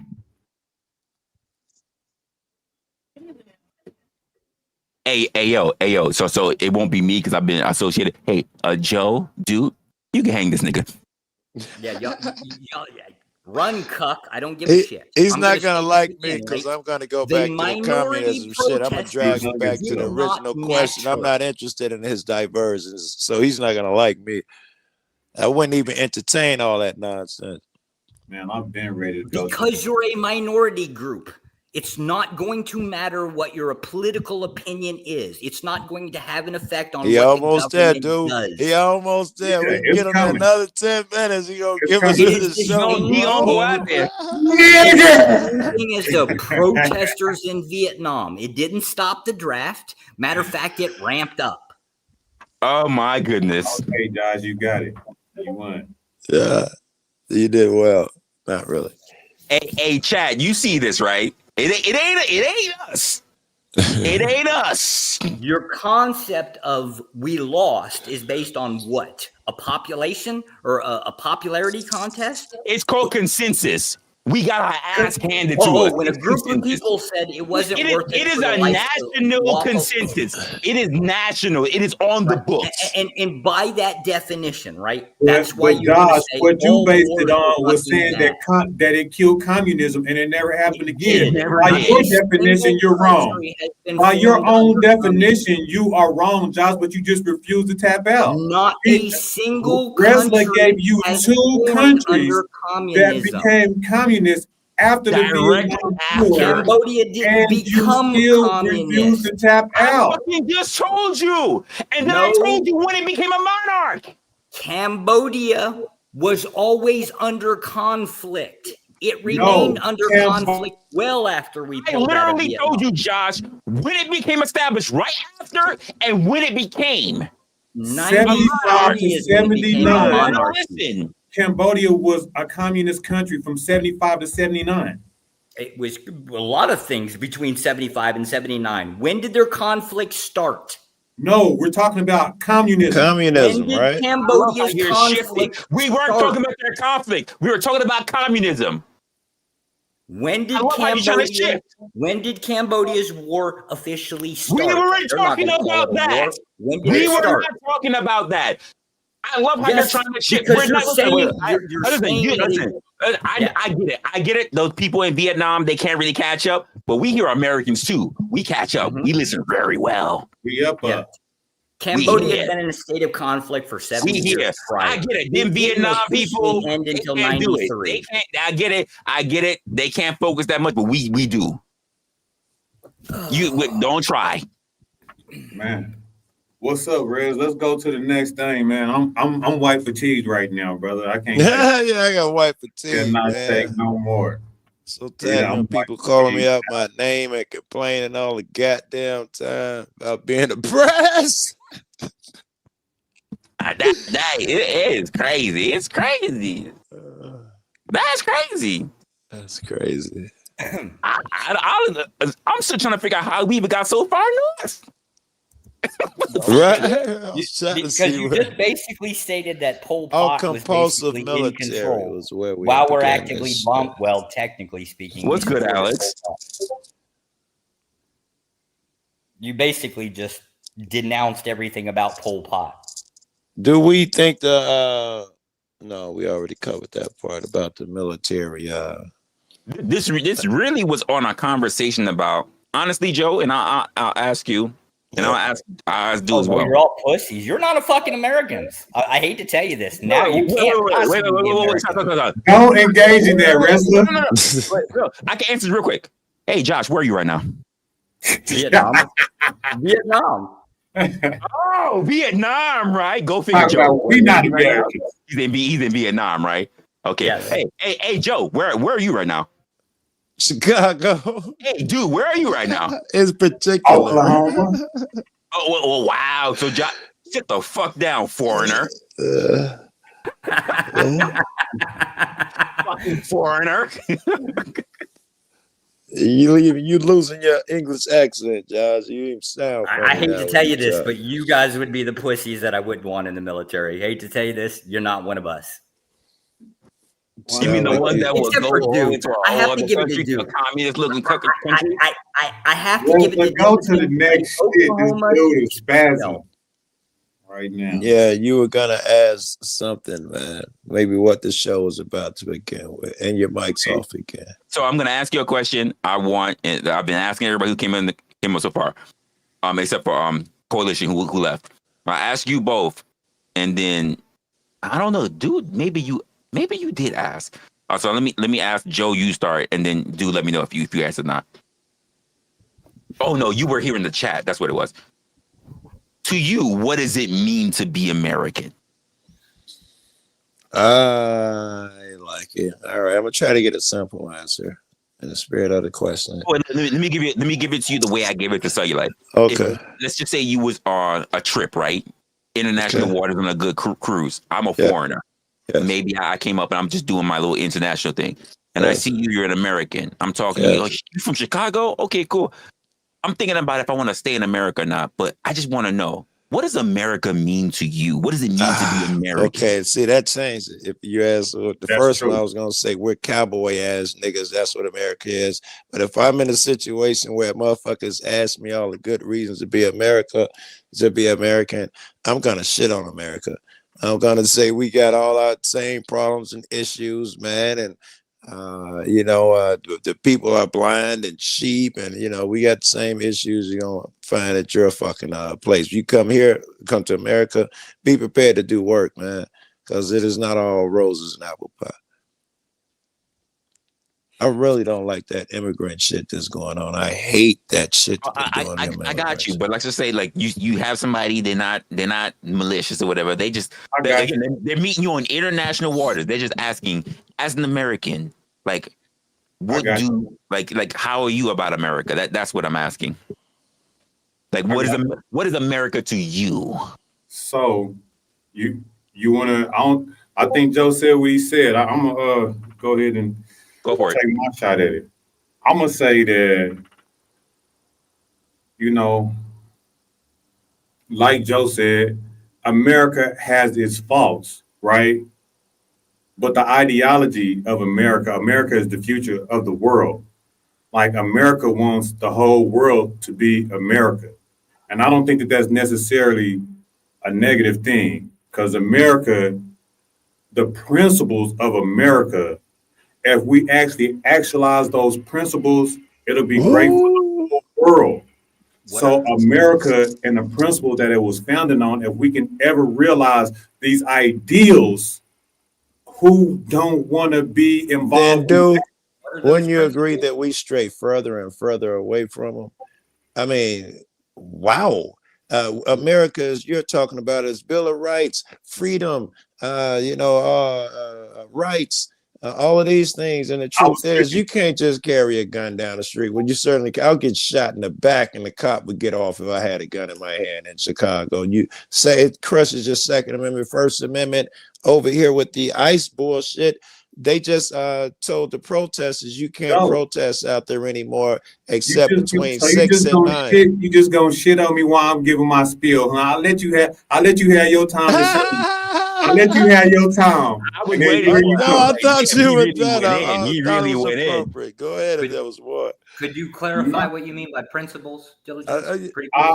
I agree with you. I agree. Whenever I first started, I said, as Joe said, America has its faults. Yes. Right? Yes. And then you went on to say something very good about it not being inherently evil by wanting to push American things if America is what it claims to be. I thought that was bright. And I said, if, right? If. So I'm not in disagreement with you, but I said, if America can reach the principles, and to answer Josh's question, right? The land of the brave, the home of the free, pull yourself up by your bootstraps, come through and have economic freedom, have religious freedom, freedom of speech, freedom to bear arms, all these damn things, right? You know what I'm saying? What America is about. We want these things, man. If we can accomplish these things, right? Answer. I'm proud to be an American. To quickly answer Alex real quick. First of all, let me just say something real quick. you said America would be great if we weren't occupied by Israel. But here's the thing about it: we're not occupied by Israel. Oh, that was We're inviting Israel in. That's the problem. Ooh.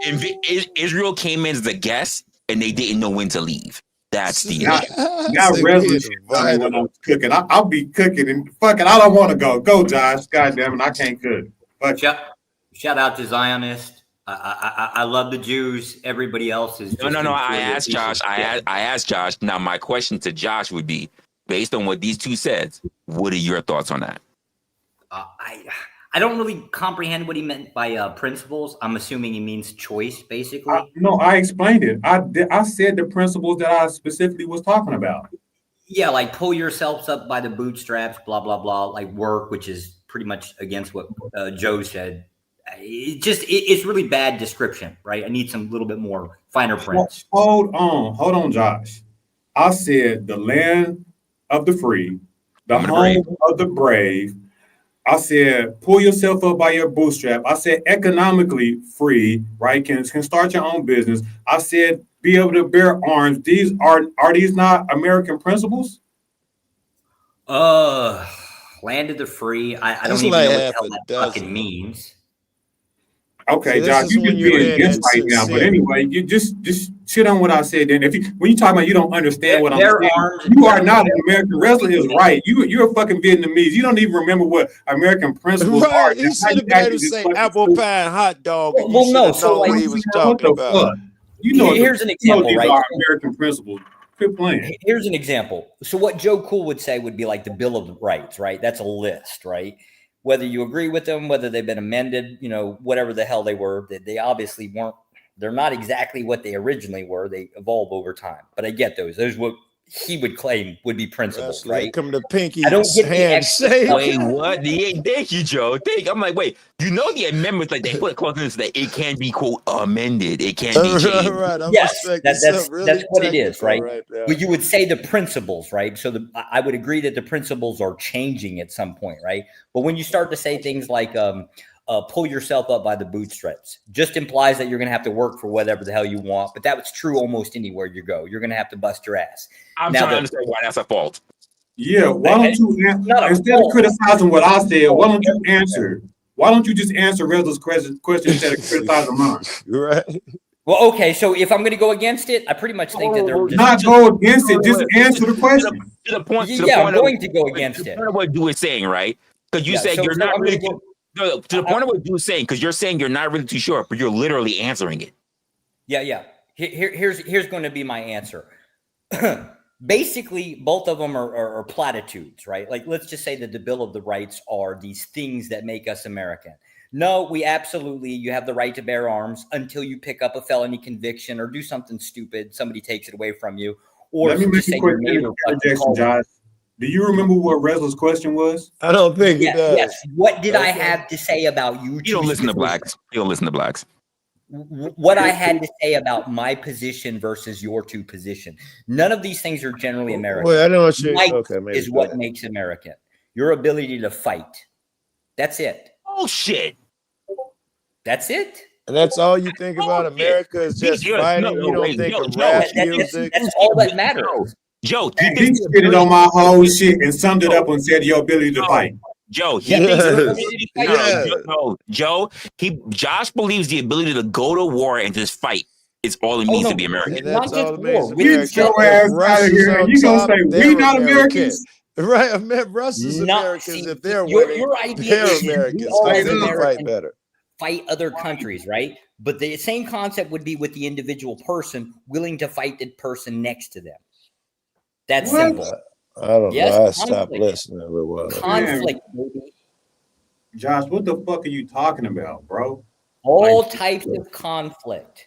Oh, Josh, you said what it means to be American is your ability to fight, especially the person next to you. Yes. Josh, go to sleep, bro. I'm white fatigued all over again. You just got me again for the third time. Just go to sleep, son. What are you talking about? That's what it means to be an American? Your ability to compete, that would be a form of conflict. Hey, yo, too. Check this out. Here's yours was the home of the free. and our home of the brave, whatever. His is different. He thinks it's the home of the foot and the brave Yeah. ass to kick. That's Yeah. all he thinks. That's But Resla and Joe, he really ain't wrong, right? America was built on kicking ass. Yeah. So he ain't absolutely wrong. I'd have threw that in there with your half a dozen. I wouldn't have disqualified your answers, right? I'd have put that among the rest of them. But you said what I do. I said this when you was in chat. I was like, yo, give me an area. Give me the people that went around and basically tried to say slaughter everybody. They didn't need to be American to do so. Right. I've been saying you got Chinamen who, as big as their country is, and as much they had dynasties and everything, and as much as they conquered and spread through lands, even if you want to claim the Mongols, they were still considered to be pacifists compared to the people that try to conquer everything. You want to look at blacks? As much as we warred with each other, we're not real warriors. We've been warring forever. We have the warrior gene, but all of a sudden, compared to what these motherfuckers did. Yeah, and in context of what you were saying, as far as just like, I wouldn't say that to somebody that's a foreigner and want to know about America. I would leave that out. But that's apparent around the world, like what you said, like Resla, when you go into foreign places, you already said that people know, like European descent people, white people, as the most aggressive people in politics and war ever. Right, like that's just a truth. You know what I mean? So, but that's not the propaganda that's put out. We're the most dangerous, even though historically we've probably been one of the most passive outside of Chinese. I wouldn't disagree with that. I would not. Honestly, I said Chinese, but I'm really wrong. When I say Asian, I really mean like West Asian because I'm talking about Indians. Indians when you are say really we, do you mean like black people or do you mean Americans? No. When I say passive, when I'm talking about some of the most passive people, if you're gonna go to Asia, you have to go to Asia first. I'm talking about the Indians, and after Indians, you would have to go to Orient, and after Orient, you would have to go to blacks. So he meant blacks when he said we are this like the part of the first. Yeah. When I say we, I meant blacks. You don't got that, Josh. You don't run. I don't see black people as very passive, to be honest with you. Well, according to him, all he knows is us being ass whoopers and felons. That's going to be my words. That's my story, and I'm sticking to it. No, not the concept of felons. Well, I mean, I don't know what the felony rate is now, right? But the idea from New York, same as me. Don't believe him. Growing up, no, I didn't run into that. Everybody fought for everything. You know why? Because you was northern New York. Because you ain't see that many blacks around you. That's why I don't believe anything you say. Liar. Jesus Christ. I know you did not see a lot of black people around them fucking cows of yours. Yeah, I didn't grow up in upstate New York. That don't sound very black. I know a lot of black people that have horses, but I don't know about many that have cows. So I don't ever remember growing up in high school watching a black person walk away from a fight. You know what that means, right? What I just heard is that anytime I looked at a black person, I was just waiting for some shit to happen. I was just stalking their eyes. It's the same thing with fucking white people or rednecks. We didn't walk away from fights either. That's the point. No, there is no point. Why bring it up? Joe, you know that game, right? That game, Punch Car License. You see the punch buggy, you hit somebody. That's what they did with black people. Every time you see someone like black, that's what they did. I beat you to it. Where? Over there. In the ice cream parlor. I think we called it slug bug. But so I want to reiterate the point that I made about, because this is what Joe is kind of hinting at, like the confliction, right, of being American, right? I'm conflicted, right? Yeah. Because, with the damage that been had to our community, it kind of gives you this like, conflicted sense of being an American. And should I put my blackness first before my American? Right. Should I put my Africanness before American? So that's the whole conflict. You feel like you selling out if you just get a whole whitewash story. You would feel like you selling you and yours out if I do that. So let me ask you both, because I never asked this question, but I think about this for myself because I speak to so many people, especially like the foreigners now. whether they're from Nigeria. I met some from like Ethiopia, and a lot of. There was one place he told me from somewhere, Gambia. That's where he is from. But so for instance, when I'm here in America, this is how I even did a stream about it, and I said I'm American first, right? But then people even take that the wrong way, especially because I have a very mixed kind of audience. Then I say, "Oh, you're American first. You don't see yourself as black." I never said I didn't see myself as black. I just see myself as American first. And I give my context even in that stream. The reason why I see myself as American first is because when I walk outside of this country, before anything else happens, and I found this very interesting, by the way, that when another person in another country hears my accent, here's what I'm saying, how I talk, the first thing they do is they get annoyed and they go, American. They didn't say nigga. They didn't do that. That's not what they did. They said American. Then after becomes black. Now, when I'm here in this country, I'm American and I'm surrounded by supposedly Americans. So I see myself as black. See, no matter where I go, I'm always going to look at myself as black. That's a cultural thing for me. My spirit is always going to be black regardless of where I go. You can feel like you're black before American, then. No. Regardless of where I'm going. No. Here's the thing. Regardless of where I go, even if I change my citizenship, right? People will always let me know that I'm black. I'll never be able to get away from that. 100%. So let me say this, right? You said whenever you went somewhere else, you know, and you said as soon as you spoke, they said American, right?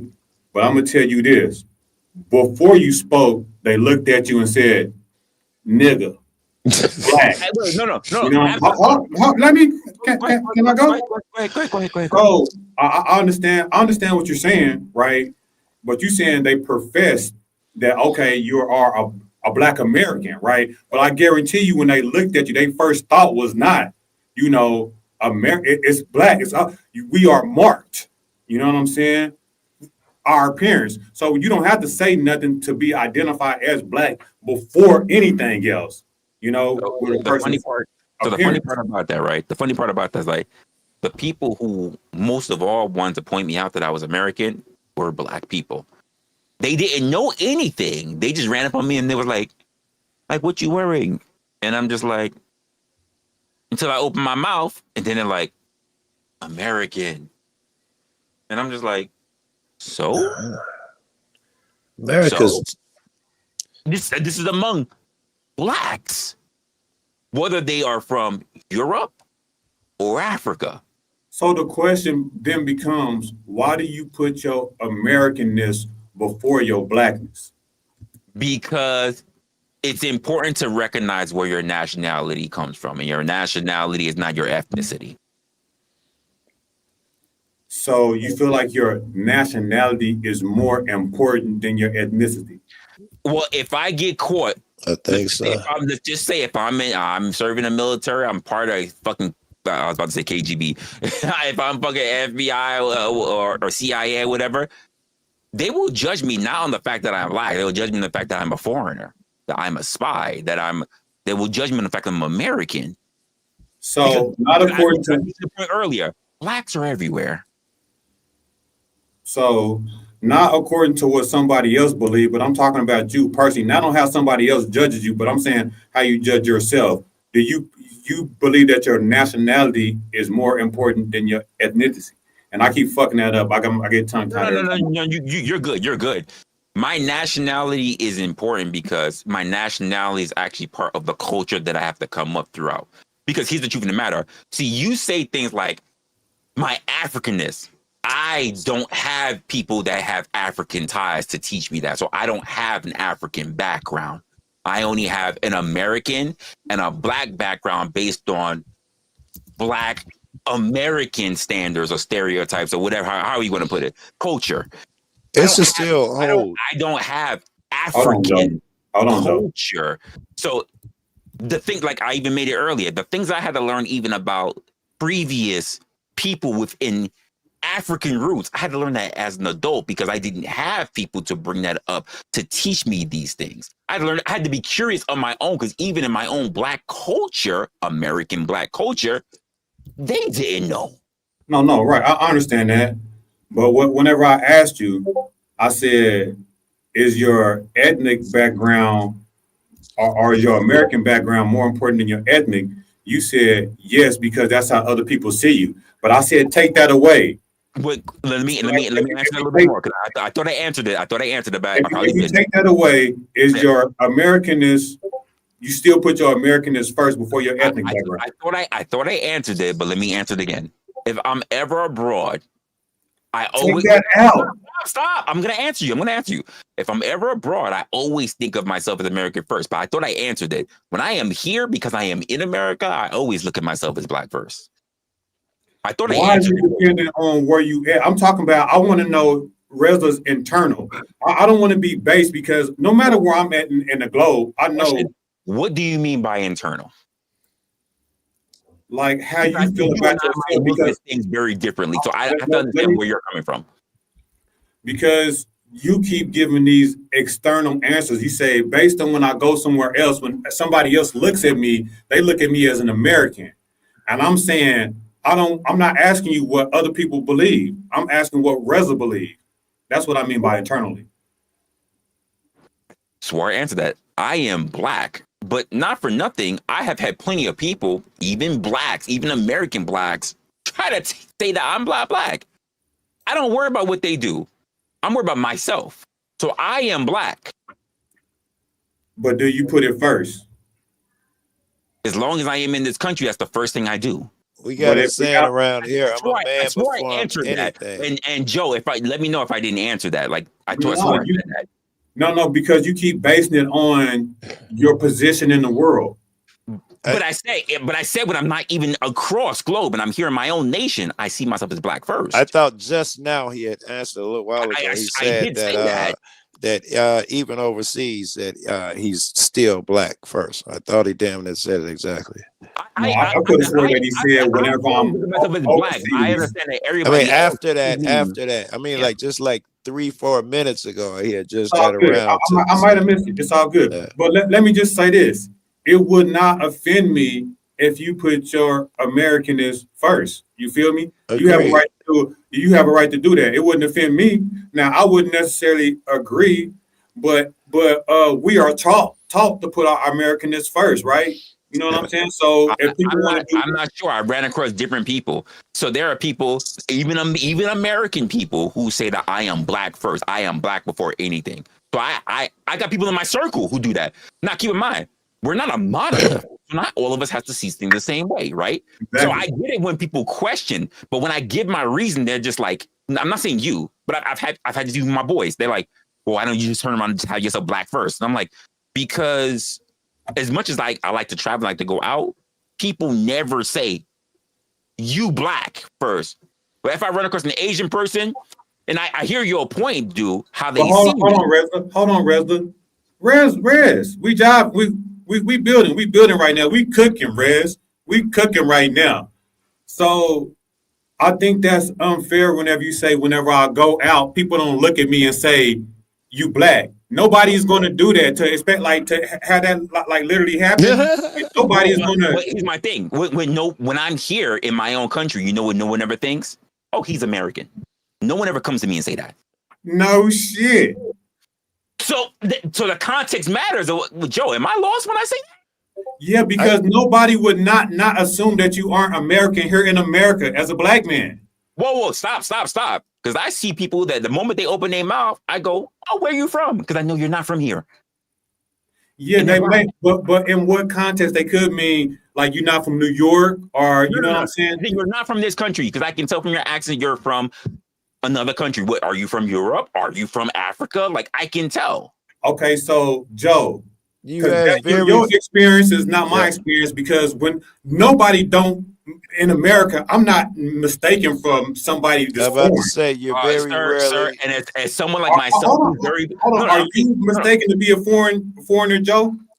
You are very rarely to be mistaken. You realize I don't think I've ever been mistaken. I am, because as someone like myself who moves around being very multicultural, especially when I'm around circles of other people, you know what I get mistaken for? West Indian. Because I am born American, But I have other people of other families who I am very tied into. I've eaten at the same tables and everything like that. And when we start talking, when we get into our whole dialect and talking about patois and everything, I get into it. Resla, if that's your experience, I accept it. I accept it if that's your experience. Joe, is that your experience too? Not just is it not just my own experience. Even when I look out among other motherfuckers, that's not how people communicate in the streets. No one's asking, "Are you American?" or bringing that shit up unless you got slanty eyes or you got an accent. It doesn't happen usually outside of that. And I'm not taking away from your personal which is crazy, Joe. Which is crazy, Joe. Because you know why? If you go down to the Caribbean, right, you know what you see? White people speaking full Jamaican, full accent. Chinese people speaking full fucking Jamaican, everything. But we talk about American context. But we still look at them and we don't say, oh, that's a white person in Jamaica. Well, that's a Chinese person in Jamaica. We look at them as Jamaican. Yeah, I would have. Go ahead, Joe. I was gonna say I thought that he had brought the whole thing over here to begin with. Yeah, that was the context. Yeah. But it's all good if that's your experience, Resla. I'm just trying to get to know why you putting your Americanness first, right? Because you started off with that, and now you're saying black. Whichever way it is, I don't care, bro. No. My point is that I don't need to express to people that I'm American when I'm here in America.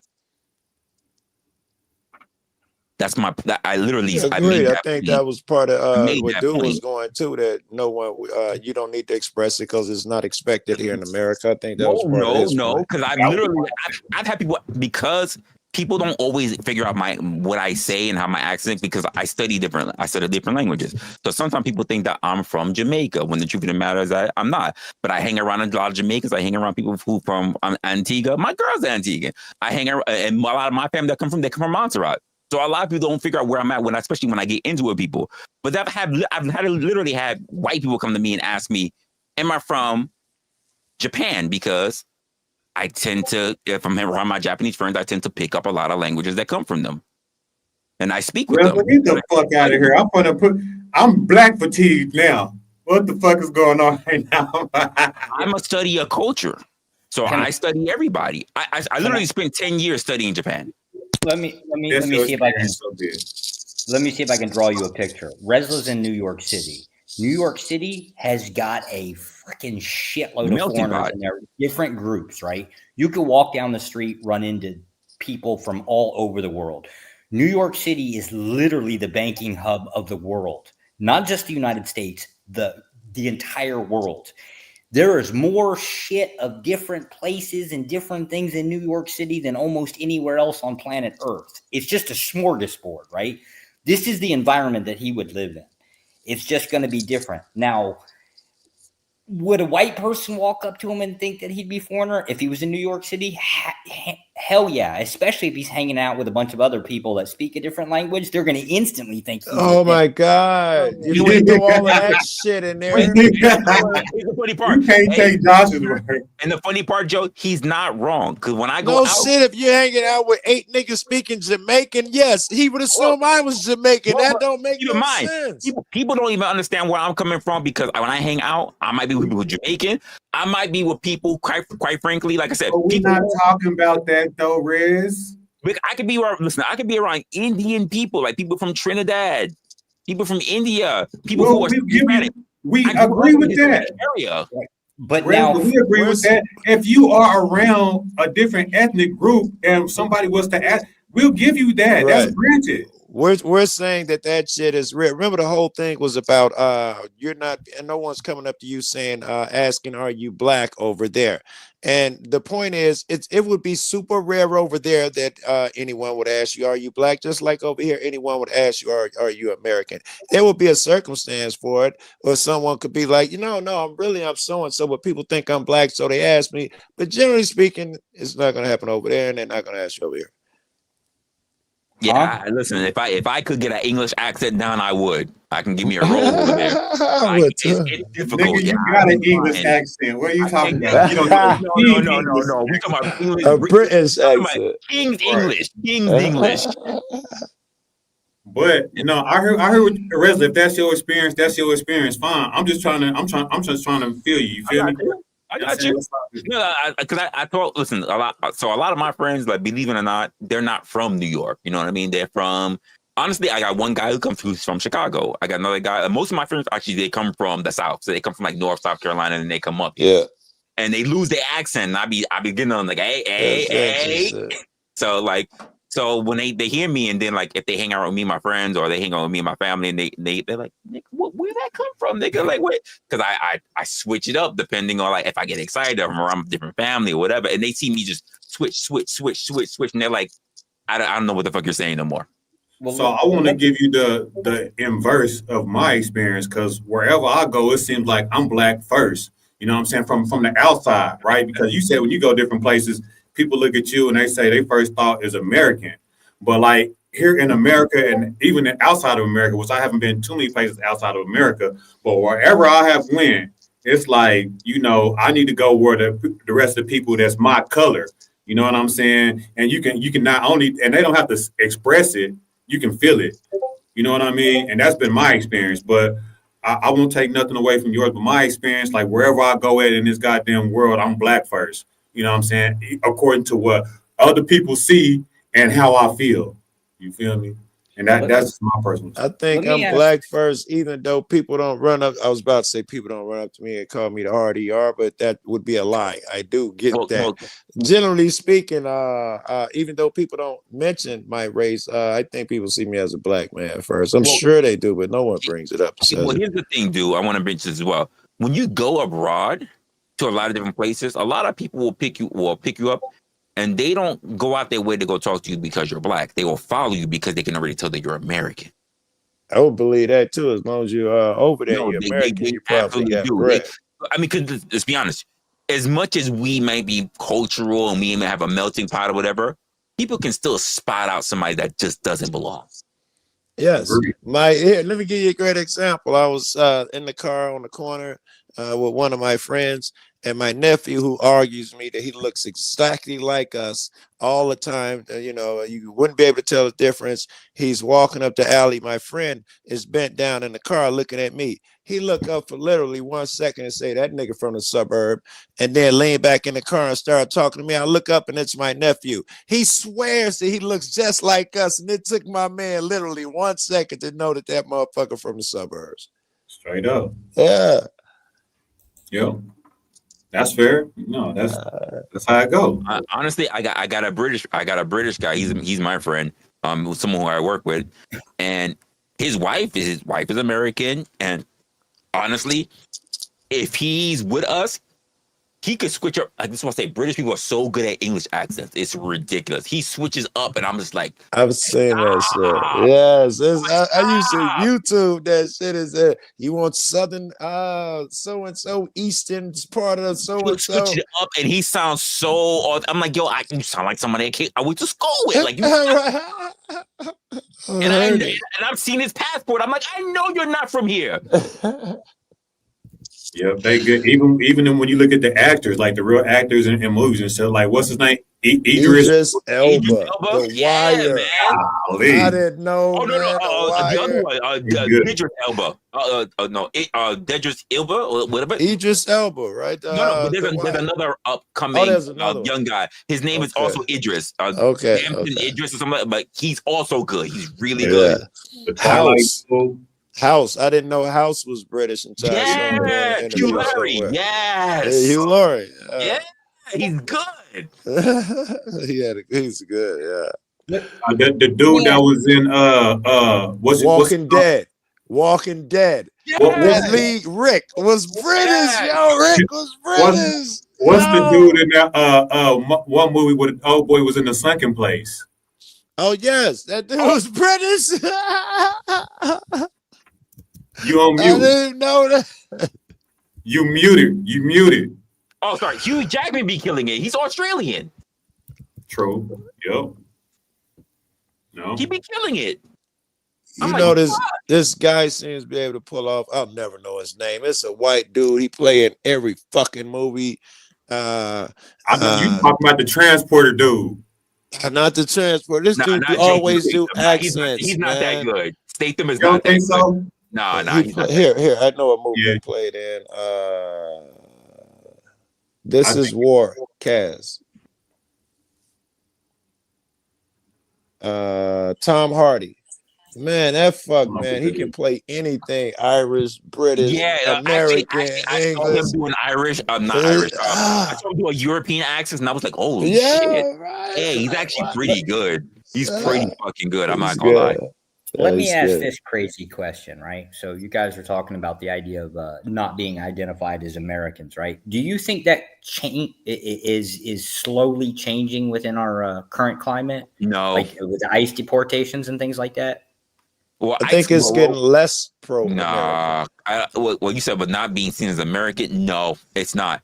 Honestly, because here's the truth of the matter, and I'm just going. It's just my personal point of view. Americans don't really do a lot of work. Like, for instance, like I go through this with my girl, right? And like me and my girl, we do this whole thing where we joke around, right? But to me, it's a little bit serious. Where she really can't tell the difference between, because I'm so more multicultural dealing with different people. She really can't tell the difference. Like if she's with me and if I have a Korean friend, a Japanese friend, and a Chinese friend, without me ever talking to them, I can tell the difference. Because I can tell by height, I can tell by facial structure, I can tell I'm in by Chicago. They'd all way look they- the same. I'd yeah. be scared I'd get it wrong. Well, here's the thing. When I'm dealing with my girl, like she does that with everybody. All white people look the same. Right. I'm that dude. All white people look the same. All Asians look the same. All Indians look the same. And I'm like, you would be disgusting in a fucking lineup. Yeah, I'd be horrible, Joe. But for me, I can point out subtleties and know why. I don't even know Japanese from Chinese most of the time. I do. They're so different. So I will get tripped up more over by a Japanese and Korean, but never those two with Chinese. Yeah, Korean. Never those two with Chinese. Chinese are very distinctive to me. And the reason features are how they act. so distinctive to me is because of the cultural stereotypes of beauty for them. It's different. It's not as hardcore. You know what? If I think hard enough, I should be able to recognize Japanese. Now, Japanese and Korean is very hard because a lot of Koreans go to Japan and vice versa. So they learn the language, and it's like in the paleness and everything. It's very difficult. It's very difficult. Well, there are some depending on what kind of men or women you're dealing with, there are some facial features, but as far as like height or hair or whatever, it's very difficult. Right. I want to know what y'all think about this, right? So we talk about like blackface, right? Yeah. Okay. And I gotta work on a video. I got a video on my list about that. Right. And then we have people like, I forget the woman's name, who like kind of like infiltrated the NAACP, and she was a white woman acting like she was black. Yeah, I remember the chick. Right. Whatever her name is, right? But I just want you guys to follow me, right? So you got blackface, which is like typically white people putting blackface on black paint on their face, right? And acting black. Right. And then you got whatever the fuck she was doing, right? Some form of blackface.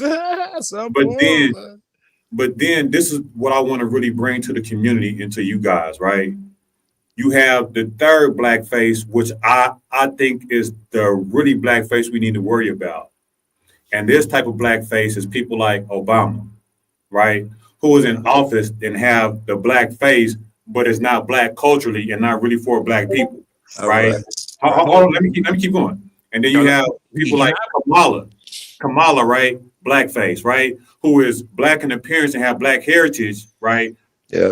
They want to prop her up, but it's not really for black people. So I'm trying to bring this to black people and show them this is more detrimental than white people running around with blackface painted, because the real blackface is puppeted black people, right? You should know you've been a little successful if that what you were trying to do. That hit me, and it will be on my mind.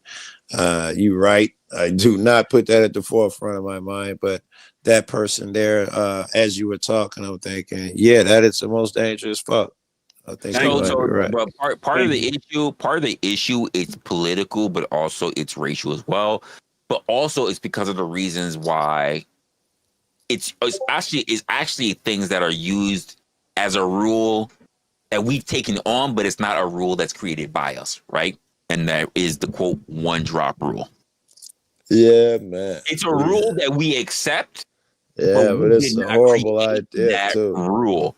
So, but thank you, Rachel Dolezal. That's her name. Thank you, Mama. Okay. Rachel Dolezal. I knew if I saw something, I would know who Come we back. did here. Yeah, Rachel Dolezal is the NAACP woman.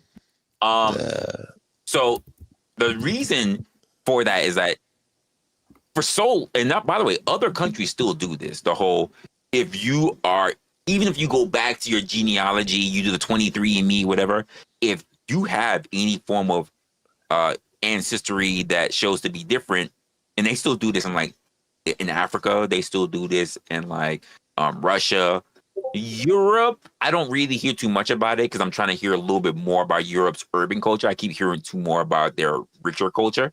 Yeah. But even to the point where here in the U.S., where they say the whole one drop rule shit, the difference is that you have so many people, and you even get people like, say, Nick Fuentes, right, who makes cases that he says things, and I listen to him, and I'm like, okay, cool. So he says well, the way back when white people were sitting around, and I got a whole freaking podcast. I got to look at it when it comes to him. But way back when, white people were at 99%, and then a few years ago, white people were sitting at 64%. Now, white people sit between 59 to 60%. So I understand a little bit of their rush to do everything. I'm a little different. I don't really care about the whole, and maybe just a little bit because of my own conditioning. I don't really care too much about the whole, it must be black, should be dark skin, black. Because as far as I understand, anyone who gets these from us becomes black. This is true. And the percentage thing is a little bit of a falsehood. Yeah. Because they're so... But it's used against us because... Let's be honest. Let me tell you why I called it false. But anyone who looked at Kamala's history, you can see she wasn't black. No, I hadn't thought about it. She absolutely looked black. But keep in mind, we have Trinidadians that look black and they're Indian. We have Guyanese that look black and they're Indian. Oh, the percentage shit. But look at her father and then look at her sister. Her sister was the defining marker for me. Same mother. Does she say she's not black, or people say she's not? I just assume she's black. No. She's on one or two occasions she said that she's black, or rather she's been accepted as black, but she said that she's black. She went to a whole black fraternity. And you're saying she's not? She has said before in the past too that she identified as Indian also. So whenever she was younger, she identified as Indian, but when she got political, you know what I'm saying, then she became black. Oh, I get that. Yeah. So you know what would sway me on that whole thing, by the way? Do you recall that there was the Indian guy that shaved his head and lowered his eyebrows so that he would pass as being black in order to get into college because his SAT scores were low? Mm-hmm. He had a 3.1 and needed a 3.7 to get in, but because he went for the whole grant thing for black people or under affirmative action, he actually got accepted into a good school. No, Indian guy. Oh, I could literally try to go find it right now. What about it though? Yeah, but he did that in order to get accepted into the school. And there are many people who do these things. I say this. This is why I say so much. Whether I don't know if Josh want to rock with it or not, but when I find people that turn around and say we built this country, we're still building this country. A lot of people still follow us as the culture, sports, music, entertainment, style, and all that different shit. All of it. It's marketing. Ad marketing. All of it is us. But at the same time, not wanting us to actually hold on or own or whatever anything. So in other words, it becomes its own kind of glass cage if you kind of look at it. Indeed. So I look at it on so many different aspects of it. So when I see people that say well, we should look at Kamala because she black. Is she, or is she what a lot of people will use as a token? Because a lot of people will say, well, Obama was black. Is he or was he mixed? I'm not Are you sure. looking for blacks or are you looking for a mix? Here's my thing. If you want to say, well, they're black because they're mixed, because the one drop rule, I don't have a problem with you. But if you're saying they're not black, if we have to say black because we're using colorism, I have a problem then. What's it gonna be?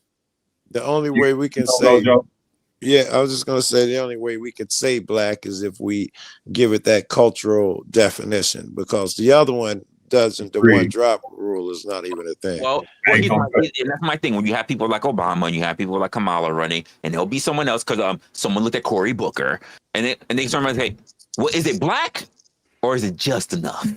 So let me give you another situation, right?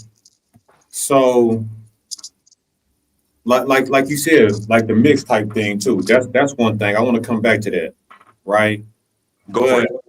I got a partner, right? And he's a Pacific Pacific Islander, right?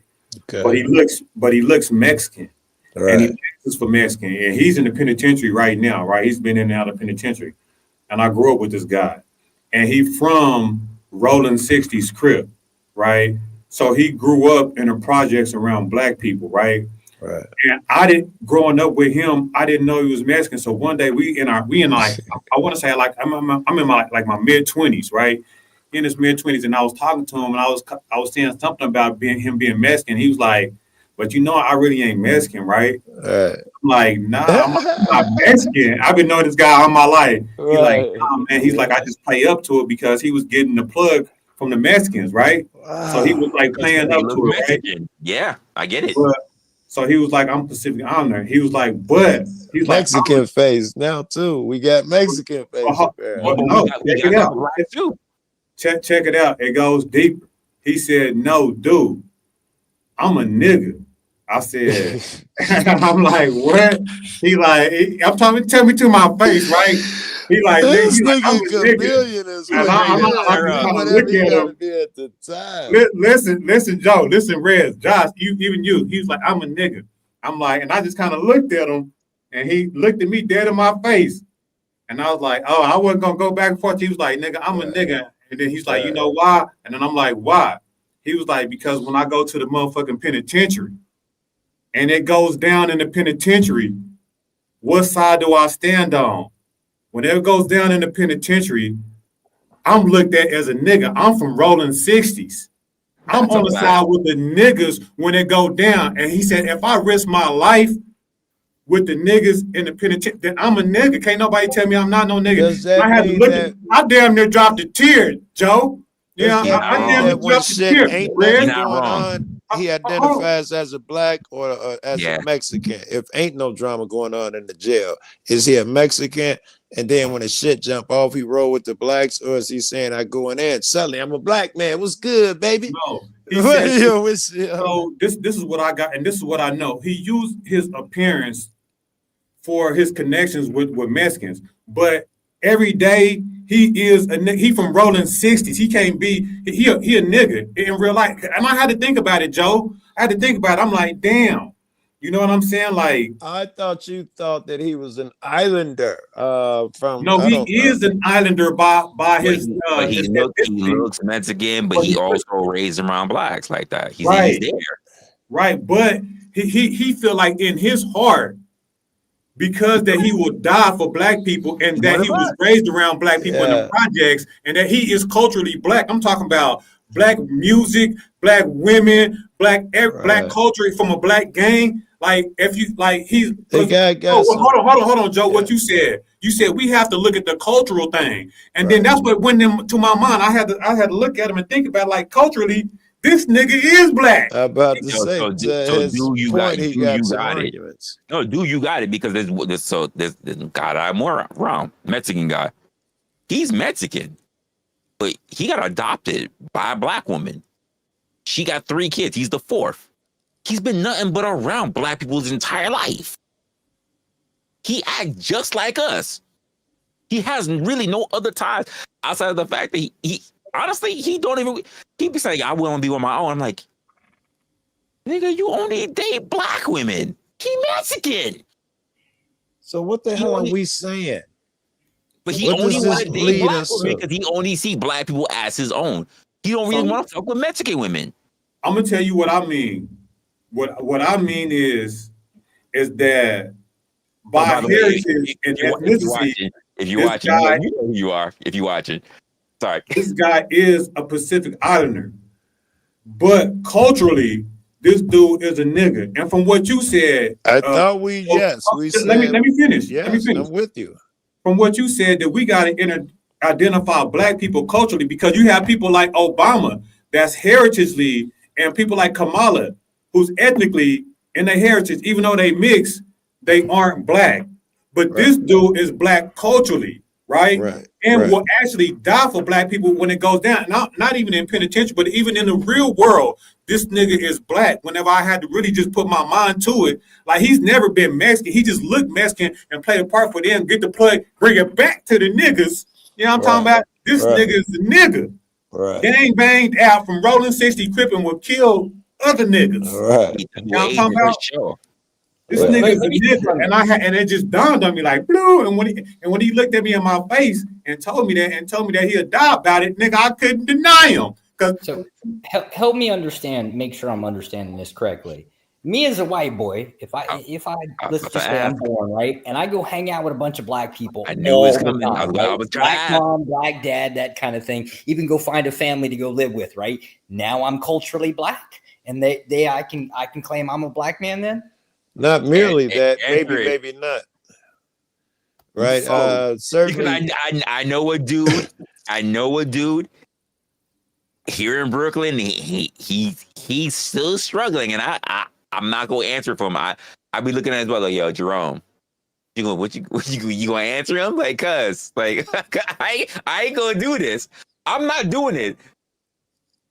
So my answer would be, I have been around white women who are culturally black, right? And will tell you they love us. Bitch, I'm black, and I only date white guys and stuff like that. Now, and I'll tell you this: I've been with white dudes also that grew up in the projects that can say the N-word and can get away with it with me personally, right? And I'll say that. But some of my homies that don't know this nigga, and I've been in this situation to where I took one of my white homies that grew up in the projects around some of my niggas that didn't know this nigga. He said the N-word and damn near got the taste slapped out of his mouth. So he is black culturally, right? And he feel like that he's black culturally, but we know in reality he's white in appearance, and the world ain't gonna go for it. So he can feel however he want to feel in his goddamn heart. You know what I'm talking about? The reality is he grew up amongst black people, and he may be black culturally, but that don't mean the world is going to accept you as such. So to answer your question, I asked, what does that leave us? Now you have to throw that shit into there, and where does that fucking leave us? So I'm happy that you asked that, because it kind of goes back to the premise of like what me and Dude was even talking about. Like, cause I said to so many people, what's the most important thing?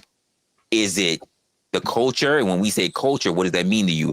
Does it mean that your skin tone, or does it mean that it's the culture where you come from? Because I've had this kind of conversation with people, and I've even done things about it, especially in my America First stream. Is the culture that you have American culture, or is there a culture in the subset of culture? And what happens if you get raised in that? So for instance, if I say, yo, we have an American culture, that means we support our side, we support our people. When we go over, we do big things. We say America, USA, #1. We throw that up. We always do the fucking 4th of July, whatever. But then there's a subculture. What happens if you still fall within that subculture? What if Josh has still been around all us niggas his entire life? What's that say about him? He's not unfortunate. His circumstances are his circumstances. How do we do him? Does he always need So does this mean the bigger society, the bigger part of society? No, that wouldn't hold true. Sure, go ahead. No, I'm thinking shit out of my head. I'm trying to figure it out. So this is what I'll say, right? It's about ideology, because we cannot act like there are not teams, right?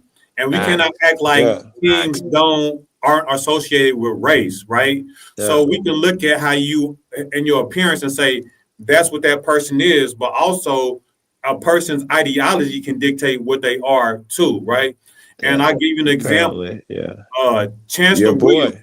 Chancellor Williams wrote a book called "Destruction of Black Civilization," and he said one of the reasons why Egypt, Africa, fell and became not the dominant world power at the time is because people mixing.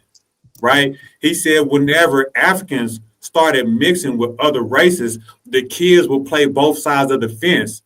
And then that's how Europeans was able to infiltrate Africa and help bring Africa down because the kids was more beholden to the mothers than the fathers. So I don't understand I don't understand how they was able to take it down because the kids was beholden. Does that mean the kids they didn't fight back because the kids were more beholden to the mothers and the fathers? I don't know how that affects when it comes to war and them being taken over. right. So at one time, people were like, whenever you look at the time period, right, people were not as liberal as they are at mixing, right? Yeah. So whenever you start that, your walls become lax now because now kings and queens have mixed kids, and now you're letting people move back and forth freely. You have people being able to come and being like espionage, telling people what's going on, going back and like, hey, we know that you're right because that's exactly how it happened. They started easing in, and then they took over, and then eventually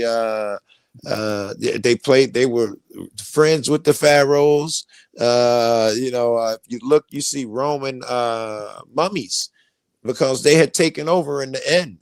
And they assumed the culture because they had so much respect for these people. They come up along them and have been infiltrating them for so long that they respected the fuck out of them.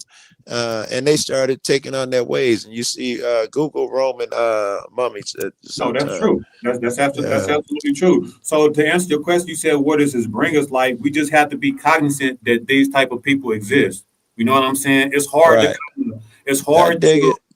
it's hard to differentiate, right? Because I have to look at the other guy when I go about my day. I have to see, well, I guess that's only natural, but shit, it ain't just my opinion, which I guess shouldn't be no revelation, but my definition of what I be could be determined by the 10 niggas in the room at that present time. It don't matter how strong I think I am. Exactly. That's something that I think that's a real problem that we need to contend with, because even whenever you look at some of our greatest leaders and stuff like that, they get taken out by people that's our own kind. You know that, right? But that are not our own kind. Yes. You feel me? Yes, one of those blackface definitions you gave would be one of those. Yeah. And I want our people to start taking that shit more serious, because we embrace everybody that got the same pigmentation, but everybody with the same pigmentation ain't necessarily. I think you embrace everybody, but you don't embrace everybody the same way. That's the way I get out, and that go for, black motherfuckers too. Because I only moved around black people for the longest, and some motherfuckers you had to really step away from, like, you had to lock your door when you walk away, and if your friends in the backyard, because he's a thief type, so you play him different than another guy you call at 3:00 in the morning when you got a flat tire in the rain, that's all responsible and reliable, and you can love on that nigga. For sure. No homo love on. No, for sure. Let me ask you this: is the black community willing to embrace the gay community now? I fucked 2 gay dudes last week. What's that tell you? Oh, this nigga. This motherfucker here. What is that, man? That's going to be 2 out of 3 there, due diligence. He might have got outnumbered, because Resla's down in the chat talking about how he liked black the gay man in clothes and shit. You're a liar. That's what I read down there in chat. I don't know what you're talking about. This man in my own chat talk about the Klan. Talk about the Klan.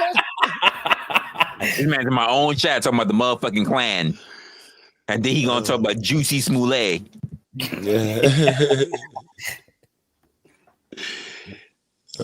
And I said, fuck you. I wear Tom Ford, so fuck you.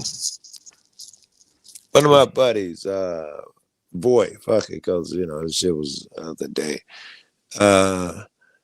he was, you know, he was being a dick, and because I'm a dick, I could tell the cat had some racist bullshit in him. Because I'm a dick, I went on and pushed him and yelled at him, and she got him to scream. That's because I was like pushing him. He was like, yes, black people are inferior.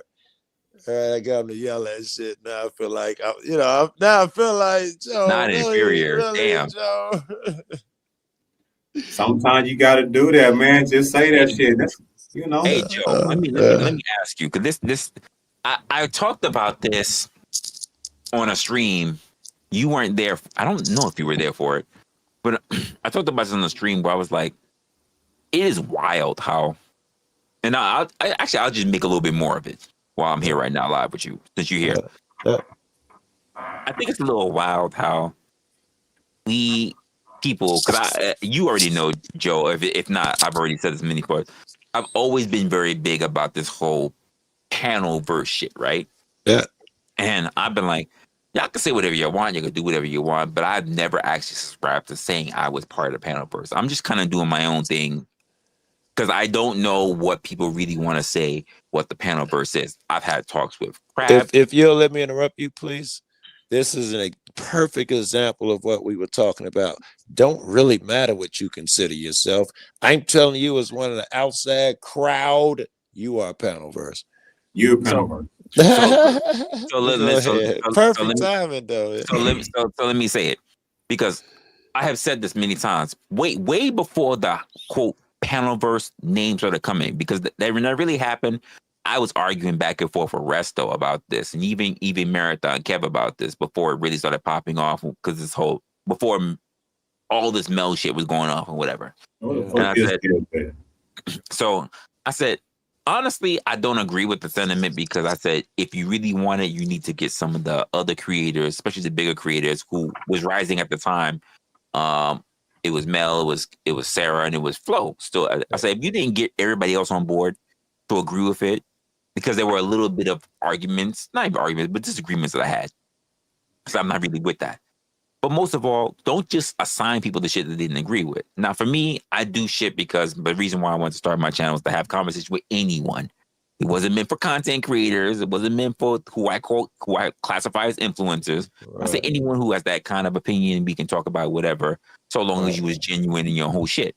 Yeah. Now, fast forward all this time. And your title is dope. Opinionated is dope. Fast forward all the way to this time, I'm like, yo, I still never classified as that. And I've had to talk with and no shade to them, because we've had this conversation, and I'm like, do what you got to do. It's okay. It's all good. I'm good with them. I've had to talk with Hornet. I've had to talk with Crab. And he's like, hey, listen, you don't really get to choose. People choose for you. And I'm like, I get it. So I get it. There's nothing I can do about it.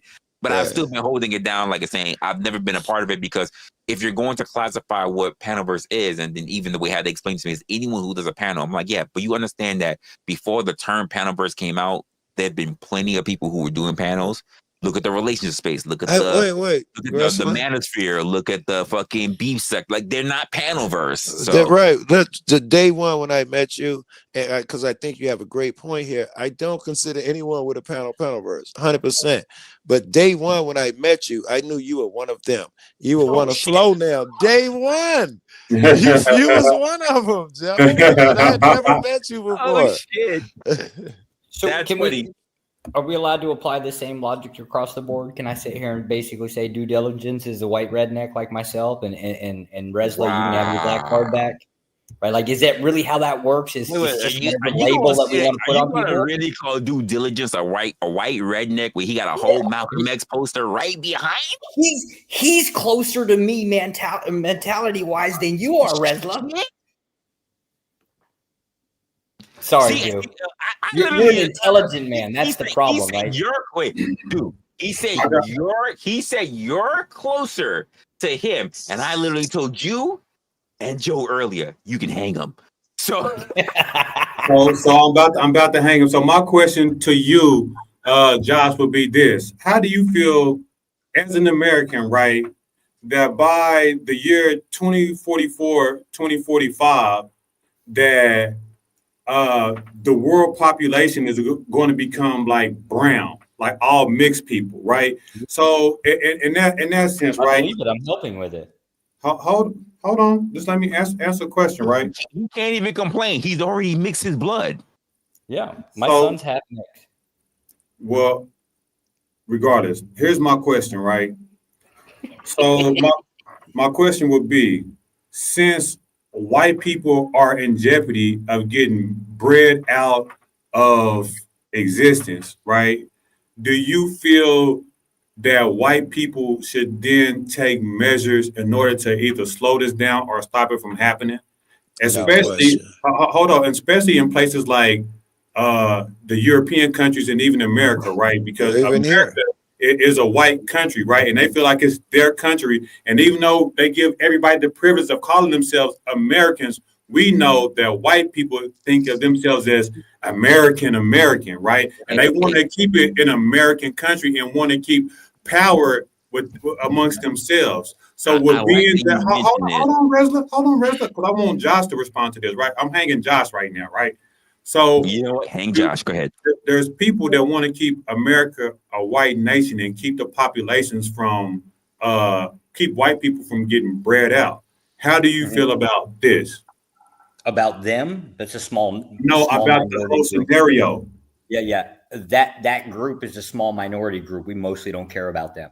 However, keep in mind, I am actually a white supremacist. It's just white doesn't imply race; it implies a system, aka that authoritarian. Put that boot on your neck, and you'll either get down or lay down. That. So you're saying even if black and whatever race, as long as they believe in that system, you're good. That's what you're saying.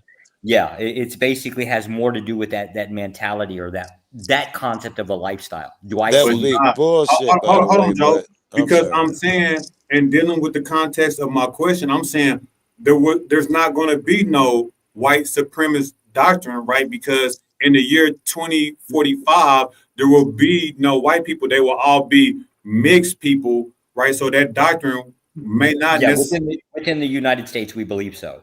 know I'm not opposed to it, but yes, so I'm we believe saying- that. I know it's not a matter of belief. This is if the population keeps going how it's going to happen. So you would be able to stand on if you're a white supremacist, that is not going to exist. So that means that you need to do something about it, right? You're not hearing me. White supremacy we don't see as a race, right? So it has nothing to do with skin tone. It has to do with an oppressive society. Lies. We believe that a system is designed to put Fucking lies. boots on necks. This is what he does. What? So how can you have a white supremacist ideology without white people? Because it's just based on the concept of it. I But can introduce. who is perpetuating like a white so supremacist agenda without a certain group? Josh, The you lie certain so group. much. I swear you lie so much. I'm about to do a whole Christian nationalist fucking episode on you. Bingo. You're so fucking lying. Bingo. So the group itself lays claim to the power group. What group? How can you have a different group without white aka supremacists? Christian nationalists that Resla was just talking about. I just said it. Thank you. Aren't they white Christian? You don't have a black white Christian. Whenever you talk about Christian nationalists, they're not black people. There actually are black Christians. There are. I can only name two off the top of my head. Two predominantly. No, it doesn't matter. Those are outliers. Let's grant them It that. doesn't matter if it's two. It doesn't matter if it's two. They're gonna play Kendrick. They not like us. Those are outliers. They already talked about this shit even with fucking Myron. They said after we did everything else, we still gonna get rid of you. Exactly. Those are outliers. So whenever you talk about a white supremacist or a white or a Christian nationalist doctrine, it's really white people, as in how you look right now, being at the top of the hierarchy. Yeah, we don't. I get what you're explaining it to us. We just don't. We don't agree. We No, we don't particularly care. Exactly. He's talking about this we, and it's only him because other Christian nationalists is not up under the same doctrine that you're trying to be. how many would you like to ask that same question? And they'll give you pretty much the same I've answer. talked to enough where I wouldn't have to ask them, and it'd be dumb for me to ask them anyway, because they're going to give me their opinion. So why would you ask the question if you're not gonna accept the answer? I love this part, right? Because this is the part I was trying to get to with Joe, right? Because I was like, it's very funny how, like, I talked to a lot of different people. Like, you know what's one of the weirdest questions that I got? It was early before I even had this thought, right? Well, this motherfucker right below. People said, like, yo, Resla, how the fuck can you be friends with Josh? I said, fuck you mean? What you talking about? I said, and I mean people who I don't talk to. So that means, Josh, it's people who you pissed off on other people's channels. I pissed off a lot of people. What can I say? I'm not going to keep it a buck. Like, it's people who it's women that you pissed off on other people's channel. Oh, that'll be a whole bunch of them. Yeah, they hit me up and say, how the fuck I saw your channel and I just don't know how the fuck you friends with Josh. And I go, what you mean? They're like, how you friends with him? And I'm like, what's your definition of friend? Yeah. I had to get like, well, you let him on your channel, you let him talk, he says crazy shit. I'm like, have you ever met me? I say crazy shit. But also, like, somebody asked me something. This was about, I want to say, like, you made your resurface, so this is about maybe 3 months ago. Okay. I want to go back. I want to finish what I was saying because Josh, I'm gonna allow you to finish, but I'm gonna take it back just so you know. I got you. So I asked you something like, listen, this man just now came back from the dead. I said, okay, yeah, sure, fine, whatever. They said, and this man be saying wild shit. He was always saying wild shit, and you're still cool with him. I said, okay. They said, do you believe in the shit that he says? Do you believe that he would turn on you? Like, and this was the guy. He says, you know, when the time comes, right? He gonna turn his back on you, right? And I said, yes. I said, what? And this is what I said. What makes you think there wouldn't be a time with Josh that I'm not always facing forward with him? You know, they never answered me. Well, that might sound cute, but if a motherfucker turn on everybody else, your time's coming. Well, my point is that, well, with anybody who here's the truth of the matter. Anyone on the internet, and I've had this, by the way, Josh knows, I've had this conversation with Josh. Because even he will say he is a Christian nationalist, but he's also an atheist. And we've had this conversation. He said, you know that when the time comes, after they did everything else, your ass his ass up. Right? Josh is just fucking confused. You're on the chopping block right after that, right? Because you don't believe. Man, well, no, how can you be a Christian nationalist and an atheist? He's a walking contradiction. Josh just say any fucking thing. Your problem is you assume that you have to wholeheartedly, like, because it's got the word Christian in it. Sure. That matters. No, you have to. You have your own definition of these things, man. The majority don't believe as you do. I'll say this again. You're about to change another nationalism is a political movement designed to take the worst, literally the worst concept. I know what a Christian nationalist is. Hey, Joe. Religion-based political movement. Hey, Joe, I'm a whore virgin. Exactly. Yes. Exactly. So I want to ask you guys this because I asked Josh first, right? Now I'm going to ask the brothers, right? So I'm going to try to reiterate it again, right? If the population keeps going the way that it's going, white people are in jeopardy of being bred out of civilization, right? Yeah, but not in 10 years. So my question, right? I think that white people are now taking measures to make sure those things don't happen, right? Absolutely. So the question then becomes, we have to be aware of this, right? And yes. We have to take heed. We are. So this is one reason, right? And this goes to this is to negate your point, but it's not in a negative way, Resla, about putting your Americanness first, right? because you have Christian I had nationalists a feeling you were going there. Go ahead. I in had a feeling. Americans that don't see themselves the same as us. They will allow us to call ourselves American, right? But they have a different agenda, right? They are a different type of Americans, right? Yeah. So my question to you guys is that what do we do, right, whenever we know these people are in fear of getting bred out and they're trying to hold on to power? What did that leave us? What should we do? So let me get in this real quick, because I hear what you're saying and I've run across these people. These people is not like me. So when you talk about the people that see themselves as American first, because here's the thing, I also as I said earlier, I also run across people who were born and raised here in America, and they don't even see themselves as American. And I go, you can vacate whenever you want. And they say, why? There's nothing for me anywhere else I go. I'm like, then don't shit on the place that you're very in. I see these black people here in New York City. Like that's just not my thing. Now, if you heard anything I have to say, because I've been saying this well before I started doing content, way when I was on doing other people's channels, way when we were in the pandemic, I am all about, if they going through the one drop rule, then make America mix. I understand Caucasian people have been talk about eugenics, worried about getting whitewashed. I talked about Nick Francis earlier. He talked about 99%. They were to literally of 2022, they were sitting at 64. Now they already sitting at 60. There's a whole flux of migrants coming in. Let's just be honest. A lot of white women want to get with a lot of mixed people. You know, I'm saying I'm doing my own thing. I got baby mama number 4. Lindsay's in the chat. So we it is what it is. But also I said this when the pandemic happened. What makes me think that I'm not paranoid to think that the reason why we even had a pandemic is because motherfuckers was playing around with viruses that was specifically targeted to take out specific ethnicities. So if people are mixed, hard to say you can just isolate and take care of a motherfucker.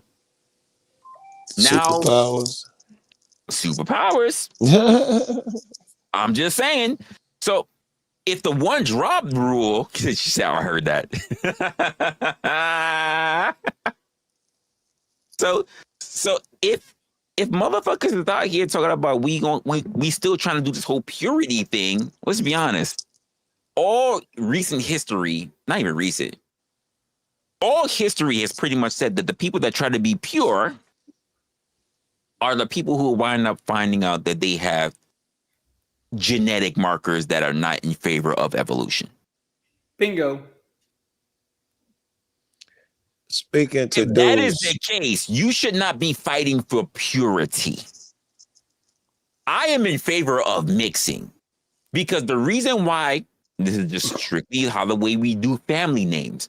The reason why we work with each other and we do not mate with each other is because it ensures that we give our genes the chance to actually survive to the next generation. Diversity. Mating with each other lessens that. I wonder, you making a great point, and I want to speak to that. That was excelente.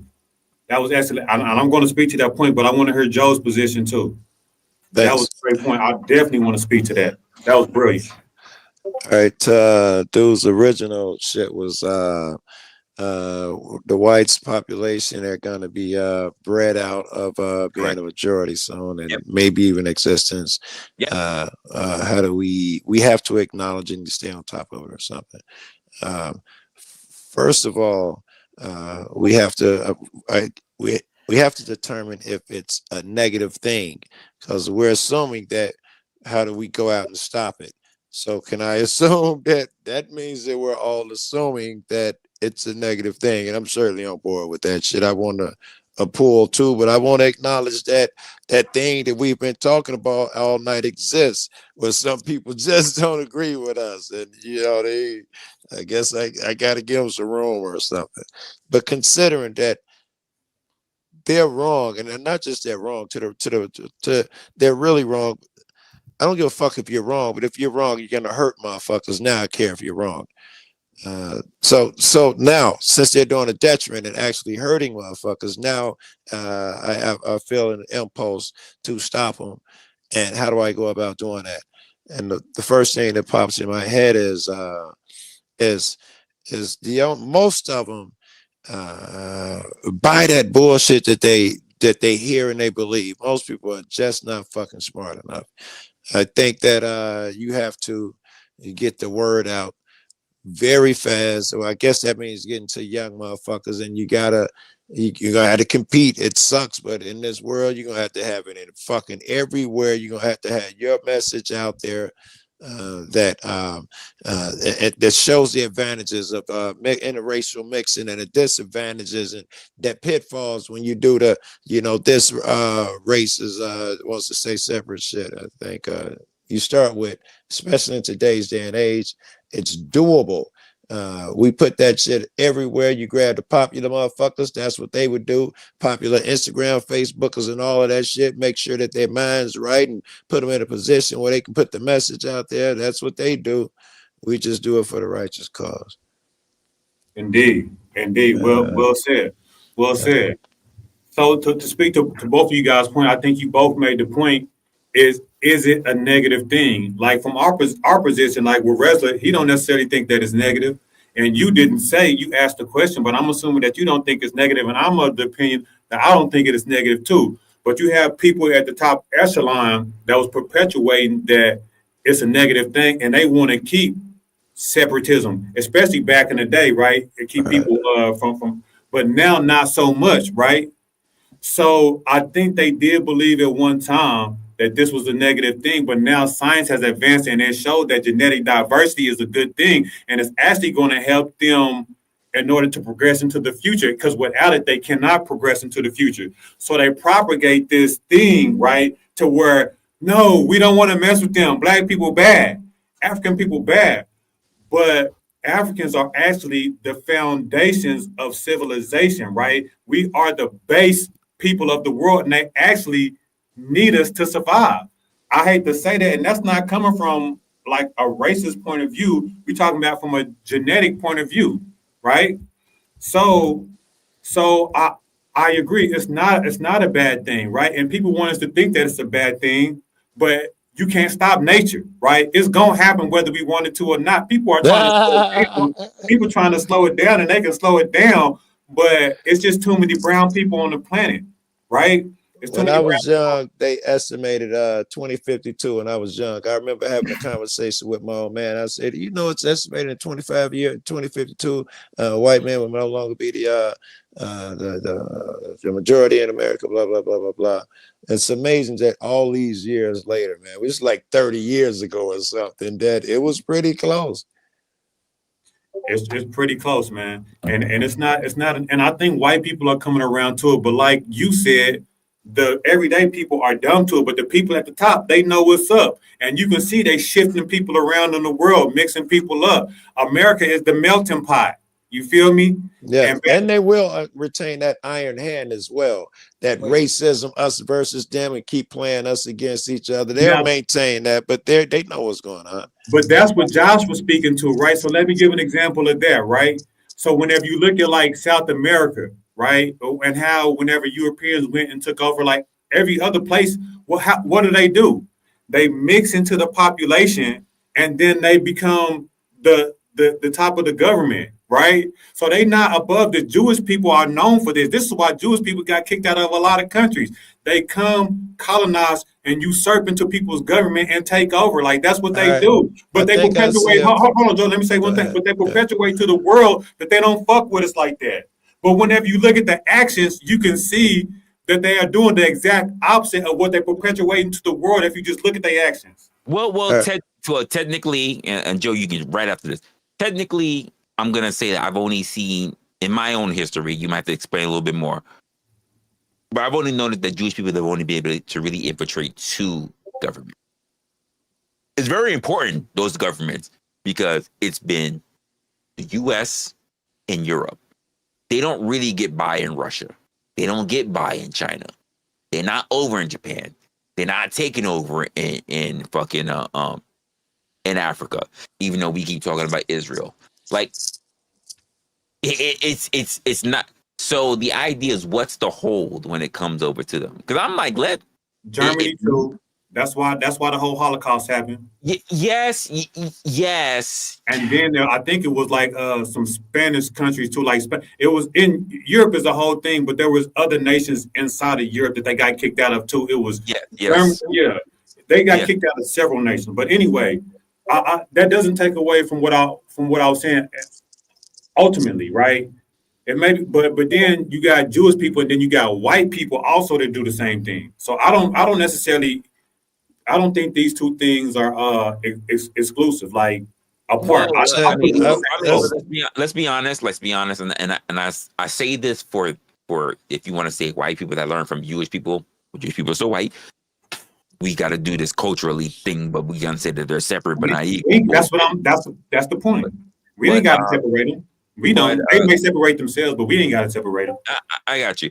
So, but the idea is that there is nothing wrong with taking advantage of things that you see is a benefit for somebody else. This is how I feel about us as a country, as a developing nation, as one of the youngest nations, but we're still a very big nation globally, right? There's nothing wrong with seeing the things that actually work in other nations and trying to incorporate that. I think a lot of people, and this is why I said even way early in my stream, I was saying, like, I don't have a problem with capitalism.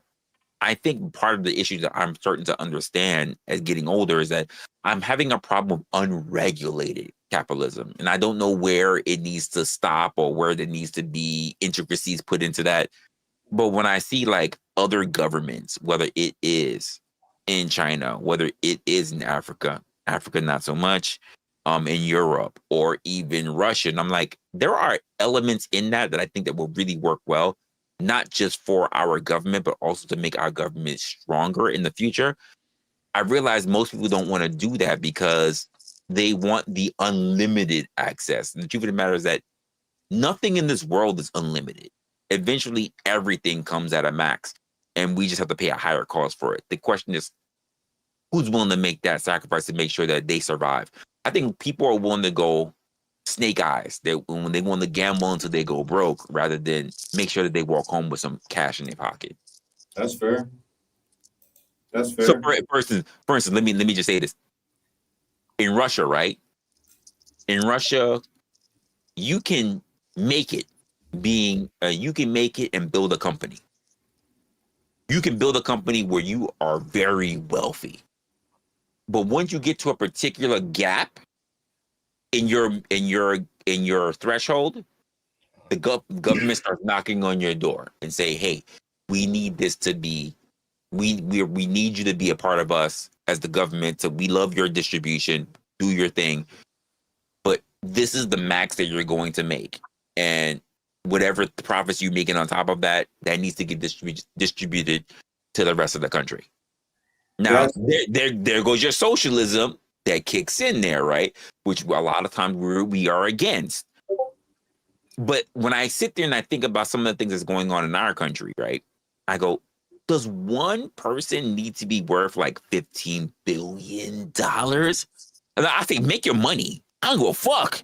If you're worth that much, you're worth that much. But then I go, nah, you can't even spend that much money. Well, you're saying, does that one person need to be? That reminds me of the Congresswoman that hopped up there. I don't see why you need an extended clip, or you need that. You're not going to be hunting with an AR assault rifle. Right. If you're out in the woods and you're shooting with an AR, right? What's all them bullets for? The deer got henchmen? They got No. My point is, it ain't your job to determine what I need. If I want the AR, I get it. Why are you even over there contemplating what I need? So even to the point of a lot of conversation that we've been having, even in terms of slavery and everything, like, right? There's always been a cost benefit analysis. That's what I wanted to comment on. Cost.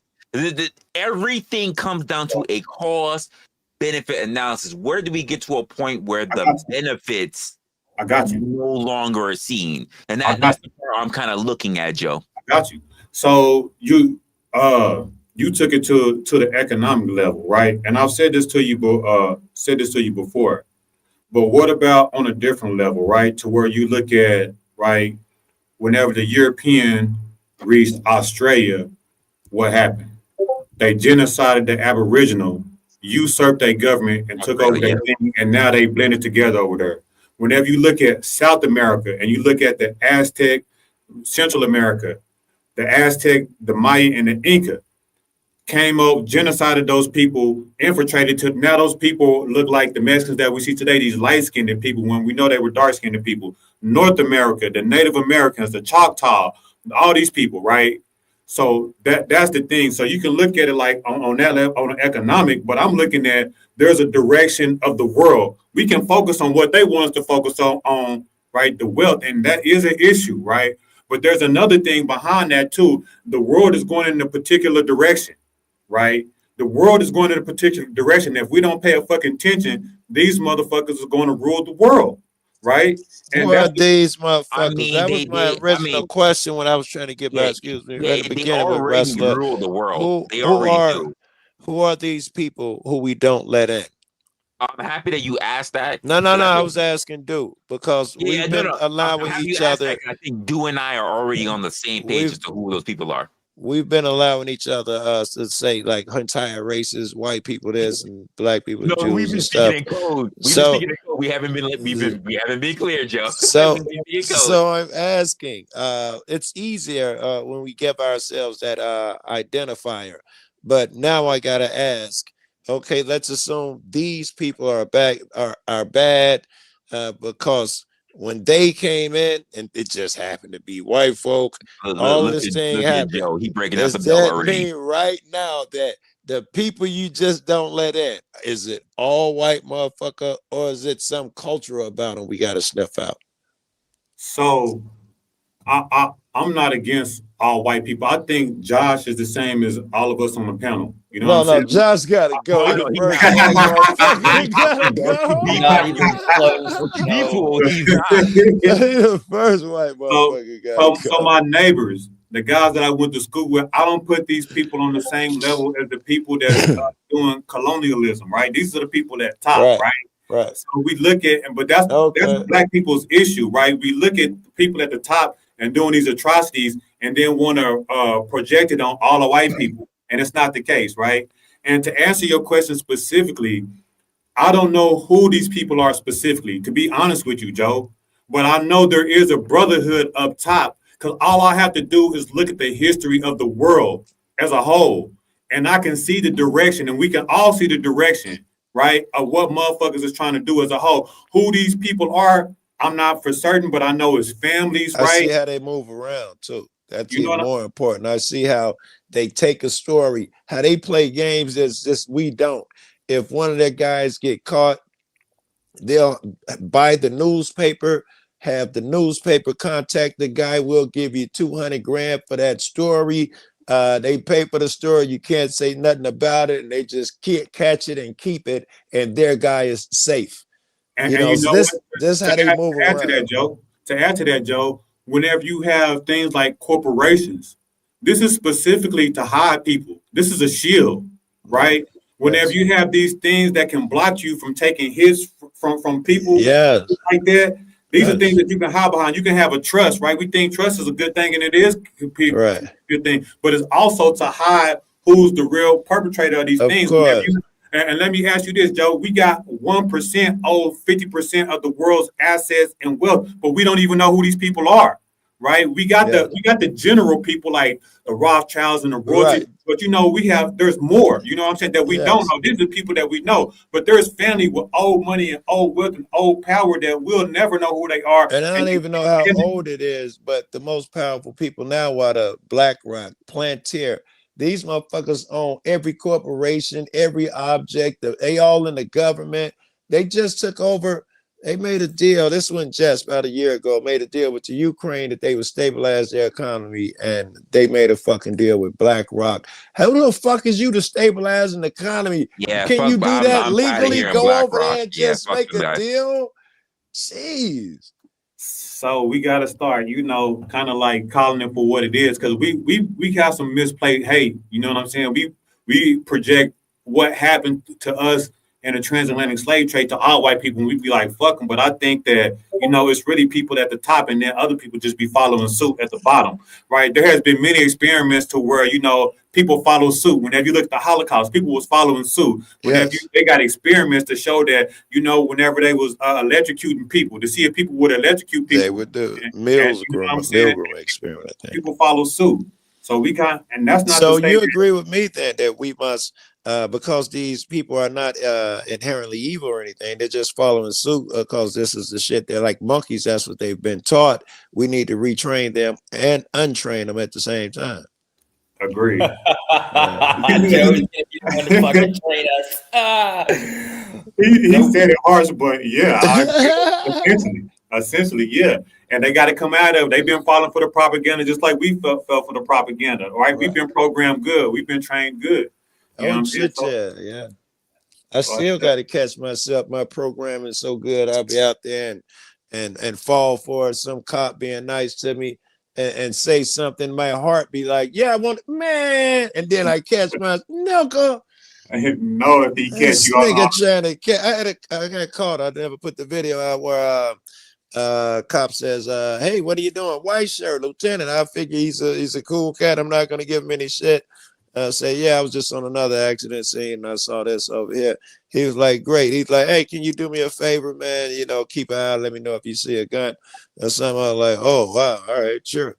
Hey, he's backed up away from me. Hey, thanks for helping us with our case. We really appreciate you, sir. He just set me up to fucking do that. So here I go trying to be a nice guy. This nigga. Put on camera, wrestler. Put on camera. We want to see it. Who? I want put on camera, wrestler. Put ass on camera. You already know. Put it on camera. He already know. Come here. We want to see. No, you can't see. All right, well, get your ass up out of here. We see who wearing the pants in that house, damn it.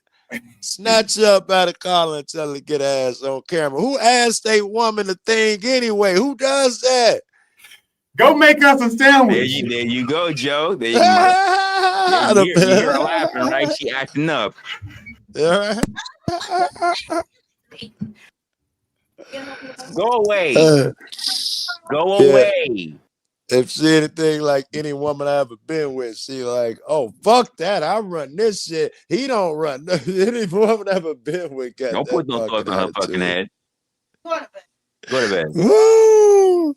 Yes, though. So you put your thoughts in her head. Don't put thoughts in her head. She know what time it is. Go out. OWT out. Out. Right. Was I understanding this correctly? Is you believe that there's some way that you guys are gonna unindoctrinate the rest of the absolute fed? But no. It's the match. Listen, Josh, just be happy you don't have a sister I'm gonna add to my roster. Just be. Just be happy, all right? We are going to indoctrinate. We're going to influence culture the same way we always have because we are the culture. We're going to do it all. Got it. So what do you mean we as in the black people? Yes. Absolutely. Got it. Y'all are gonna lead the American culture after 2045. Sir, y'all was sitting at 99. You're down to 60 now. It's 99. Oh, back in 300 years ago. No, not 300. From the 60s to now, you are at 99. You're down 60s? To 60s. In the 1960s, we were supposed to be 99% of the population. 0%. You guys were overrunning shit. There was here's a funny part about it. Here's a funny part about that, Josh. Here's the funny part about it. We're supposed to be higher. If it wasn't for the fact of all the indoctrination and all the other shit that was actually made for white women, but black women took care of, like welfare and abortion, our numbers are supposed to be higher. No, but you got to listen to what he's saying, we just crossed into 14%, but we've been over 20 years roughly sitting at 13%. Yeah, I know. It's been. I wouldn't call it a stalemate, but yeah. If we get our shit together, but keep in mind, we've been running steady. Y'all been declining. That's why. So black people are going to take over America? As No, if we no, can't no. do it. You can put the white supremacist ideology don't believe that white people eugenics. Why you talking about all this Unfortunately shit? for you guys, No. Y'all talking about eugenics. Y'all sitting there talking about y'all getting a raise. We've been sitting here from 10, a steady 10 from the 60s all the way to 14 in 2025. But y'all been from basically 99 down to 60. Sure. So, which means basically our numbers should be up. By the way, quick stats for those who don't know. Quick stats for those who don't know. Even when I hear this whole bullshit, EBT, the majority of people in EBT are not black.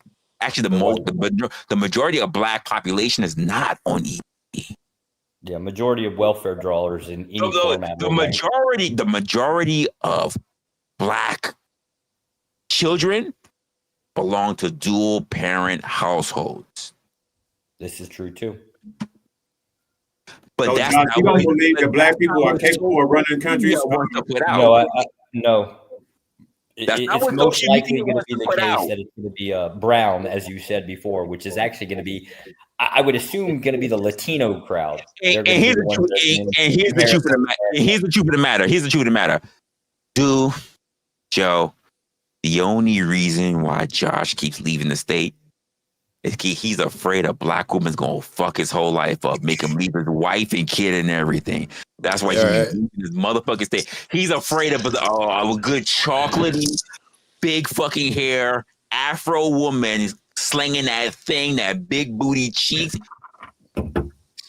Josh, I agree that it's the big booty. Josh, America, I agree. I gotta ask America, take me. America, take me. I saw the chocolatey queen over at my local Dairy Queen, upstate New York. Please take me. Because Josh, you just asked Resla. Hold on, Josh. You just asked Resla. Do you or it might have been do you guys, are you saying that you guys black people, do you mean to tell me that you guys think you're gonna take over where considering with black and Hispanics look like you motherfuckers about to be the thing of a past, so I can be an asshole and ask you, do you really think you're gonna stop the inevitable?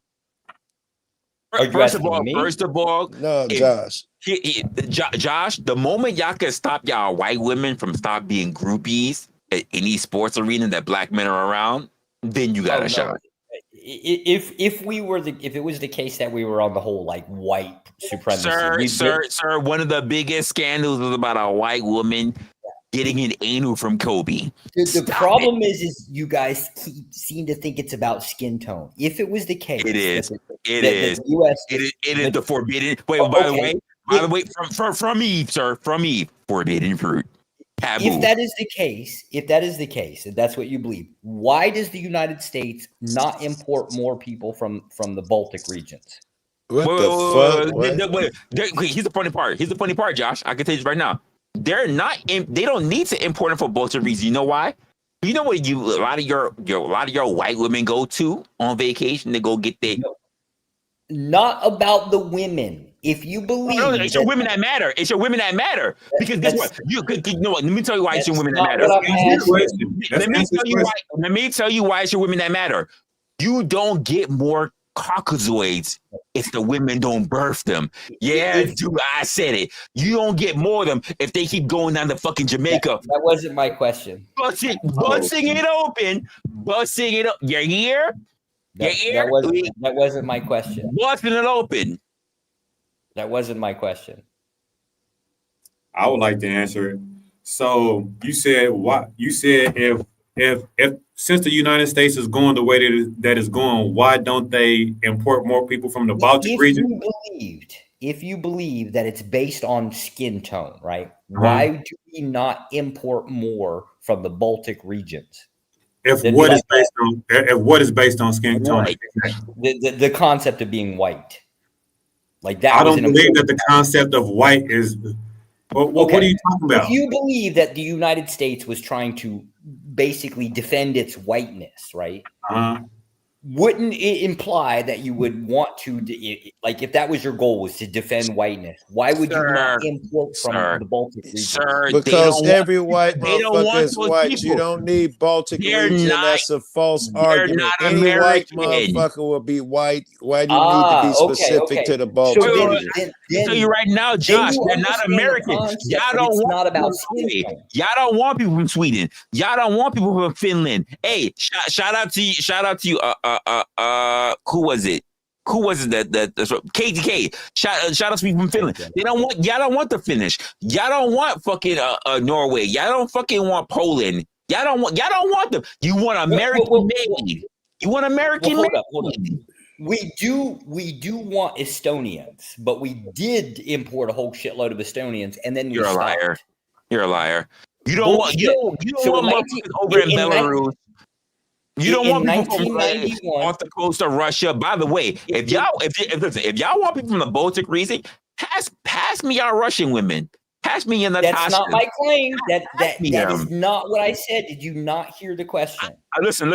I'll drink them on the table because I drink Tennessee whiskey, not vodka. I take them under the table. Your answer was because they're not American, right? I'll answer it. Which would imply that it's not got anything to do with skin tone. So I'll answer. Wait, no, it does. You know how bad it is when it comes to skin tone. Oh, it is about skin tone. No, it is because you know how bad it is. Even the Asians doing it. You know what the Asians doing? Even online, they saying, "Yeah, I want you. You black chocolate, me chicken. No, you chicken, me rice. Perfect." Yes, the Asians are predominantly migratory toward the West. Yes. And have been since, I don't know, 70 years. If I get on one of these fucking apps, there's gonna be some white chick that's gonna say, "Do you do? Do you do? I do. Yes, I do. No, they're gonna say, "Do you do RPM?" And do you know what RPM stands for?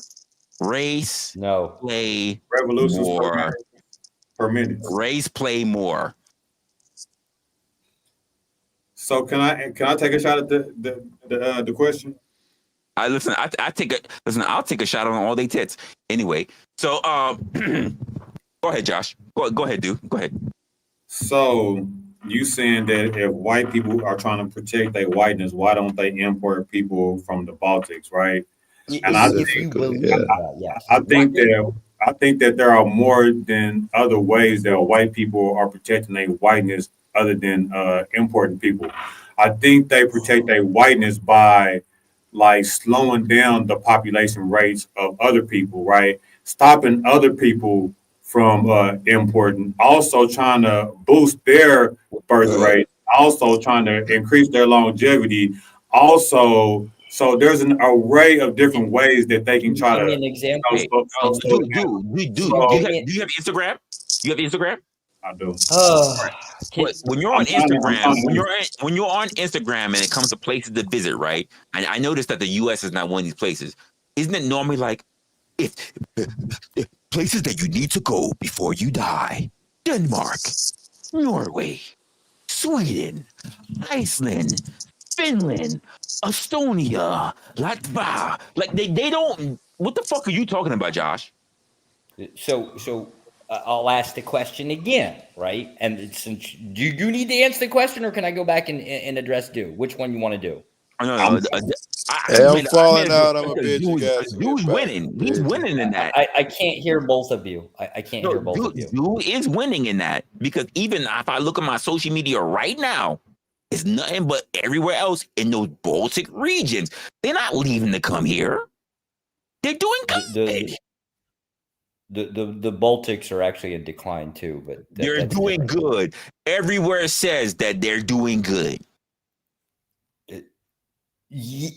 It depends on what metric are we talking about here. Population control? No, they're not doing the metrics of Vietnam. Yeah, no, the population control, they're in the same decline. However, economically, there is an uptick. Now, when you said the United States would basically control the population of other groups, can you give me an example of that so I can understand? Yeah. So right now, Trump is on a mission to stop Mexican immigrants from coming in the country, and that would also help the white people and other brown people not mix with white people, and in consequence reduce their numbers. They are also have a movement with white Christian nationalism to not breed with people. Like they're projecting that into their people. Like that's the thing, even though that's not working well. Also, I believe. Let me finish. I'm gonna give you some more examples. Also, there are these deaths in the hospital of black and brown babies too that are from malpractice and that are kind of like crazy, right? And that's just a thing. Throw that out there. Also, abortion, right? Black people, they promote abortion in black communities way more than other communities, right? So they put that in. So those are some examples. So you believe that immigration is based off of like that's a form of control to control like who gets to come into the country and breed? Come on now, why even ask the question? You know the answer to that just by the question. Stop it now, come on. Yeah, except for it's not going to work in the favor of his, I guess, protected breeding concept. Because of the numbers, you do realize that the immigration caps are public awareness, right? Like this is set every year by Congress.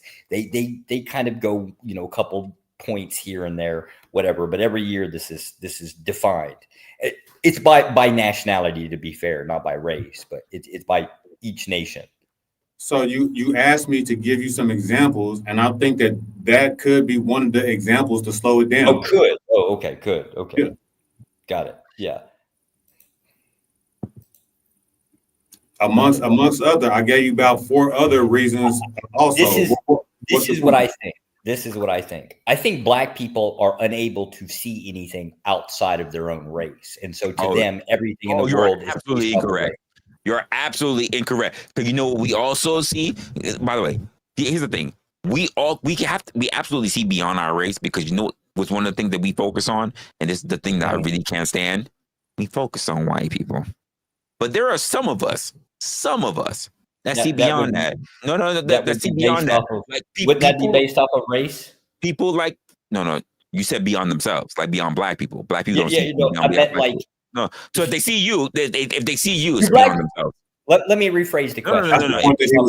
He said it wrong, Resla. He said it wrong. No, I know. I want to hold him what he said though. Yeah, he said it. Okay, so do black people care about anything other than fucking race? Yes. Okay. Why is it that every opinion that's granted is based off of race? Let me tell you why. Because there are constant news articles. There are constant content creators who always, by the way, people who come from nice little families, nice little classes that are above a lot of black places in a lot of areas that focus on black people. If you're doing really well, why are you focused on black people? If you're not even living in a city, you're not even living among us. If we're not even a part of your neighborhood, no. If we're not even a part of your neighborhood, why are you so focused on us? Are you asking me personally, or are you asking the white community? That's a general question to why the white people in my chat too. Why are you so focused on what? Black people. Oh well, let's see here. We like the NFL. So like that's a number one thing. Wait, Matter of fact, is the NFL a black predominantly sport? Predominantly black. Is the NFL a black sport or a national football league? Predominantly black players. Hey, the NBA, is that a black sport or is that the National Basketball Association? Black. Was it always? I don't know. Well, you know what? Yeah, I got you. Hey, by the way, rap, hip hop, trap. Who's the mainly people who focus on those music types? Should be white people for rap. I don't know about should the other be. genres. Wait, did you say should be? You said should Well, because it's based off the concept of sale. Wait, dude, did he say should? That's what he said. That's what he Are said. you going to let me answer the fucking question, or are you going to be like Joe Cool? It is. It's not a should. Did one nasty black man teach you another black man's fucking bad habits? Wait, are you saying I was one of the good niggas before that? Should be is no, the wait, concept Here's my question. Was I one of the good niggas Never before mind. that? Never mind. I won't answer the question. Never mind. No, are you saying I was one of the good ones before that? No, you were never one of the good ones. All right, I was just wondering why Joe Cool had any You're the influence bad on one. me. What are we talking about?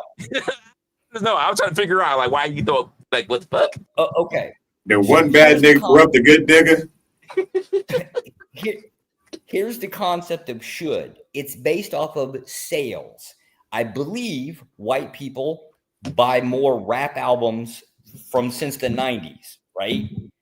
So if you're asking who basically buys more, yes, using the metric of purchasing. Who consumes more of the rap, as in, I believe the globe, I don't really know.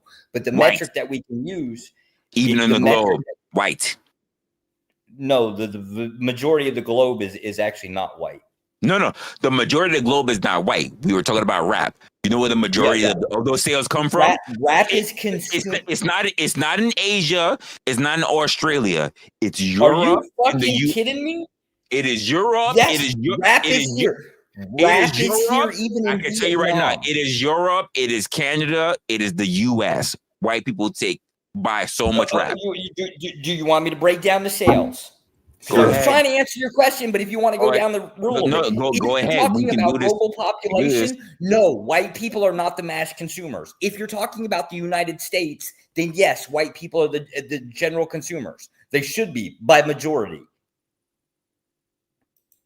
To sit here and lay claim that rap is not all over the world, you're fucking crazy. It is growing in popularity like you would not fucking believe. Not only is it large scale, it's growing on top of that. I don't know why. I mean, I grew up in the 90s listening to rap. I liked it, right? I assume other people would too. I don't see why they wouldn't, right? It's just growing. So can I answer the other question that you asked? Me or Resla? Because you said I done forgot my question. I apologize. I done forgot my question because Resla got me off on this side bullshit. Because you asked a question that I don't know if you was being disingenuous or if you was just being some type of way, but you said that you act like black people can only focus on race.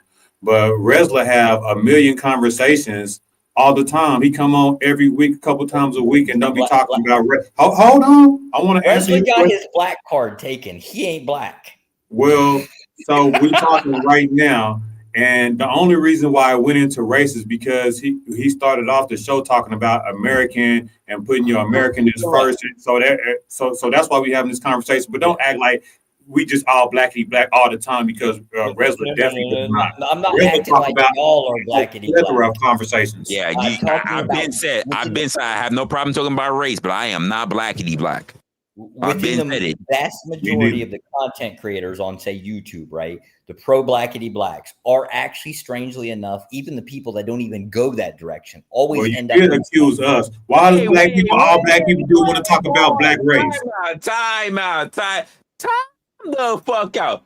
Hey, Josh, you gonna say as the designated white guy that was doing a whole bunch of work for a black space, by the way. I did. In a black channel for a black Discord? I did multiple. Even prior to that, was on a whole other man's black fucking channel? I did, yes. No. Are you gonna say that I'm a black? No, you're not a black man. You got your black card too. Oh, okay. I was about to say. Come on, Josh. I told you two things up here, and I'll stand with this. You're not black, and you're not American. Damn. Do is halfway white. I think Do is probably more, as much redneck as I am, right? But then I do believe. What is wrestling if he's not black and he's not American? Then what is? I don't know. I don't control black cards. That's y'all. I don't know. I mean, you just revoked this shit and said he wasn't. Then what is he? He revoked me as a white man. Man, is that possible? What the fuck? Yes, there can be outcasts. I don't even know what the hell the black card means, right? But he ain't black. Wow. Okay. All right. Okay.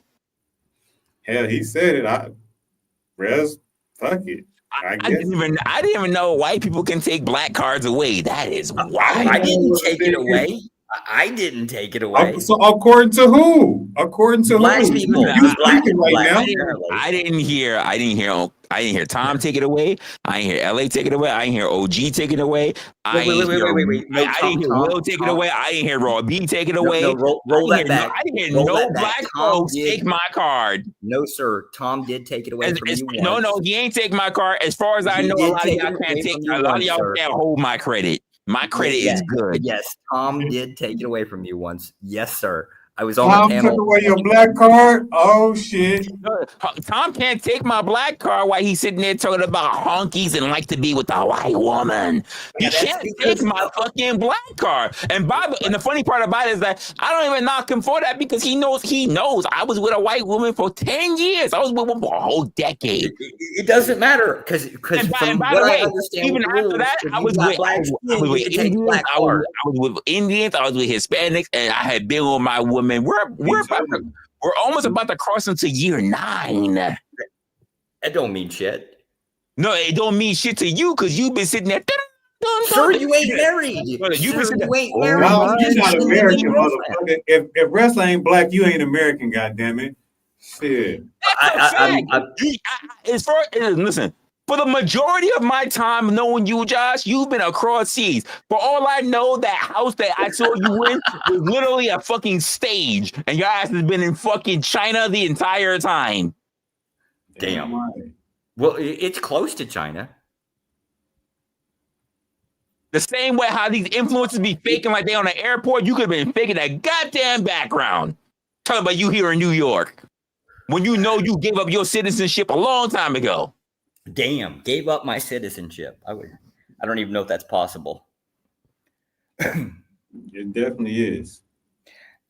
For civilians, yes. For me, I don't know if that's possible. The lies. I don't ever see this man until nighttime because I know in the daytime in his time he's too busy putting on rice paddy fields. Yeah, it's daylight outside right now. Did you want me to take the computer outside and show you? Although this place is nasty. Yeah, go ahead. Show me all the motherfuckers. Show me all the motherfuckers with straw hats. They don't have. Well, I'm in the city, right? There's straw hat things out there in the paddy fields, but I'm in the city. Go ahead. Show me all the little bussy boys in the corner. Well, they're all boys. Even the girls look like boys. I don't know what the fuck you're talking about. I don't know what the fuck you look like. Turn your camera on, because I'm not even sure you're white right now, motherfucker. He can't. Turn your fucking camera on, Josh. He can't do, but I can testify that he is absolutely white. I don't even know why he can be out in Vietnam and he don't got no color on him. That's he never leave his house. Why can't he turn his camera on? Why? Because his life would be on the line if he did. Oh shit! Fuck his life. Turn your fucking camera on. I want to know that you white. Are you even fucking white? Oh shit! Turn your camera off. Turn your camera off. Turn it off. Damn. Okay. What up, Josh? This is the first time I've seen him. I came with this motherfucker looking like a zombie. What the fuck is that? Dude, that's how we know he gave. Listen, that's how we know he threw his passport away. He cut that bitch. He cut that bitch up. That's how I know he gave away his citizenship. He went live on camera. I know he gave away his citizenship. Now you're never coming back to the U.S. now. I know it. A motherfucker. You need to bring your ass back to the States and get some of this sun, son. Damn, you was pale than a bitch, boy. You look like rap now. We know it. Hey, mama, don't expect to see Josh ever back in the state. The next Thanksgiving is canceled. You don't expect to ever see him again. It's a wrap. He gave up his citizenship. He's absolutely staying up there. He said he's part of the Communist Party. He's sitting there all the time. He be playing his favorite album. He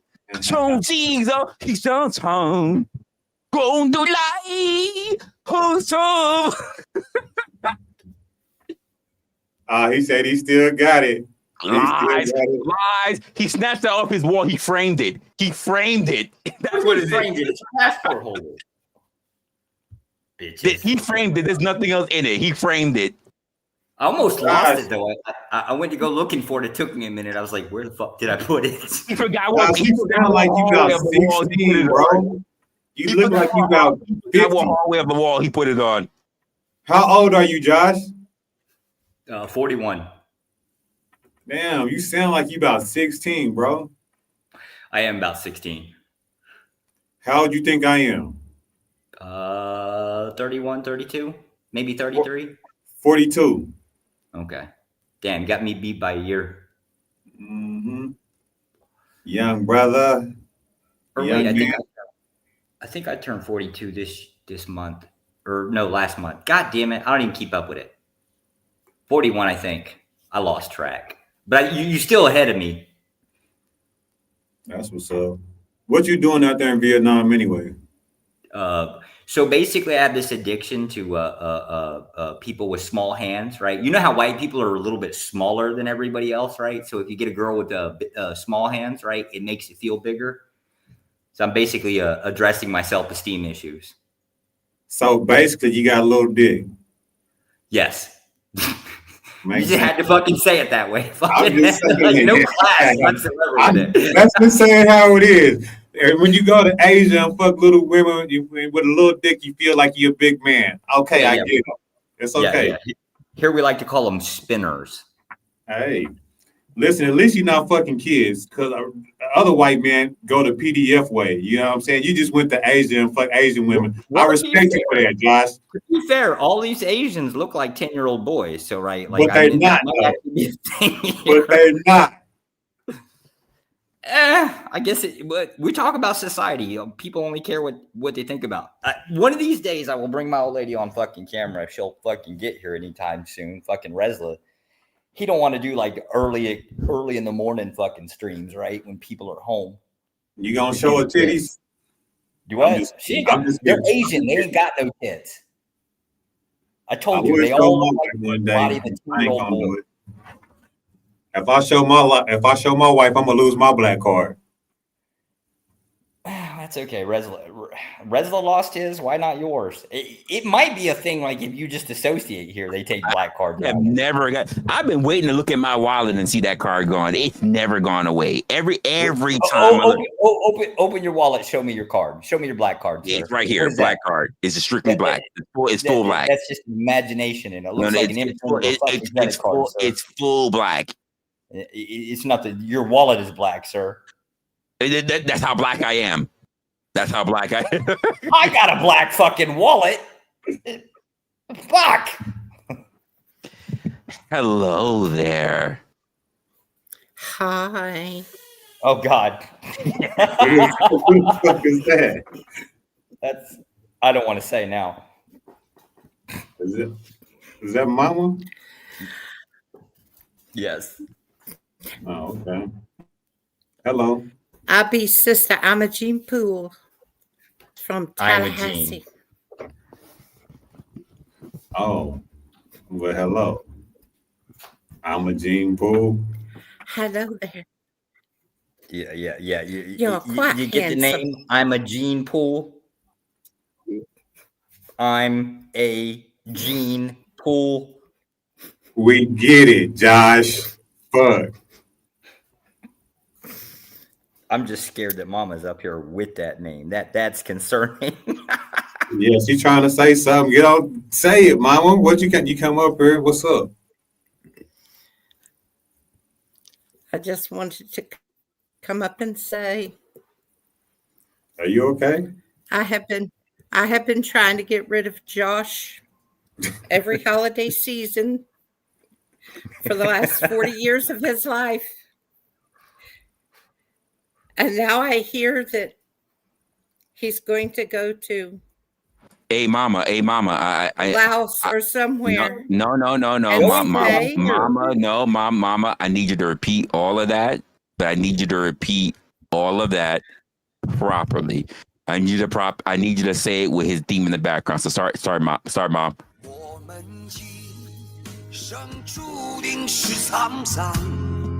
Oh, damn. I've been trying to get rid of Josh Go ahead, Mama. Right there. for the last 40 years of his life. Never could find a legal way to do it. And now he's going to go away overseas and become a communist in some Yeah, there faraway you go. land. There you go. He gave it all up. He gave it all up. And he will never, ever sit at the Thanksgiving dinner table again. Amen. And I'm, and I'm There you go. supposed to be sad. I'm supposed to be sad. I can't. How do we feel about Josh? You had to play the Vietnamese music in the background, really? You had to be that asshole. What a dick. That's just the way it is. Just the way it is. That's gonna be that. In fact, that's gonna be your entrance from now on. Anytime, like, oh my gosh, Josh is into the building. Let's just do it. It's not even a good fucking song, neither. That's the worst part about it. They got bitch music over here. That's why rap is actually taking off. Hey, you decided to go back to a bitch area because you a bitch ass nigga. Damn. So I can now give his spot at the table to John the Baptist. John the Baptist, your spot? John the Baptist took That your don't hurt my spot. feelings. Not the Y'all preacher. Y'all Not heathens. the Y'all preacher. I heathens gotta keep need correcting on scripture. This does not hurt my feelings. Y'all heathens need Jesus. Maybe. Who's a heathen? Who is a heathen? Your other children? Who is rushing off to a foreign country? He ran already. He's already across lines. Yeah, He already defected. Besides that, you tried to get rid of all of us. Tried. I've been trying to get just Resla, but you keep bringing him back. You went crawling back to Resla before you came crawling back to me. So I don't want to hear that bullshit. Well, that's because I hate Resla more. What love triangle is this? It's some white boy shit right there. I ain't mad. Shit. I'm trying to get in where I fit in. Shit. You didn't want your mother to know that you were alive. Ha! That's why I got rid of your place at the Thanksgiving dinner. Oh, damn. Well, you didn't get no turkey and dressing this year, did you? No, you didn't. To be fair, that turkey was kind of dry last year, right? I thought y'all made ham It's kind of dry. The fuck? It's okay. I made ham too. You didn't get none of that either. Oh, ain't nobody offered me no damn ham. You didn't get no sweet potato casserole. You didn't get no pumpkin pie. You didn't get none of the good shit. You're right, Mama. That's because it was no potato salad with raisins. I'm tired of y'all ruining my shit here. Next time I come over, there should be some potato salad with raisins. I ain't putting no damn raisins in no potato salad. See, this is why I can't stand Resla, right? You just ruin your taste. You just keep come on back, Mama. You just keep your happy little ass right over there overseas eating your rice noodles. Yeah, he just confirmed he was right talking about raisins and potato salad. That's a fact. That's the whitest shit I ever heard in my life. Boy, you just said a cuss word, boy. You ain't ever invited to my barbecue talking about raisins and potato salad. Could you imagine if someone was like, yo, imagine dude like, yo, I'm about to bring that mac and cheese to you. That mac and cheese that got that cinnamon in it. Oh, you get You want to hear another rumor I heard about white people? Uh-oh. I heard some of them actually put raisins in their coleslaw too. Oh, fuck. I'm a little picky about my coleslaw though. Yeah, I heard that. It's fucking shame. And just for good measure, I'm just letting you know that I do not. But some people, some white people do. Just saying. Mama got her white card revoked. Yeah, well, you know, it happens. Mm. But am I going to sit here and cry about it? No. He didn't revoke two cards. He revoked the white card and the black card. This is some new shit. Oh, no, this is worse. I can tell you exactly where Dirty and Resla came from, right? This is how I know. This is how I know Resla and Dirty are assholes. Resla, do not stop him. Let me know. Resla and Dirty are asshole babies, right? Mama's white. How the hell they pop out black? So they popped out an asshole. They asshole babies. What the fuck is what is an asshole baby? They can't. That's when they come out the wrong hole. Wow. Backdoor birth. Okay. So that's how we know. No. What he's really mad about, is this. Uh-oh. I'm black. I'm black. What you see, this garment that I wear, is royal covering. Royal covering? Royal covering. That's right. That's a fucking do-rag. It's royal covering. Oh, you don't believe me? Hold up. Let's sell it. Let's sell it for. Hold up. Let's sell it for Josh. Uh-oh. Oh no, wait, no.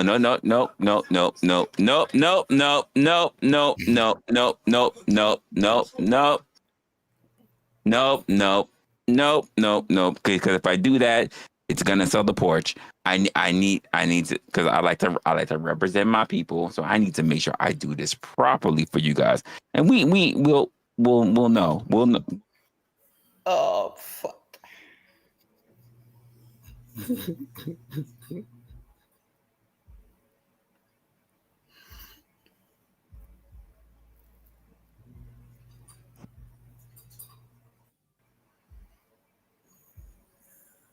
It's for you, dude. It's for you. My blackness.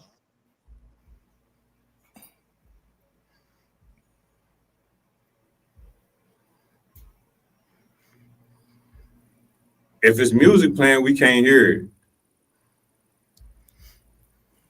You can't hear it? No, there was nothing playing. No music. No mute. Wait, hold up. No fucking way. Hold up. You should know better than this, dude. We all know black people, right? You know what the fuck is going on right now? I was with you, but I'm like, what the fuck is going on? I can tell you why. Because his whiteness was getting in the way. This is his haterism. It's white privilege. It's that white privilege getting in the way. I am black. Hey, yo, you see?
Dip twice, my guy. They don't get no blacker than that. You don't tell me I don't look at my blackness. That's not what Josh is trying to tell you, though. Yeah, he ain't black. There you go, trying to take my card every chance he get. Give him an opportunity. Give me an opportunity. He gonna make me a Mexican. Josh is just jealous because he just now realized that you came through. Hey, I love the way you stop that, mama. I love the way you stop that, mama. I didn't just come. I came twice. Did twice. You came through the regal ancestral bloodlines of the Ptolemy Empire. I thought you were gonna say I thought you were gonna say you came through the regal walls when you were. All right, dude. I think you're gonna say I came through the regal walls in order to get into this world. Like, damn. Well, that too. But took a long time to get here from the Ptolemy. Yeah. You see, Josh couldn't even be birthed through the asshole. He was straight C-section. He couldn't even make it to both ends. Well, the Irish do have a tendency to lose their way. His card was taken before it ever began, and that's why he's been fighting ever since. Yeah. That's why he fights you, mama. That's why he fights you. He wants his reparations. Damn. Just a poor potato farmer with blight. Yeah. Blight. He going through a whole potato famine. He did. Yeah. Only the potato. Oh, look at that. You, Josh. Don't fuck with her internet. Give her internet back, Josh. You're a liar. You're a liar. I know. You ain't like her talking all that shit. Give her back her internet. Give it back. Give her back her internet. Well, give her her fucking give her fucking internet back. Give her her Social Security back so she can pay for her internet. You ain't shit. Give it back to her. You take that shit from her.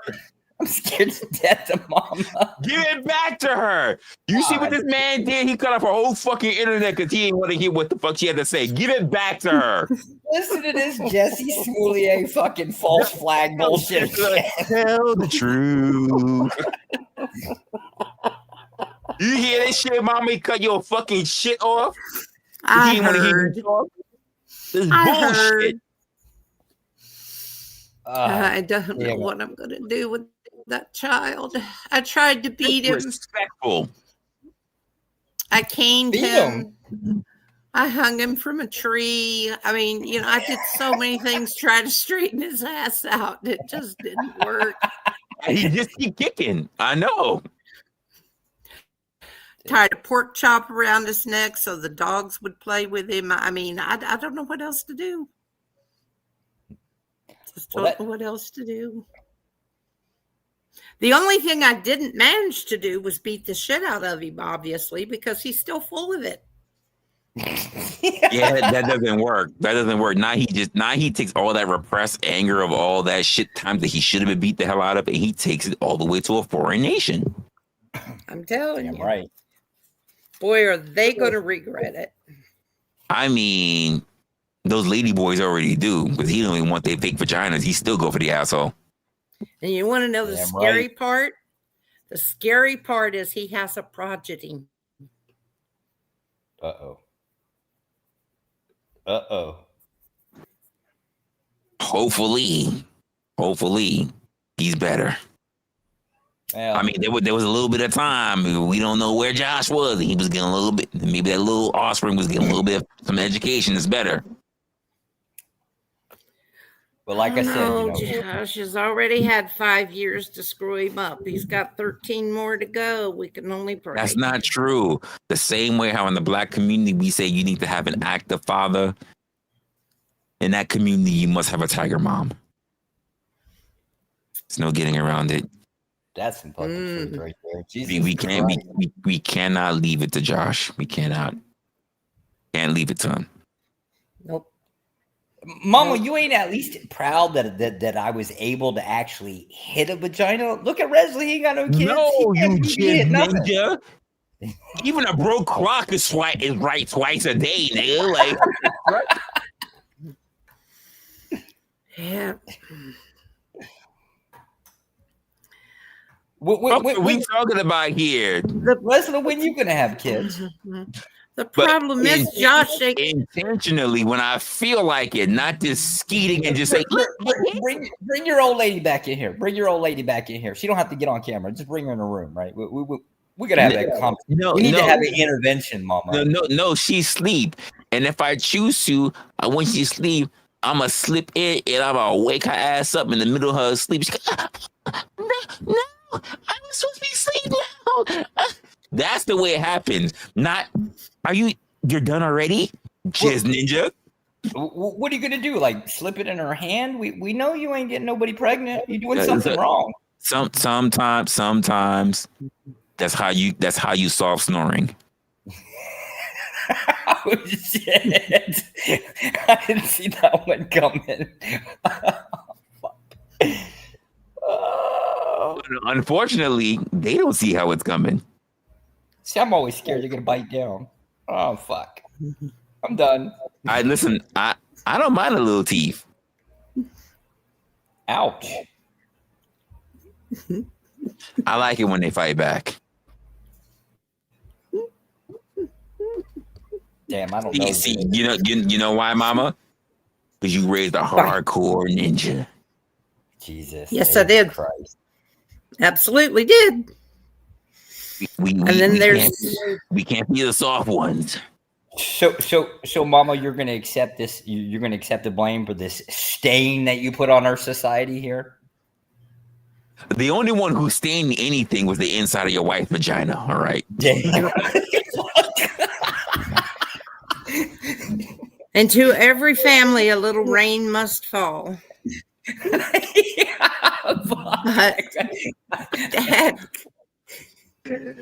wonder how the fuck that came out. It just flew out my fucking. That's fucking hilarious. That came out of nowhere. Oh my god. Oh, fuck. Oh my gosh. I don't even know where the fuck that came from. Oh shit. Remember shit was good. I'm gonna play this shit back for the old lady. She was asking me, she's like, who is this Resla guy? And I was like, one day you'll probably meet him, right? I gotta get one day. Oh my gosh. And now I'm gonna go back and I'm gonna play this clip next time she asks and be like, this is the man that stained your inside of your vagina. She'll never want to meet me after that. She'd be like, fuck you. Fuck you. Well, the good news is we're supposed to be back. We're supposed to roll back in about 2 years. I have to stop in New York City and take a shit on that damn city. Yeah, I hope you're constipated that day. I don't. I'm kind of scared now. The city scares the shit out of me.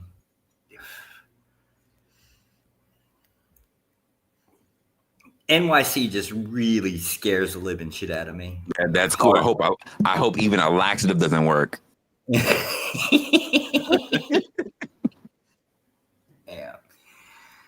Well, bro, I gotta haul ass. You said you gotta haul ass. I was literally about to say I've been on 7 hours. I did a whole fucking shift with y'all. I need to get the fuck out of here. Yeah, I gotta go grocery shopping. My lady went off on her little vegan bullshit again, and I realized I don't have no vegetables in the house. She can go ape shit. Oh, you guys said they eat all that vegan shit, pussy. I fucking can't stand the Asians and their vegan. There's some kind of weird fucking calendar that they go by that I ain't figured it out yet. Shut the fuck up and suck on your bok choy, pussy. Fucking bok choy. What a bitch. You know what, Mama? Why couldn't you follow this? Why couldn't you follow the statistic and abort Resla like everybody else? I lived in the wrong neighborhood. Oh, damn. You know why? You know why? Because she must have been dealing with you being a little soy boy. Unlike her, she took meat like a real woman. And for me, I'm going to be eating meat like a real man. You're a fucking asshole. You had to put that shit on camera too, didn't you? Motherfucker. A real man. And you're going to be eating all that soy boy shit, right? Like a little pussy.